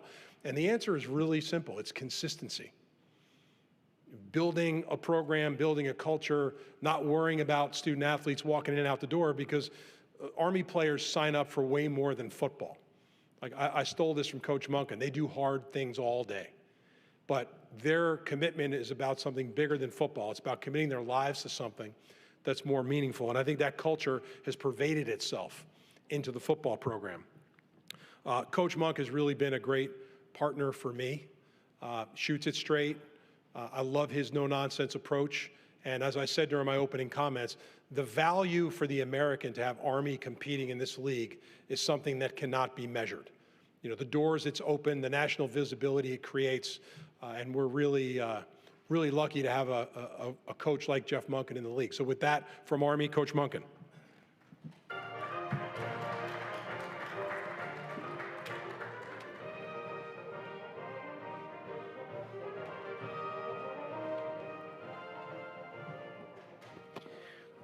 Afternoon, everybody. Thanks for being here. And on behalf of our, as Tim had mentioned earlier, Lieutenant General Steve Gillen, he's our superintendent. He's is getting ready to retire. In fact, we're going to have a change of command ceremony in a couple of weeks, and we're sad to lose him. He's been just a tremendous leader for our institution and for West Point. But on behalf of General Gillen, our superintendent, our commandant, our dean of the academic board, our athletics director Tom Theodorakis, who's here, the United States Corps of Cadets, our team, and the over 1 million men and women that serve in the United States Army. We're just very pleased to be here and appreciative of the opportunity to be a part of the American Conference. Thanks to Tim and his staff and all that they do. This is a first-class organization and a first-class conference. There's a lot of attention that is directed toward the power conferences, the autonomy conferences, but I will say that this league, the staff, Tim, the people that operate this conference, the members, the member schools, the coaches, the teams, the commitment to excellence, the commitment to top-level athletic programs, to mirror the top-level academic programs at the institutions is unrivaled by the other group of 6 conferences. And in fact, I don't know that we can even feel like we're in the same conversation. There's something different about the American, and it was certainly very desirable, a desirable landing space for us as an independent for so many years to be able to join the American Conference, and we're incredibly honored and privileged to be a part of it. So appreciate all the members of the media being here. Obviously, there's a lot of sports to cover. There's a lot of football teams to cover, and we appreciate you being here and covering this league. This is a very talented league. A lot of great players, very well coached, incredible coaches.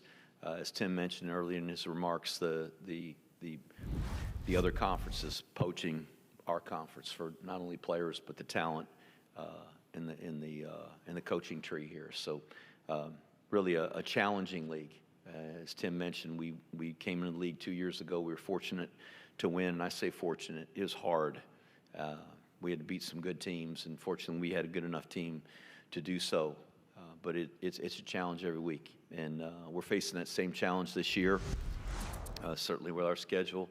and the teams that we'll be facing. We do face some of the teams in the league this year that we haven't in the first 2 years. So this will be the first time for us playing teams like South Florida and Memphis, and certainly they're both very talented teams and well coached. So we've got a tall task at hand, but I'm really excited about our team. We've got 2 of our captains here, Brady Small from the state of New Jersey, Owen Walter from the state of Illinois, and back home, Stephen Nadozi from Fort Worth, Texas. 3 great captains who have done a really remarkable job of leading our team in the offseason and preparing our group of guys for the upcoming year. Obviously, preseason camp right on the horizon here, just a week and a half or so away. We're excited. Like everybody, the energy and the spirit and the excitement of a new season, I get that every year. And I've been around football my whole life. My dad was a high school coach, and been coaching a good while. But it never changes. Every year, it's that same feeling, that excitement, and I can't wait for it to get started. So we certainly have those feelings right now. We're just finishing up our summer back at West Point.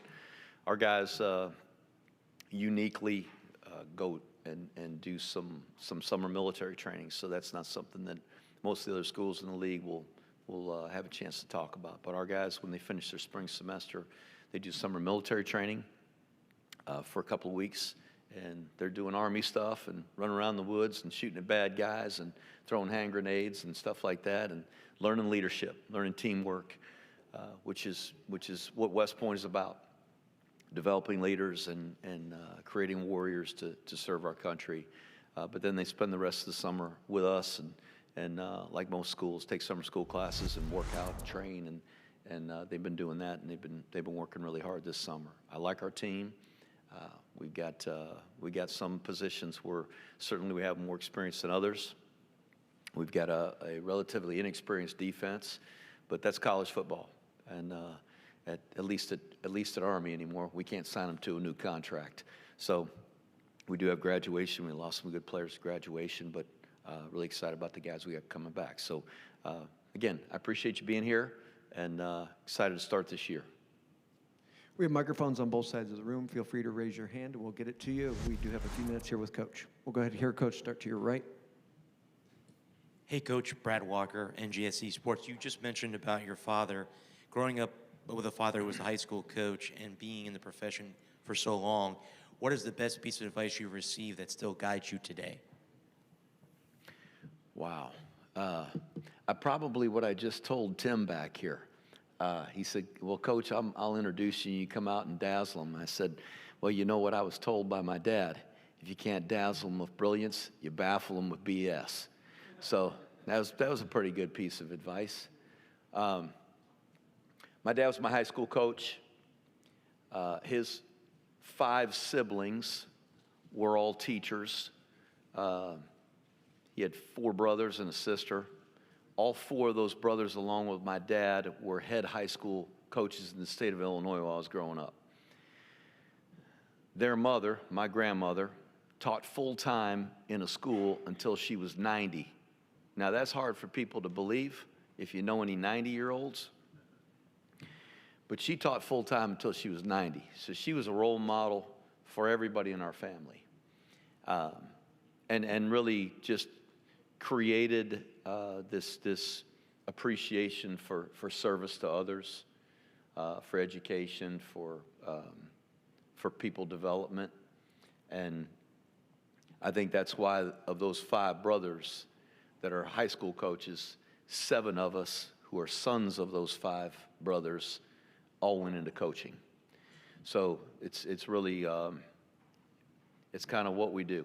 But I think seeing my father, and I can't speak for my cousins, but I can only assume that just seeing the impact that they had on young people and on communities, the opportunity to serve others and to create an experience that people wouldn't have without high school sports, I think really inspired me and my brother and my cousins to want to go into this profession.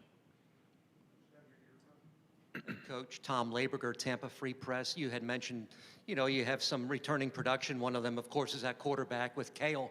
And if you could talk about what he has brought to the program. I believe entering his 4th season now, and you could talk about how he broke through last year as a starter, and frankly, how he just continues to run the offense the way he has.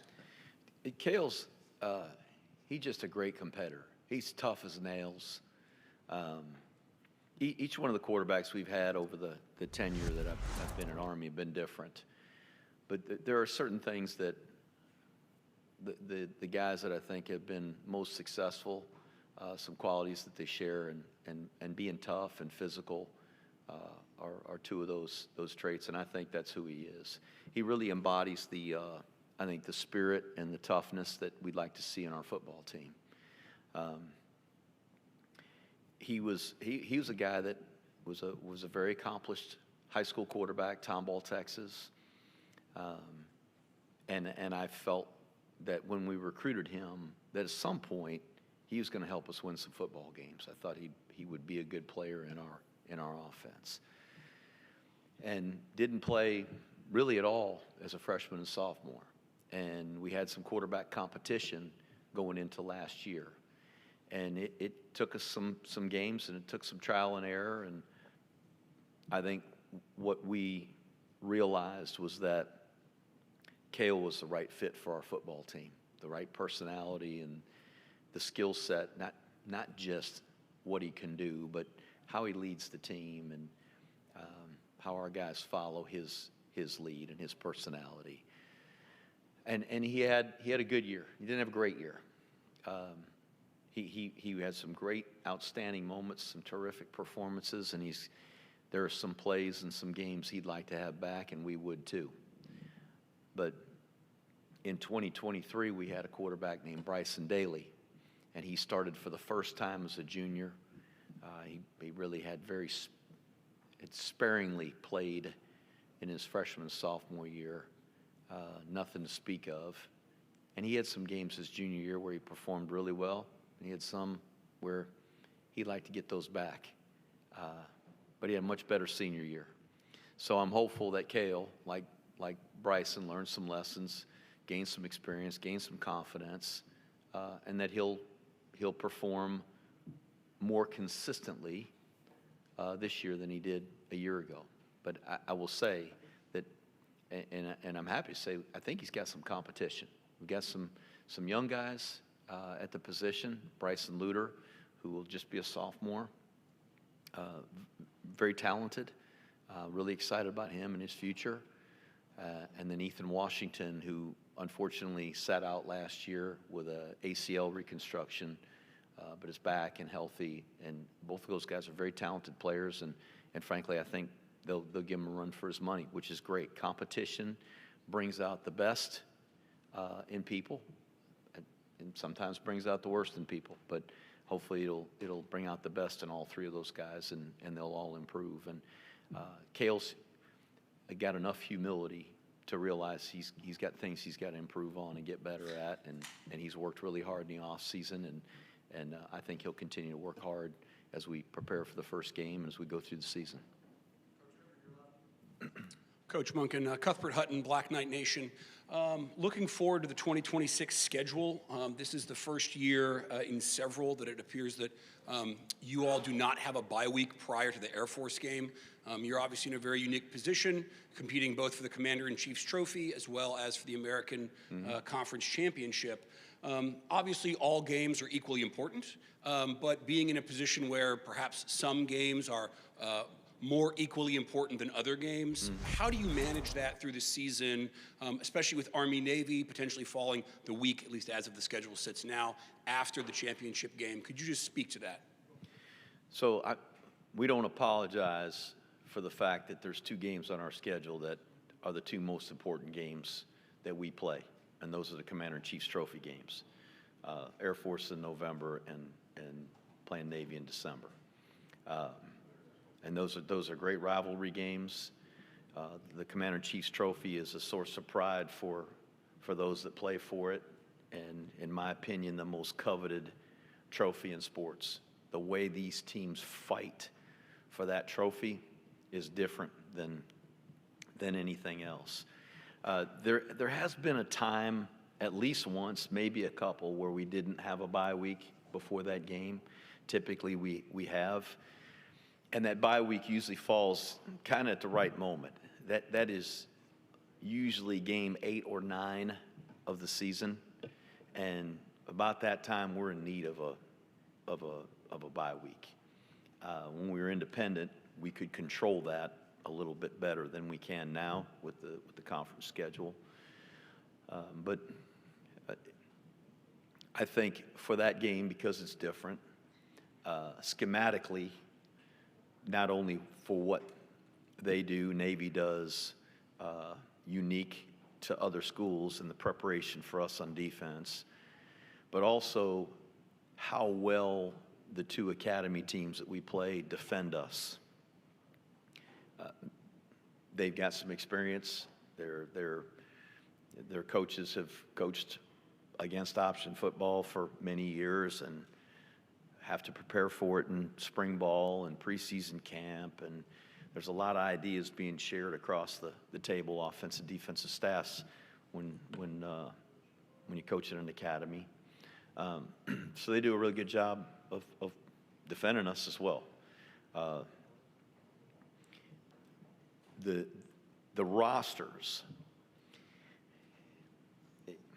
there's competition for recruits out there. But what happens with the academies, because we don't offer NIL, because there's not a transfer portal for us to go to and turn to,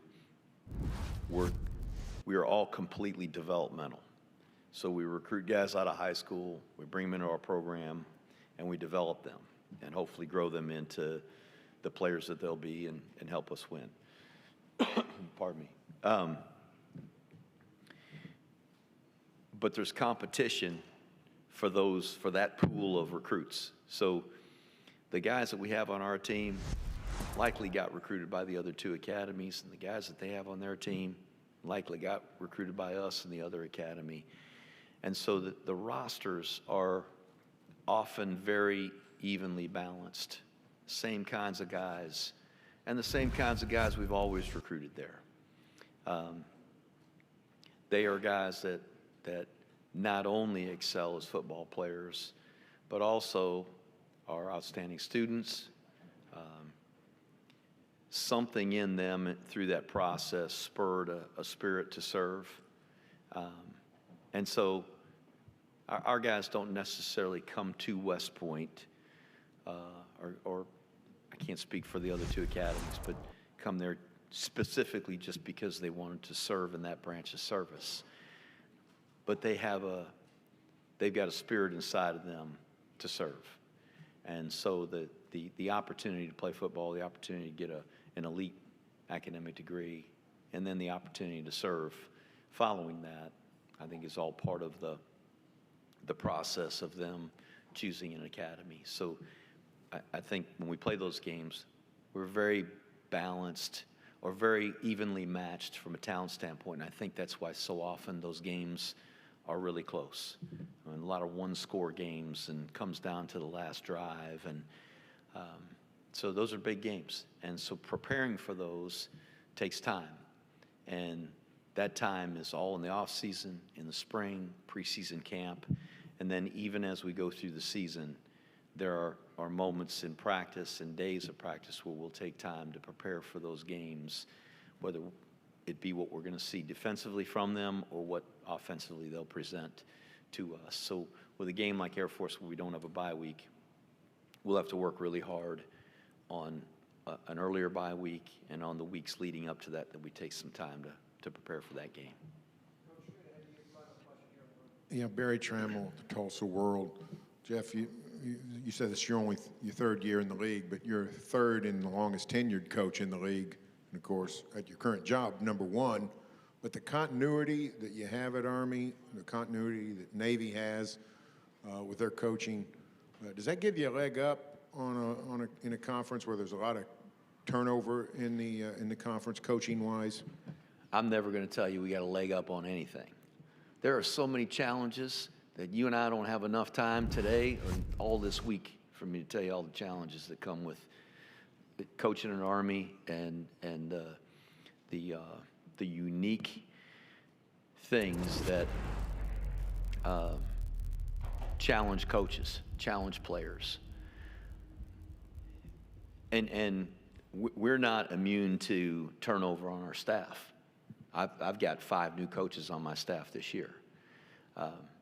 Coaches that leave for head coaching jobs, leave for coordinator jobs, NFL jobs, power conference jobs, which is great that they have those opportunities. And I'm not trying to push them out the door, but certainly I'm happy for them, for their families, for the opportunity they have, and proud that those organizations think enough of our coaches that they want to come recruit them, they want to hire them. So we have turnover on our staff. And I've been there going on my 13th season, and we've got 2 coaches on our staff that have been there the entire time. Sean Saturnio, who's our special teams coordinator, and John Luce, who coaches our outside linebackers.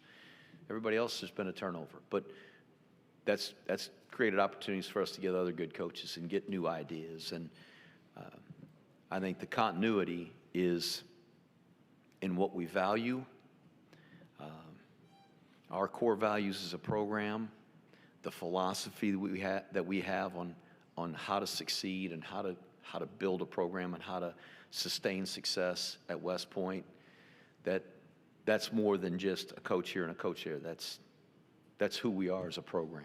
So as long as that stays consistent, then when someone new comes into the program, be it a coach or a freshman football player or support staff member, that their values align with ours, and that they operate in a way, whether it's as a coach or as a player, in their role within the values and our philosophy at Army football. And I think that's building that is difficult, sustaining that is difficult, but we can't ever take for granted that that's just going to be assumed and people will learn that. We teach that, we practice that, we instill that in everybody that comes into our program. Coach, thanks so much for your time this afternoon. Appreciate Thank you. Be Navy.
All right, everybody. I get to introduce Coach Alex Mortensen for the second time today. Introduced him earlier, but it actually wasn't his turn. I had my cards out of order. So Coach Mortensen enters his first full year as head coach with the interim tag dropped. He obviously joined and took the position as interim head coach in the middle of last season. I actually, as luck would have it, I was in Birmingham for his first game and watched him beat Memphis, and the team beat Memphis, and naturally it was really exciting, and I think they had a real boost as a program from that game. But for one, Coach Mortensen brings a unique blend of talent to the position, not only his experience as a coach, but certainly as an analyst and all the things he's done in other places. So he's been a really a good addition. Like, he's spending a lot of time sponging it up and absorbing what we do as a conference, but I know he's got a plan and he's got a vision for UAB. So we're excited to introduce Coach Alex Mortensen from UAB.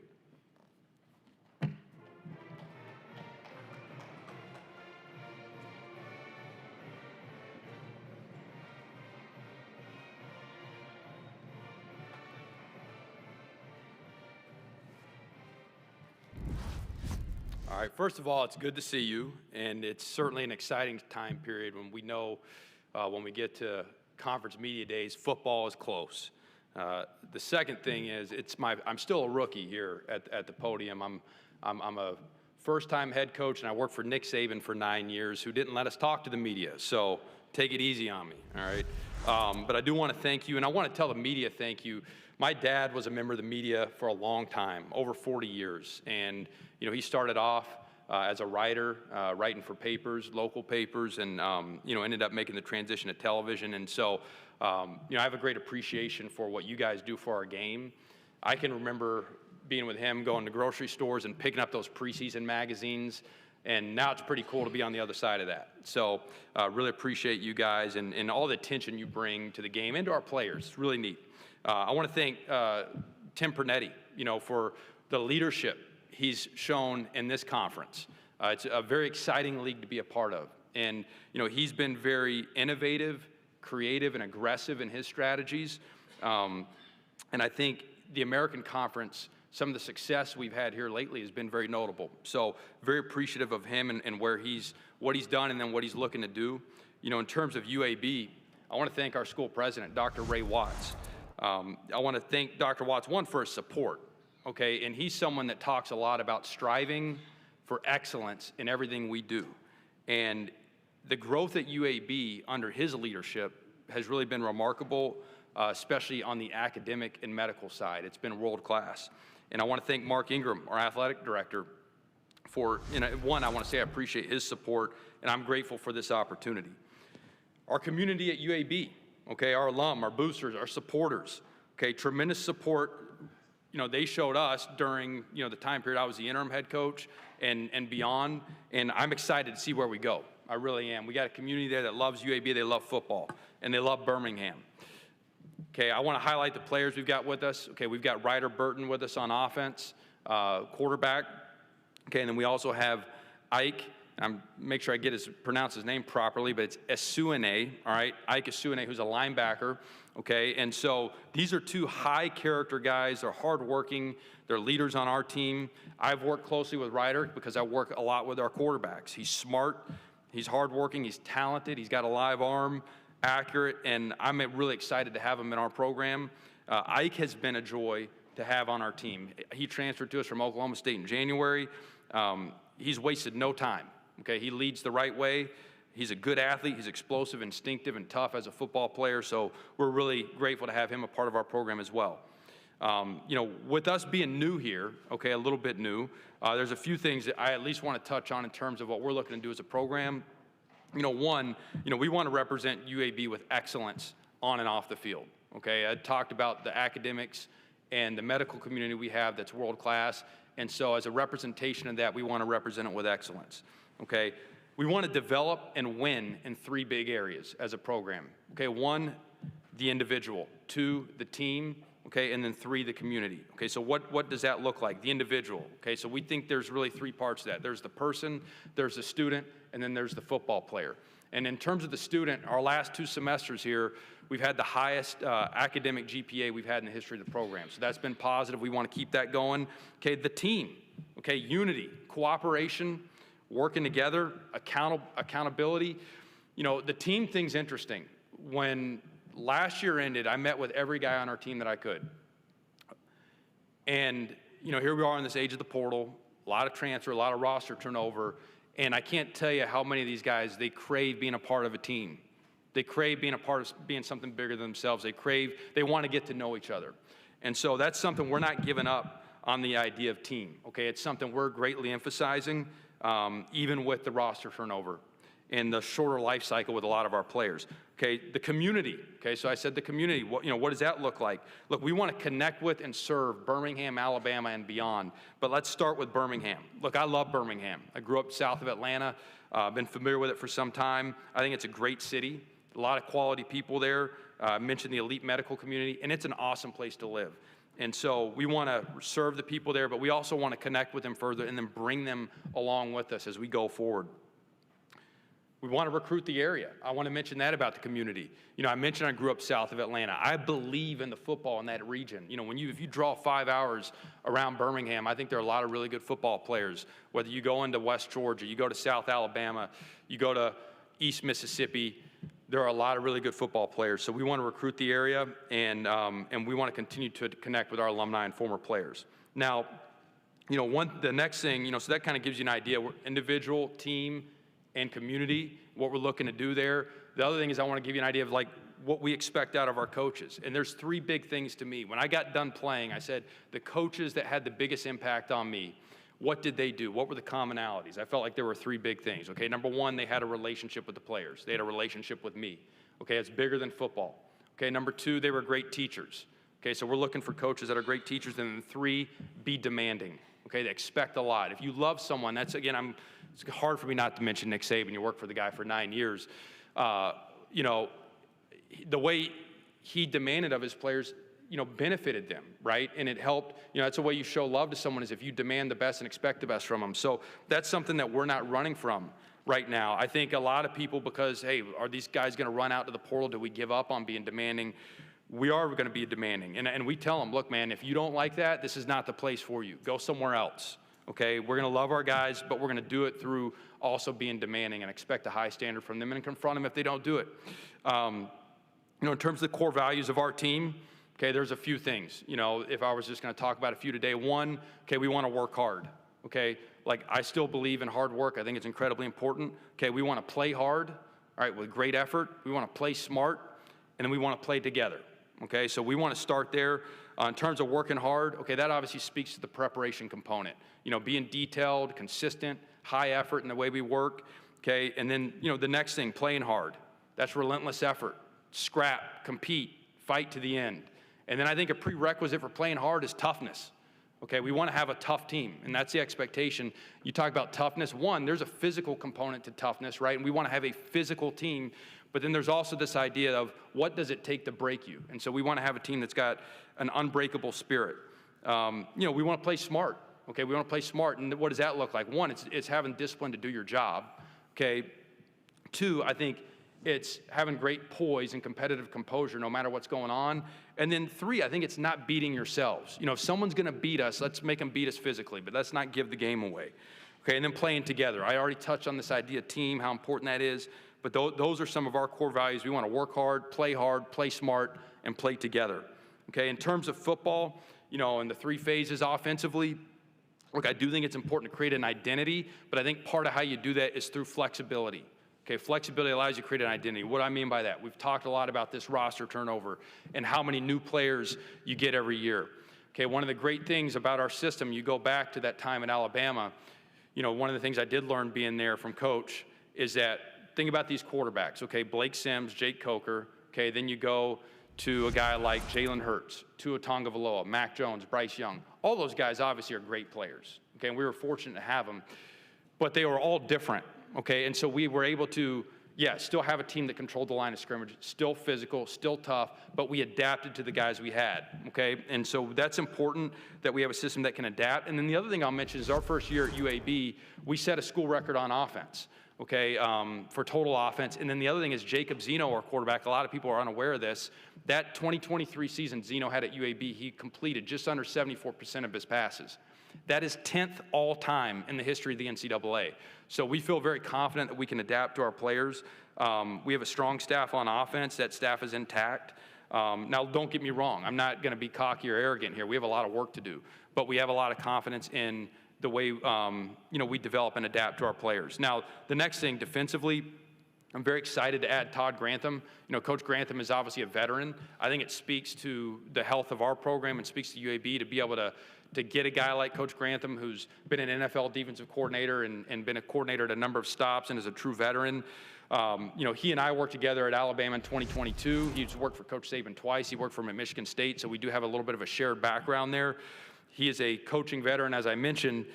What I really like about him, I think he's smart. I think he knows football. He is flexible, right? Like we talk about the flexibility thing on offense. I think it's important also to be flexible on defense because you don't know what your team's going to look like every January, so you got to be able to adapt to it. He connects with the players. He has a relationship with them. And then finally, he is demanding. We talked about that earlier. He's a demanding coach that's going to expect the best of the guys. That's something I love about him. So we're really excited to have Coach Grantham here. John Jones is our special teams coordinator. He's in his third year as being the coordinator at UAB. You know, we've retained John. John's a really bright, good young coach that, you know, I'm really excited to work with again and really enthusiastic about what we're doing there. So in terms of expectations, okay, expectations, you know, I kind of talked about this a little bit at my opening press conference back in December. Look, we know there's work to be done in the short term for the 2026 season, a lot of work to be done. Okay, and then there's also a lot of work to be done to close the gap as a program, to get the program where we want.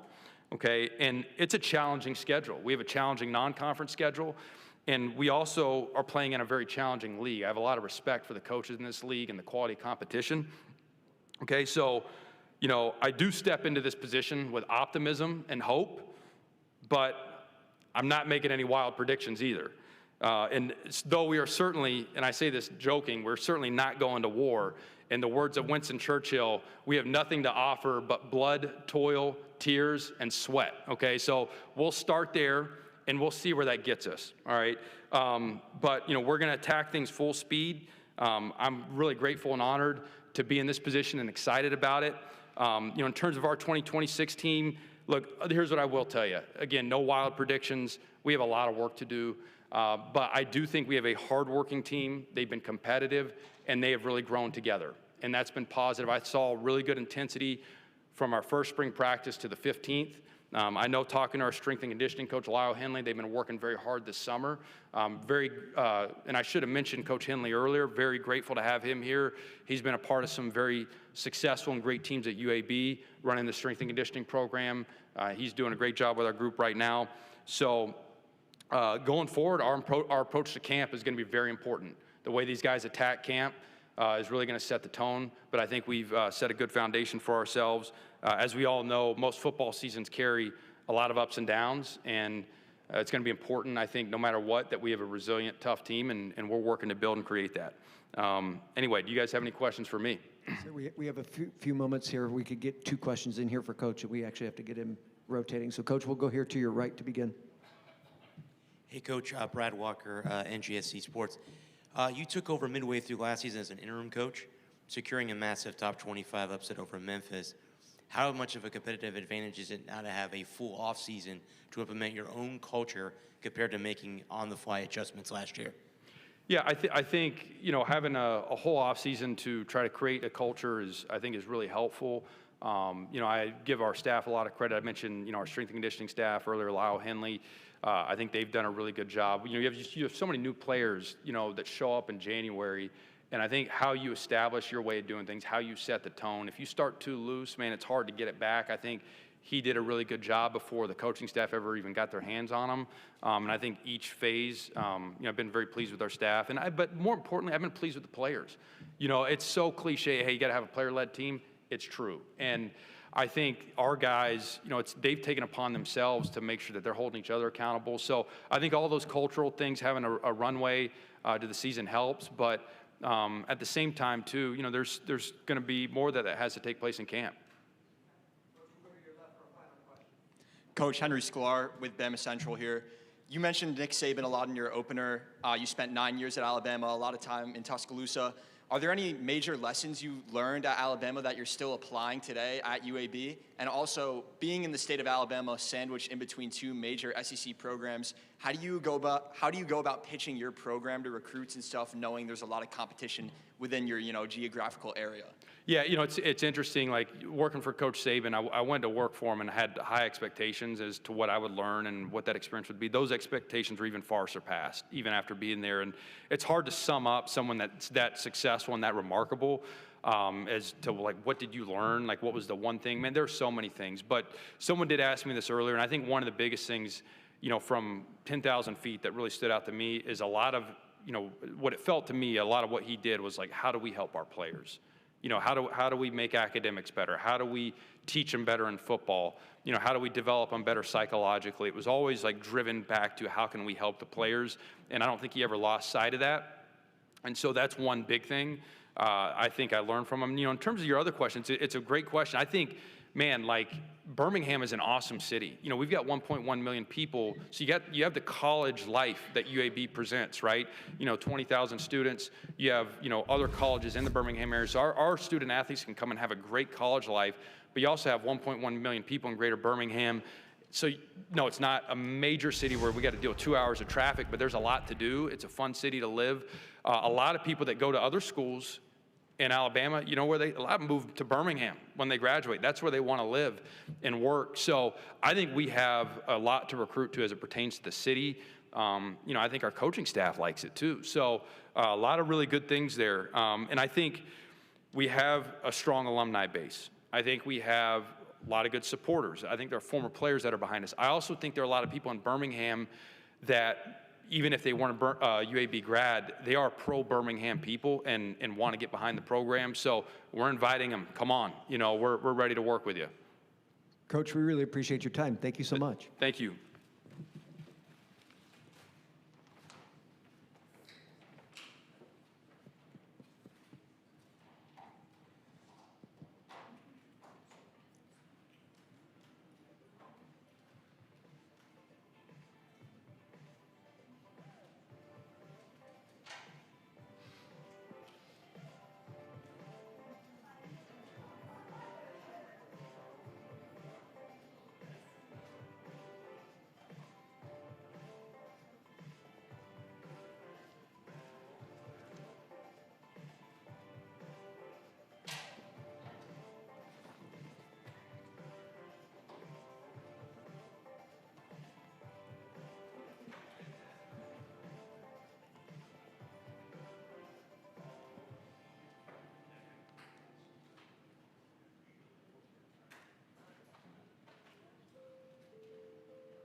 All right, y'all. Zach Kitley from FAU. So Coach Kitt's in his second season as head coach at Florida Atlantic after arriving from his alma mater at Texas Tech. And he had a couple stints on the staff there, has a lot of experience working with high-level players, is known as one of the more innovative offensive minds in college football, and we're really lucky to have him. I think he also might have the moniker of being the youngest head coach or one of the youngest head coaches out there right now. But certainly has a lot of experience and really brings something great to the American. He's also the only coach in the league, makes me look short in a photo, but I won't skip the photo. But just in general at FAU, President Hasner and, they're in the middle of an athletic director search right now. They've made real investment in athletics there. And as they know, too, typically the way things go are the way things football go. But they're serious about success there. They've had bites of it in the past, and they've seen what's possible. But certainly bringing someone of Coach Kitley's caliber to FAU and to the American, certainly a blessing for us. So with that, I'll introduce Coach Kitley from Florida Atlantic.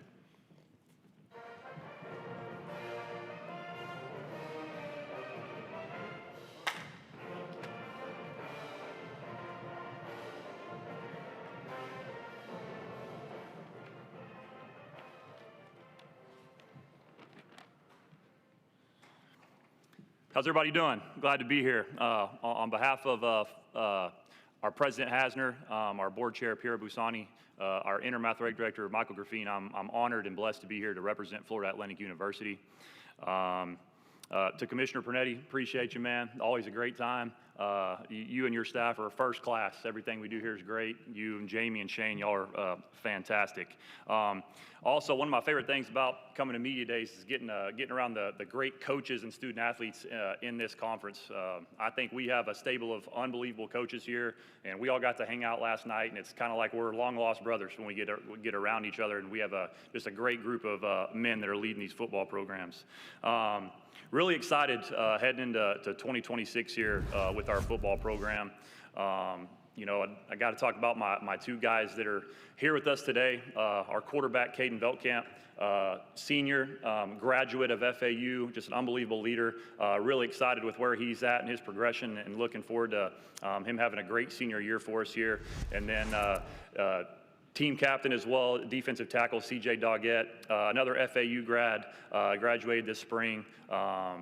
Two unbelievable ambassadors for our football program, just terrific people more than football players as well, but really glad they're here representing our football program as well. Excited about, you're going to hear me talk about two words, retention and continuity. Those are two words we've used a lot this year heading into this football season. Extremely excited about the retention that we were able to have. We're one of the most productive teams returning when it comes to offensive and defense production on both sides of the football, so extremely proud that we're able to retain our best players, as well as our coaching staff. It's pretty rare in today's day and age to not have any staff turnover, and for us to have full staff continuity heading into 2026 is super special as well. Again, just excited about where we're heading here at FAU. Looking forward to a great 2026. And with that, I'll open up for questions. We have microphones here on either side of the room. If you have a question, feel free to raise your hand. We'll make sure to get it to you. Go ahead here, Coach. We'll start here to your right.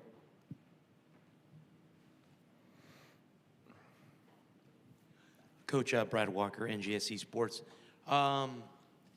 You've maintained a very hands-on, old-school approach to recruiting. How does this personal touch benefit the program and help you find the right fit for your system? Yeah, I mean, I think first and foremost, you got to recruit the person before the player. And I think that, you know, we call it character analysis. We try to really dive into who you are as a person before we find out what kind of football player you are. I mean, clearly the tape's got to match up, but we want to kind of, you know who you are as a person outside the building, what kind of guy you are. And I'm a relationship-based guy. I like to get to know my guys. I'm an open-door head coach. I want people to always be around. The more I can be around you, the better relationship we're going to have, and the more we can lean on each other when times get tough. And so that's just our approach and how we go about it. Leo Haggerty, Amped Up Sports and Draft Nation here in Tampa. Coach, obviously you want every player to get better from year to year. You brought two with you who really have to have good seasons, but are there one or two players on each side of the ball that really have to step up for FAU to have a successful season? Yeah, I mean, I think, I heard this from Coach Harbaugh talking about the tip of the spear being the offensive line, and I think that's such a great quote. So the tip of the spear for us has to be in the trenches on offense and defensive line. Again, it helps having one of the best players in the country as a defensive tackle coming back for year two for us here. But we were able just to surround more people on that defensive side of the defensive line as well as offensive line. And so I think those two units are going to be key to our success this year. Hey, Coach Tom Laberger, Tampa Free Press. If you could talk about your relationship with Caden and how neat it was to kind of come back to him after a couple of years, because you've known each other, what, 5-6 years through a couple institutions? Yeah, I guess we got to know each other in 2021 whenever I was there at Western Kentucky, and he was winning state championships in high school. Man, it's been great. He's just an unbelievable guy. You know, I've been talking to a lot of the media today clearly about him a lot, and what I tell everybody is he's just such a good dude off the field, and everybody on the team loves him. He doesn't just have a clique where he only hangs out with the other quarterbacks or the receivers. Like, he hangs out with everybody. He knows everybody. He gets everybody involved, and I think that's what's cool. You know, I mean, I remember, again, watching him win a state championship there in Kentucky high school football, whatever that was, 5-6 years ago now, and seeing where he's at now has been really cool to be a part of his journey. Brandon Pockers with the league winners. You talk a lot about returning production, and one of the biggest producers that you have returning is wide receiver Easton Messer. Talk about the importance of him to not only your offense, but also to your special teams. Yeah, I mean, he's a dynamic football player. From a quarterback standpoint, I mean, I can tell you that he's that go-to guy. When you don't know where to go or maybe the defense is confusing you, let's just find number 8 and get him the ball. So he's great to have him there. And then again, you talked about special teams. I mean, he's one of the most dynamic return men in the country. We saw him do it at punt return last year, and he could do kick returns as well, which he did at his time at Western.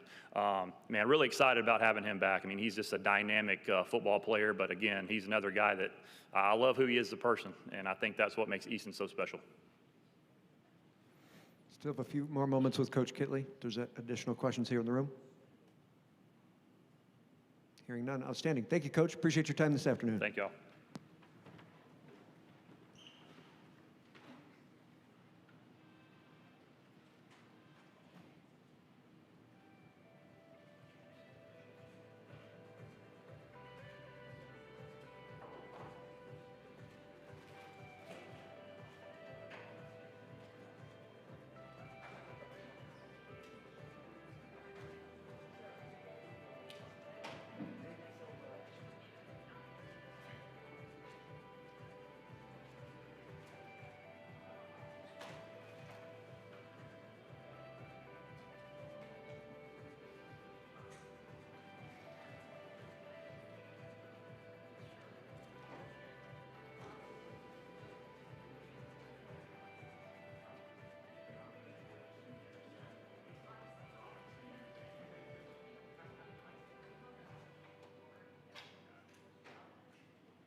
Wow.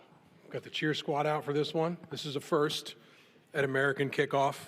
Good to see you guys. All right, our last coach for the day is Brian Hartline from USF.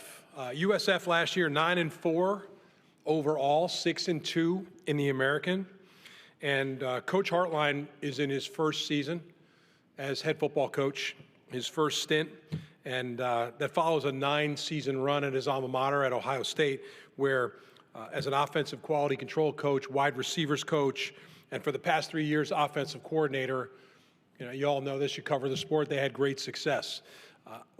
For us as a conference to get someone of his caliber and his experience in the league reinforces what we talked about in our opening comments, that like coaches may come and go, but in the end, this place has become, you know, a destination where we get high caliber talent in the door and they take great strides with their program. So they won 6 bowl games in the national championship while he was on the staff at Ohio State. And I don't think we can bring someone with any deeper experience at the highest level of college football than Brian. So with that, you know, we got a lot of, this is a local group now. We got the local guy.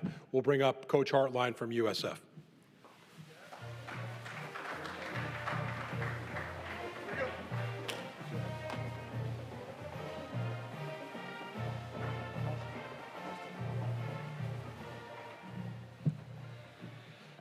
Your day's almost over. Hang in with me.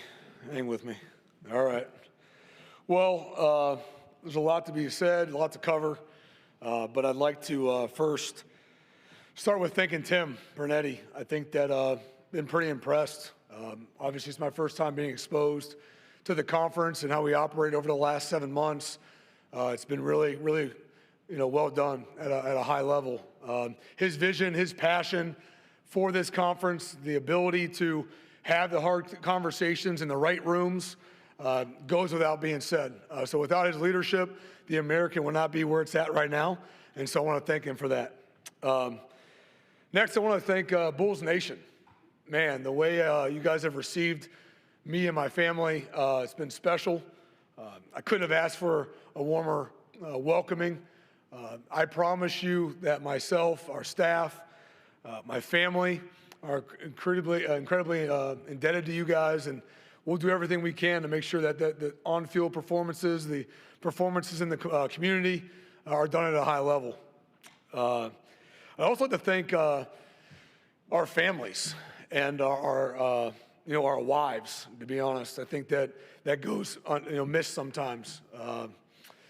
They allow us as coaches to attack and invest into these young men day in and day out, 7 days a week, 24 hours a day, and then still hold everything down at home.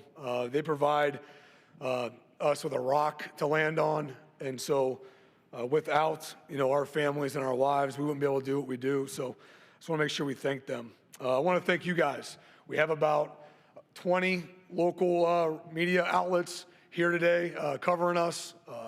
I love the excitement.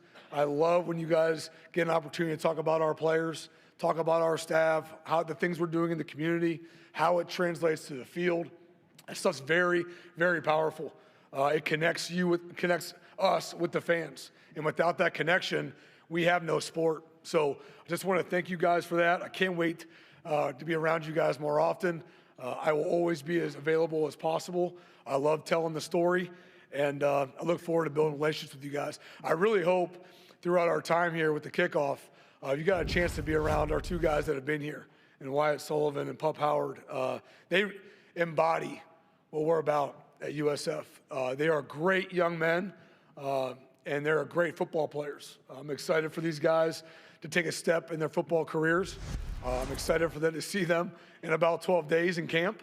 But they are great football players, and they're even better people. I look forward to you guys getting to know our players. They resemble our players, and we get a lot more of those kind of guys. So I appreciate that. I want to say this, too. I really want to thank, Rob Higgins and Derek Brooks and Coach and President LeMahiam. Without those 3, we would not be better positioned at USF to take on the changing landscape of college football. Without them, we could not be positioned the way we are positioned at South Florida to be successful. listen, we know college football is changing and fast. I mean, I haven't checked Twitter in 10 minutes, but it probably changed again. So we've got to do a great job being out in front of it. We have high expectations and high goals at South Florida. And it's all because of Rob Higgins, Derek Brooks, and President LeMayam. It's really, really important. So I want to thank you guys for their support and the board, frankly. It goes all the way up the chain. So without that, we wouldn't be able to be as positioned as we are at South Florida to be successful without them. You know, it's been a heck of a calendar. Starting in January, really starting in December, with conversations with Rob Higgins and, being met in Columbus, Ohio, and having conversations. The conversations then became with my wife on making the change. We're looking for a place that really, in my opinion, in our opinion, my wife and myself, that's really all that matters, where there wasn't a ceiling. And there's lots of variables in college football, rev share and media rights and media markets and where you're located and resources and buildings and staff and allocation and rev share. There's so many variables in college football that really attribute to your odds of winning or losing. And for us, we want to make sure if we were to choose to lose or to leave Columbus and to go on a different path, we want to make sure we go somewhere where really the future was limitless. And we had to believe that. Now, every variable at South Florida may not be perfect by any means, and they aren't a lot of places. That's why people haven't won at the level at which they want to win. But South Florida, here at South Florida, we have everything we need to be successful and win on a consistent basis and win at the highest level in college football. We have to earn that right. We have to earn that opportunity. But there is an opportunity to earn it, and there is an opportunity to win it. And that's what we were looking for. And the staff believed in it. The players believe in it. Our work is representing that. And so we look forward to chasing those high, lofty goals day in and day out as we move forward. So through the calendar, just let it buzz through some of this. And we'll take questions at the end. I have no problem with that. We first started on arrival building a roster. We had a lot of guys that were trying to figure out some stability for their own lives. Like, who's my coach? And where do I want to live? And is there opportunities other places? There's so much going through their mind. We did a great job having honest conversations. And we had a lot of great guys decide to come back and stay with South Florida and trust in us and allow us to try to pour into them. But we did have 62 newcomers through the month of January and a little bit after that. Did a great job having honest conversation in those conversations. We want to make sure that when they did show up, we weren't a different person than we were in those 48 hours, quote unquote, recruiting them through the portal process. We were very clear, very transparent, trying to paint the picture of how it's going to look in the building at South Florida. And a lot of guys, 62 new guys, picked that. We made it very clear it was most important, both staff and transfer, that we had to win over the current roster. It's their room. It's their locker room. It's their stadium. It's not ours. We do not own it. We do not bled. We do not sweat to earn that respect. So we set out on a mission through winter condition to kind of earn that respect, right? We try to, AT and our strength coach, amazing. He's done an amazing job. He came with me from Ohio State. We have a vision. We had an aiming point that we were trying to hit, and he was very clear, even clearer than me sometimes. I'm always challenging him, like, man, doesn't he deserve this? No, coach, no, he's shooting me down. So pretty refreshing, but he is responsible for the culture we have built to this point and the guys' mentality to this point. And it's our jobs as coaches to make sure we continue that into fall camp. But we attacked it. Use mat drills, use motivational opportunities, of cleaning the building if we're late. You just never know. There's ways to enhance mindset. Then we got into spring ball, all new offense, all new defense. These guys were trying to figure us out as coaches, and there was a lot of buy-in, and there was a lot of growth through spring, and then ultimately a spring game that I was pretty happy with, which we could, finishing up spring. One thing that they've done a great job here was academically.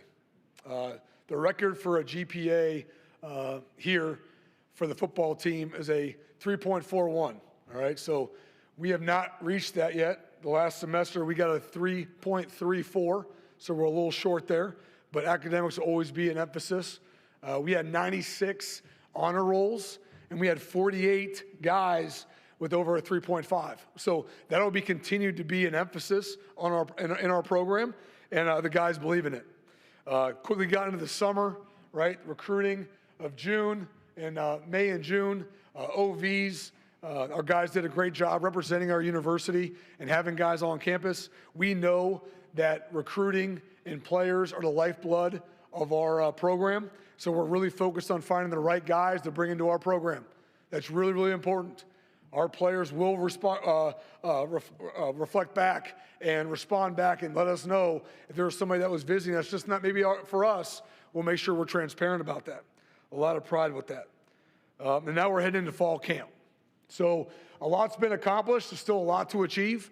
I'm very prideful of the staff we've built, of the roster we have built, and frankly, we're going to be fearlessly ourselves, be unapologetic through that process. Again, I'd like to say this too. It's a complete honor to be the head coach at South Florida. My family and my children, our coaching staff, will reflect as such. I do not take that for granted. I will wear it on my sleeve. But I'll tell you, I know that the opportunity that is here, the alumni, Bulls Nation, what that reflects, and I'm very prideful to be the next head coach at South Florida. With that, I'd love to open up for questions. We have microphones here on either side of the room. Feel free to raise your hand. We'll make sure to get one your way.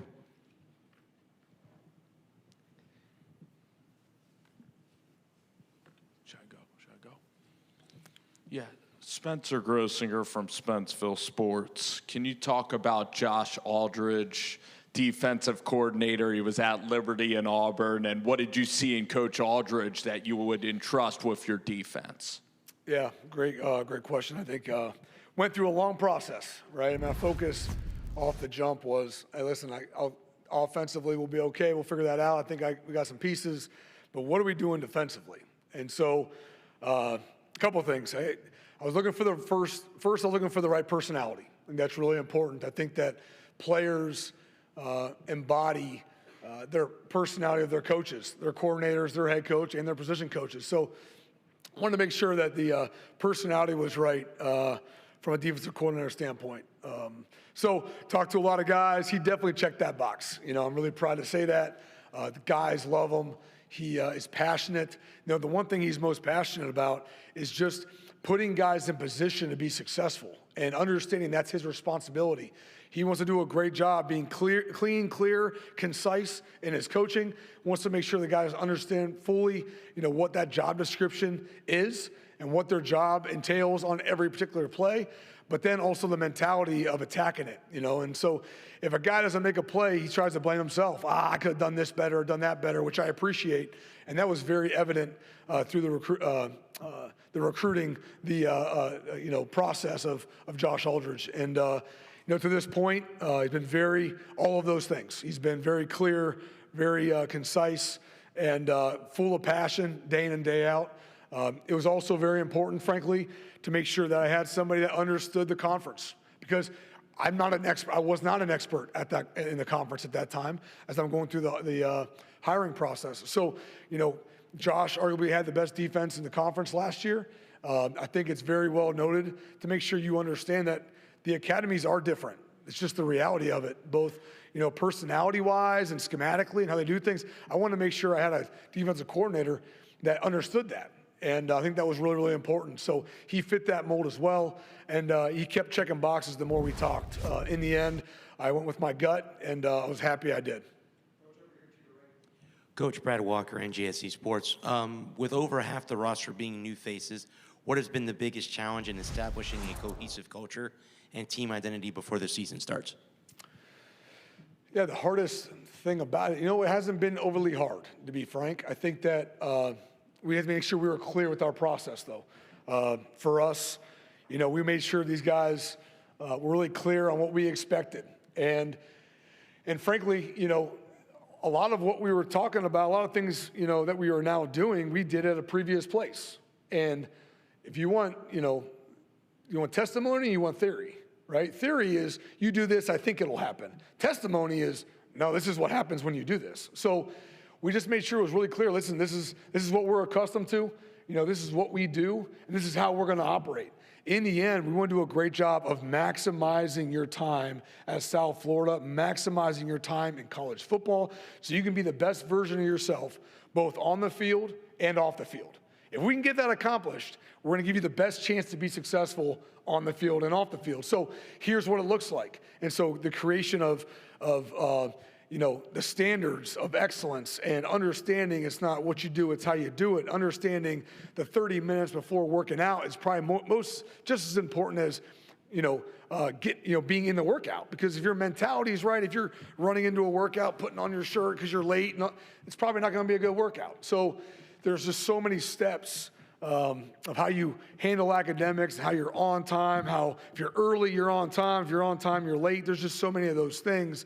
We were very clear on our standards, very clear in our expectations, and we haven't wavered. I think it still stems back to finding the right 62 guys to add to the rest of the roster that was already here. Once you get the right 62 or the right roster, now you look like pretty good coaches. Because they're taking coaching, they're taking direction, they're applying the coaching, they're applying the direction, and now you're getting somewhere. If it gets really difficult if you can't identify the right guys to enhance, because if they're not the right guys, then they won't get enhanced. So all of those things play a part in developing a good culture. Our job will be to not waver from where we're at right now, and then as we continue to add the right guys. Coach, over to your left. Brandon Pockris with the league winners. You've had a front row seat to seeing the continued building and development of the on-campus stadium and the new football operations center. What does that mean to you to be able to see the progress of that every single day? And what does it mean to you that come next year, you're going to have that as a part of this program? Yeah, definitely exciting, right? So brand new football operations facility. The guys are kicking butt on it. It's 5 a.m., headlamps are on, and they are working. It's pretty impressive. I think from the players' standpoint, they've said, it's really exciting. We've been hearing about this, and they're dreaming about it. They'd probably love to play in the stadium. They love to, be in a new locker room, a new weight room, and a new recovery room, and a new barber shop, getting hair did. So, all of that matters, right? It's fun. It's part of it, and they deserve it. But, to me, it just resembles of where we were, and where we want to go. And so the constant reminder of, yes, it's great to have a big shiny house, but it's not about the house, it's about how you operate in the house. And so, is it a house or is it a home? It's what's the product that's going to be in that building? What kind of people are going to be in that building? What kind of football is going to be played on Saturdays, Thursdays, Fridays in that stadium? And so that's my reminder. Very proud, very, very proudful of being a part of it. It's going to be really, really cool, to be honest. But we're really focused on the day-to-day. It is a good reminder. The guys are excited. The crews are kicking butt when they are operating up there all the time. We were starting to get storms about 5, 6 o'clock. So instead of starting at 6 a.m., now they start at 5 a.m. So everybody's juiced up for it. We're excited for it. And, when recruits come on campus, we talk about all these things we want to do and we're going to accomplish, and it sounds good, but that's kind of where your money where your mouth is, right? When times people are canceling facilities or canceling enhancements to pay for rosters or do that, at South Florida we're doing both, and so that's really, really important. We're really excited, but we still have a lot of work to do.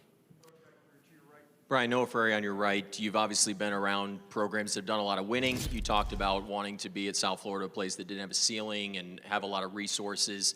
When you think about year one, what is going to be your definition for success for this program? Yeah, that might be the hardest question I keep getting asked all the time, just for the record. So it's a good one, though. So to your point, everybody wants to win year one, obviously, and that's always going to be our expectation. But holistically, in the greater scheme of things, what are you trying to get accomplished, right? And so I would say that everything we are doing right now, in my mind, is for the first time. And this is our first camp, right? It'll be our first home game as a group, and it'll be our second. And I think I want to see growth, over it. I know it's opinion-based and it's on us, but, right now we're probably in a spot, we're pushing for leadership. We're pushing for guys to own the team. And we all know that the better the leaders, probably the better your team is. I'd like to see, for me, full transparency, is I want to see a team, a bunch of players take over the team and know it's their team. And when you leave at the end of the season, like it went from, okay, the coaches are kind of, motivating and pushing it, and now you got some guys that are leading the way, that are doing the conversations that the coaches are currently doing, and now you're going into the offseason with those leaders. So you see the steps being had. I want to see enhancement from day-to-day process. I want to see enhancement from week-to-week growth. And then I think ultimately, at the end of it, I want to make sure our players know they own this program. It's a player-led program. I'm not saying we're quite there yet. I think we've had a lot of growth, but I would like at the very end of this year be feeling like this is a player-led program, and a lot of those players are coming back for 2027. Coach, down to your center. Steve Helwick, SB Nation. Are there any cons that you see of moving out of an NFL stadium into an on-campus stadium? Do you think scheduling the marquee home games South Florida's been able to enjoy against the Alabamas and Floridas the past few years will be more difficult in an on-campus stadium? I would say that there's only positives to having an on-campus stadium, period.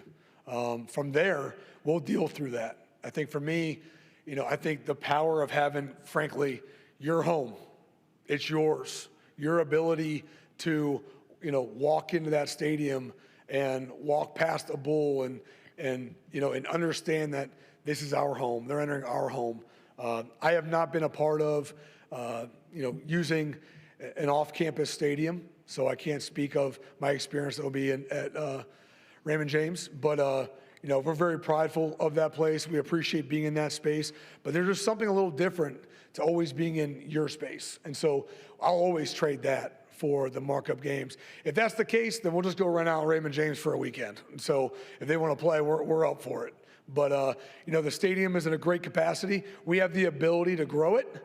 All right, it's a little bit bigger, so we're going to win some football games, get a lot of excitement, and we're going to add 20,000 on there, or 30 or 40 or 50 or whatever, and make it as big as we want to make it. All right, so appreciate that, though. Okay. Hey, Coach. Ken Kreitzer, Cam Vets Media. We cover Army. We had the chance to go out to Ohio State in 2017. I mean, so impressive. What do you take away from your time at Ohio State as far as culture and practices there that you want to translate into South Florida? Yeah, I played there, I coached there. Their DNA is my DNA. So it'll always be done in our way with our staff and our strength coach and myself.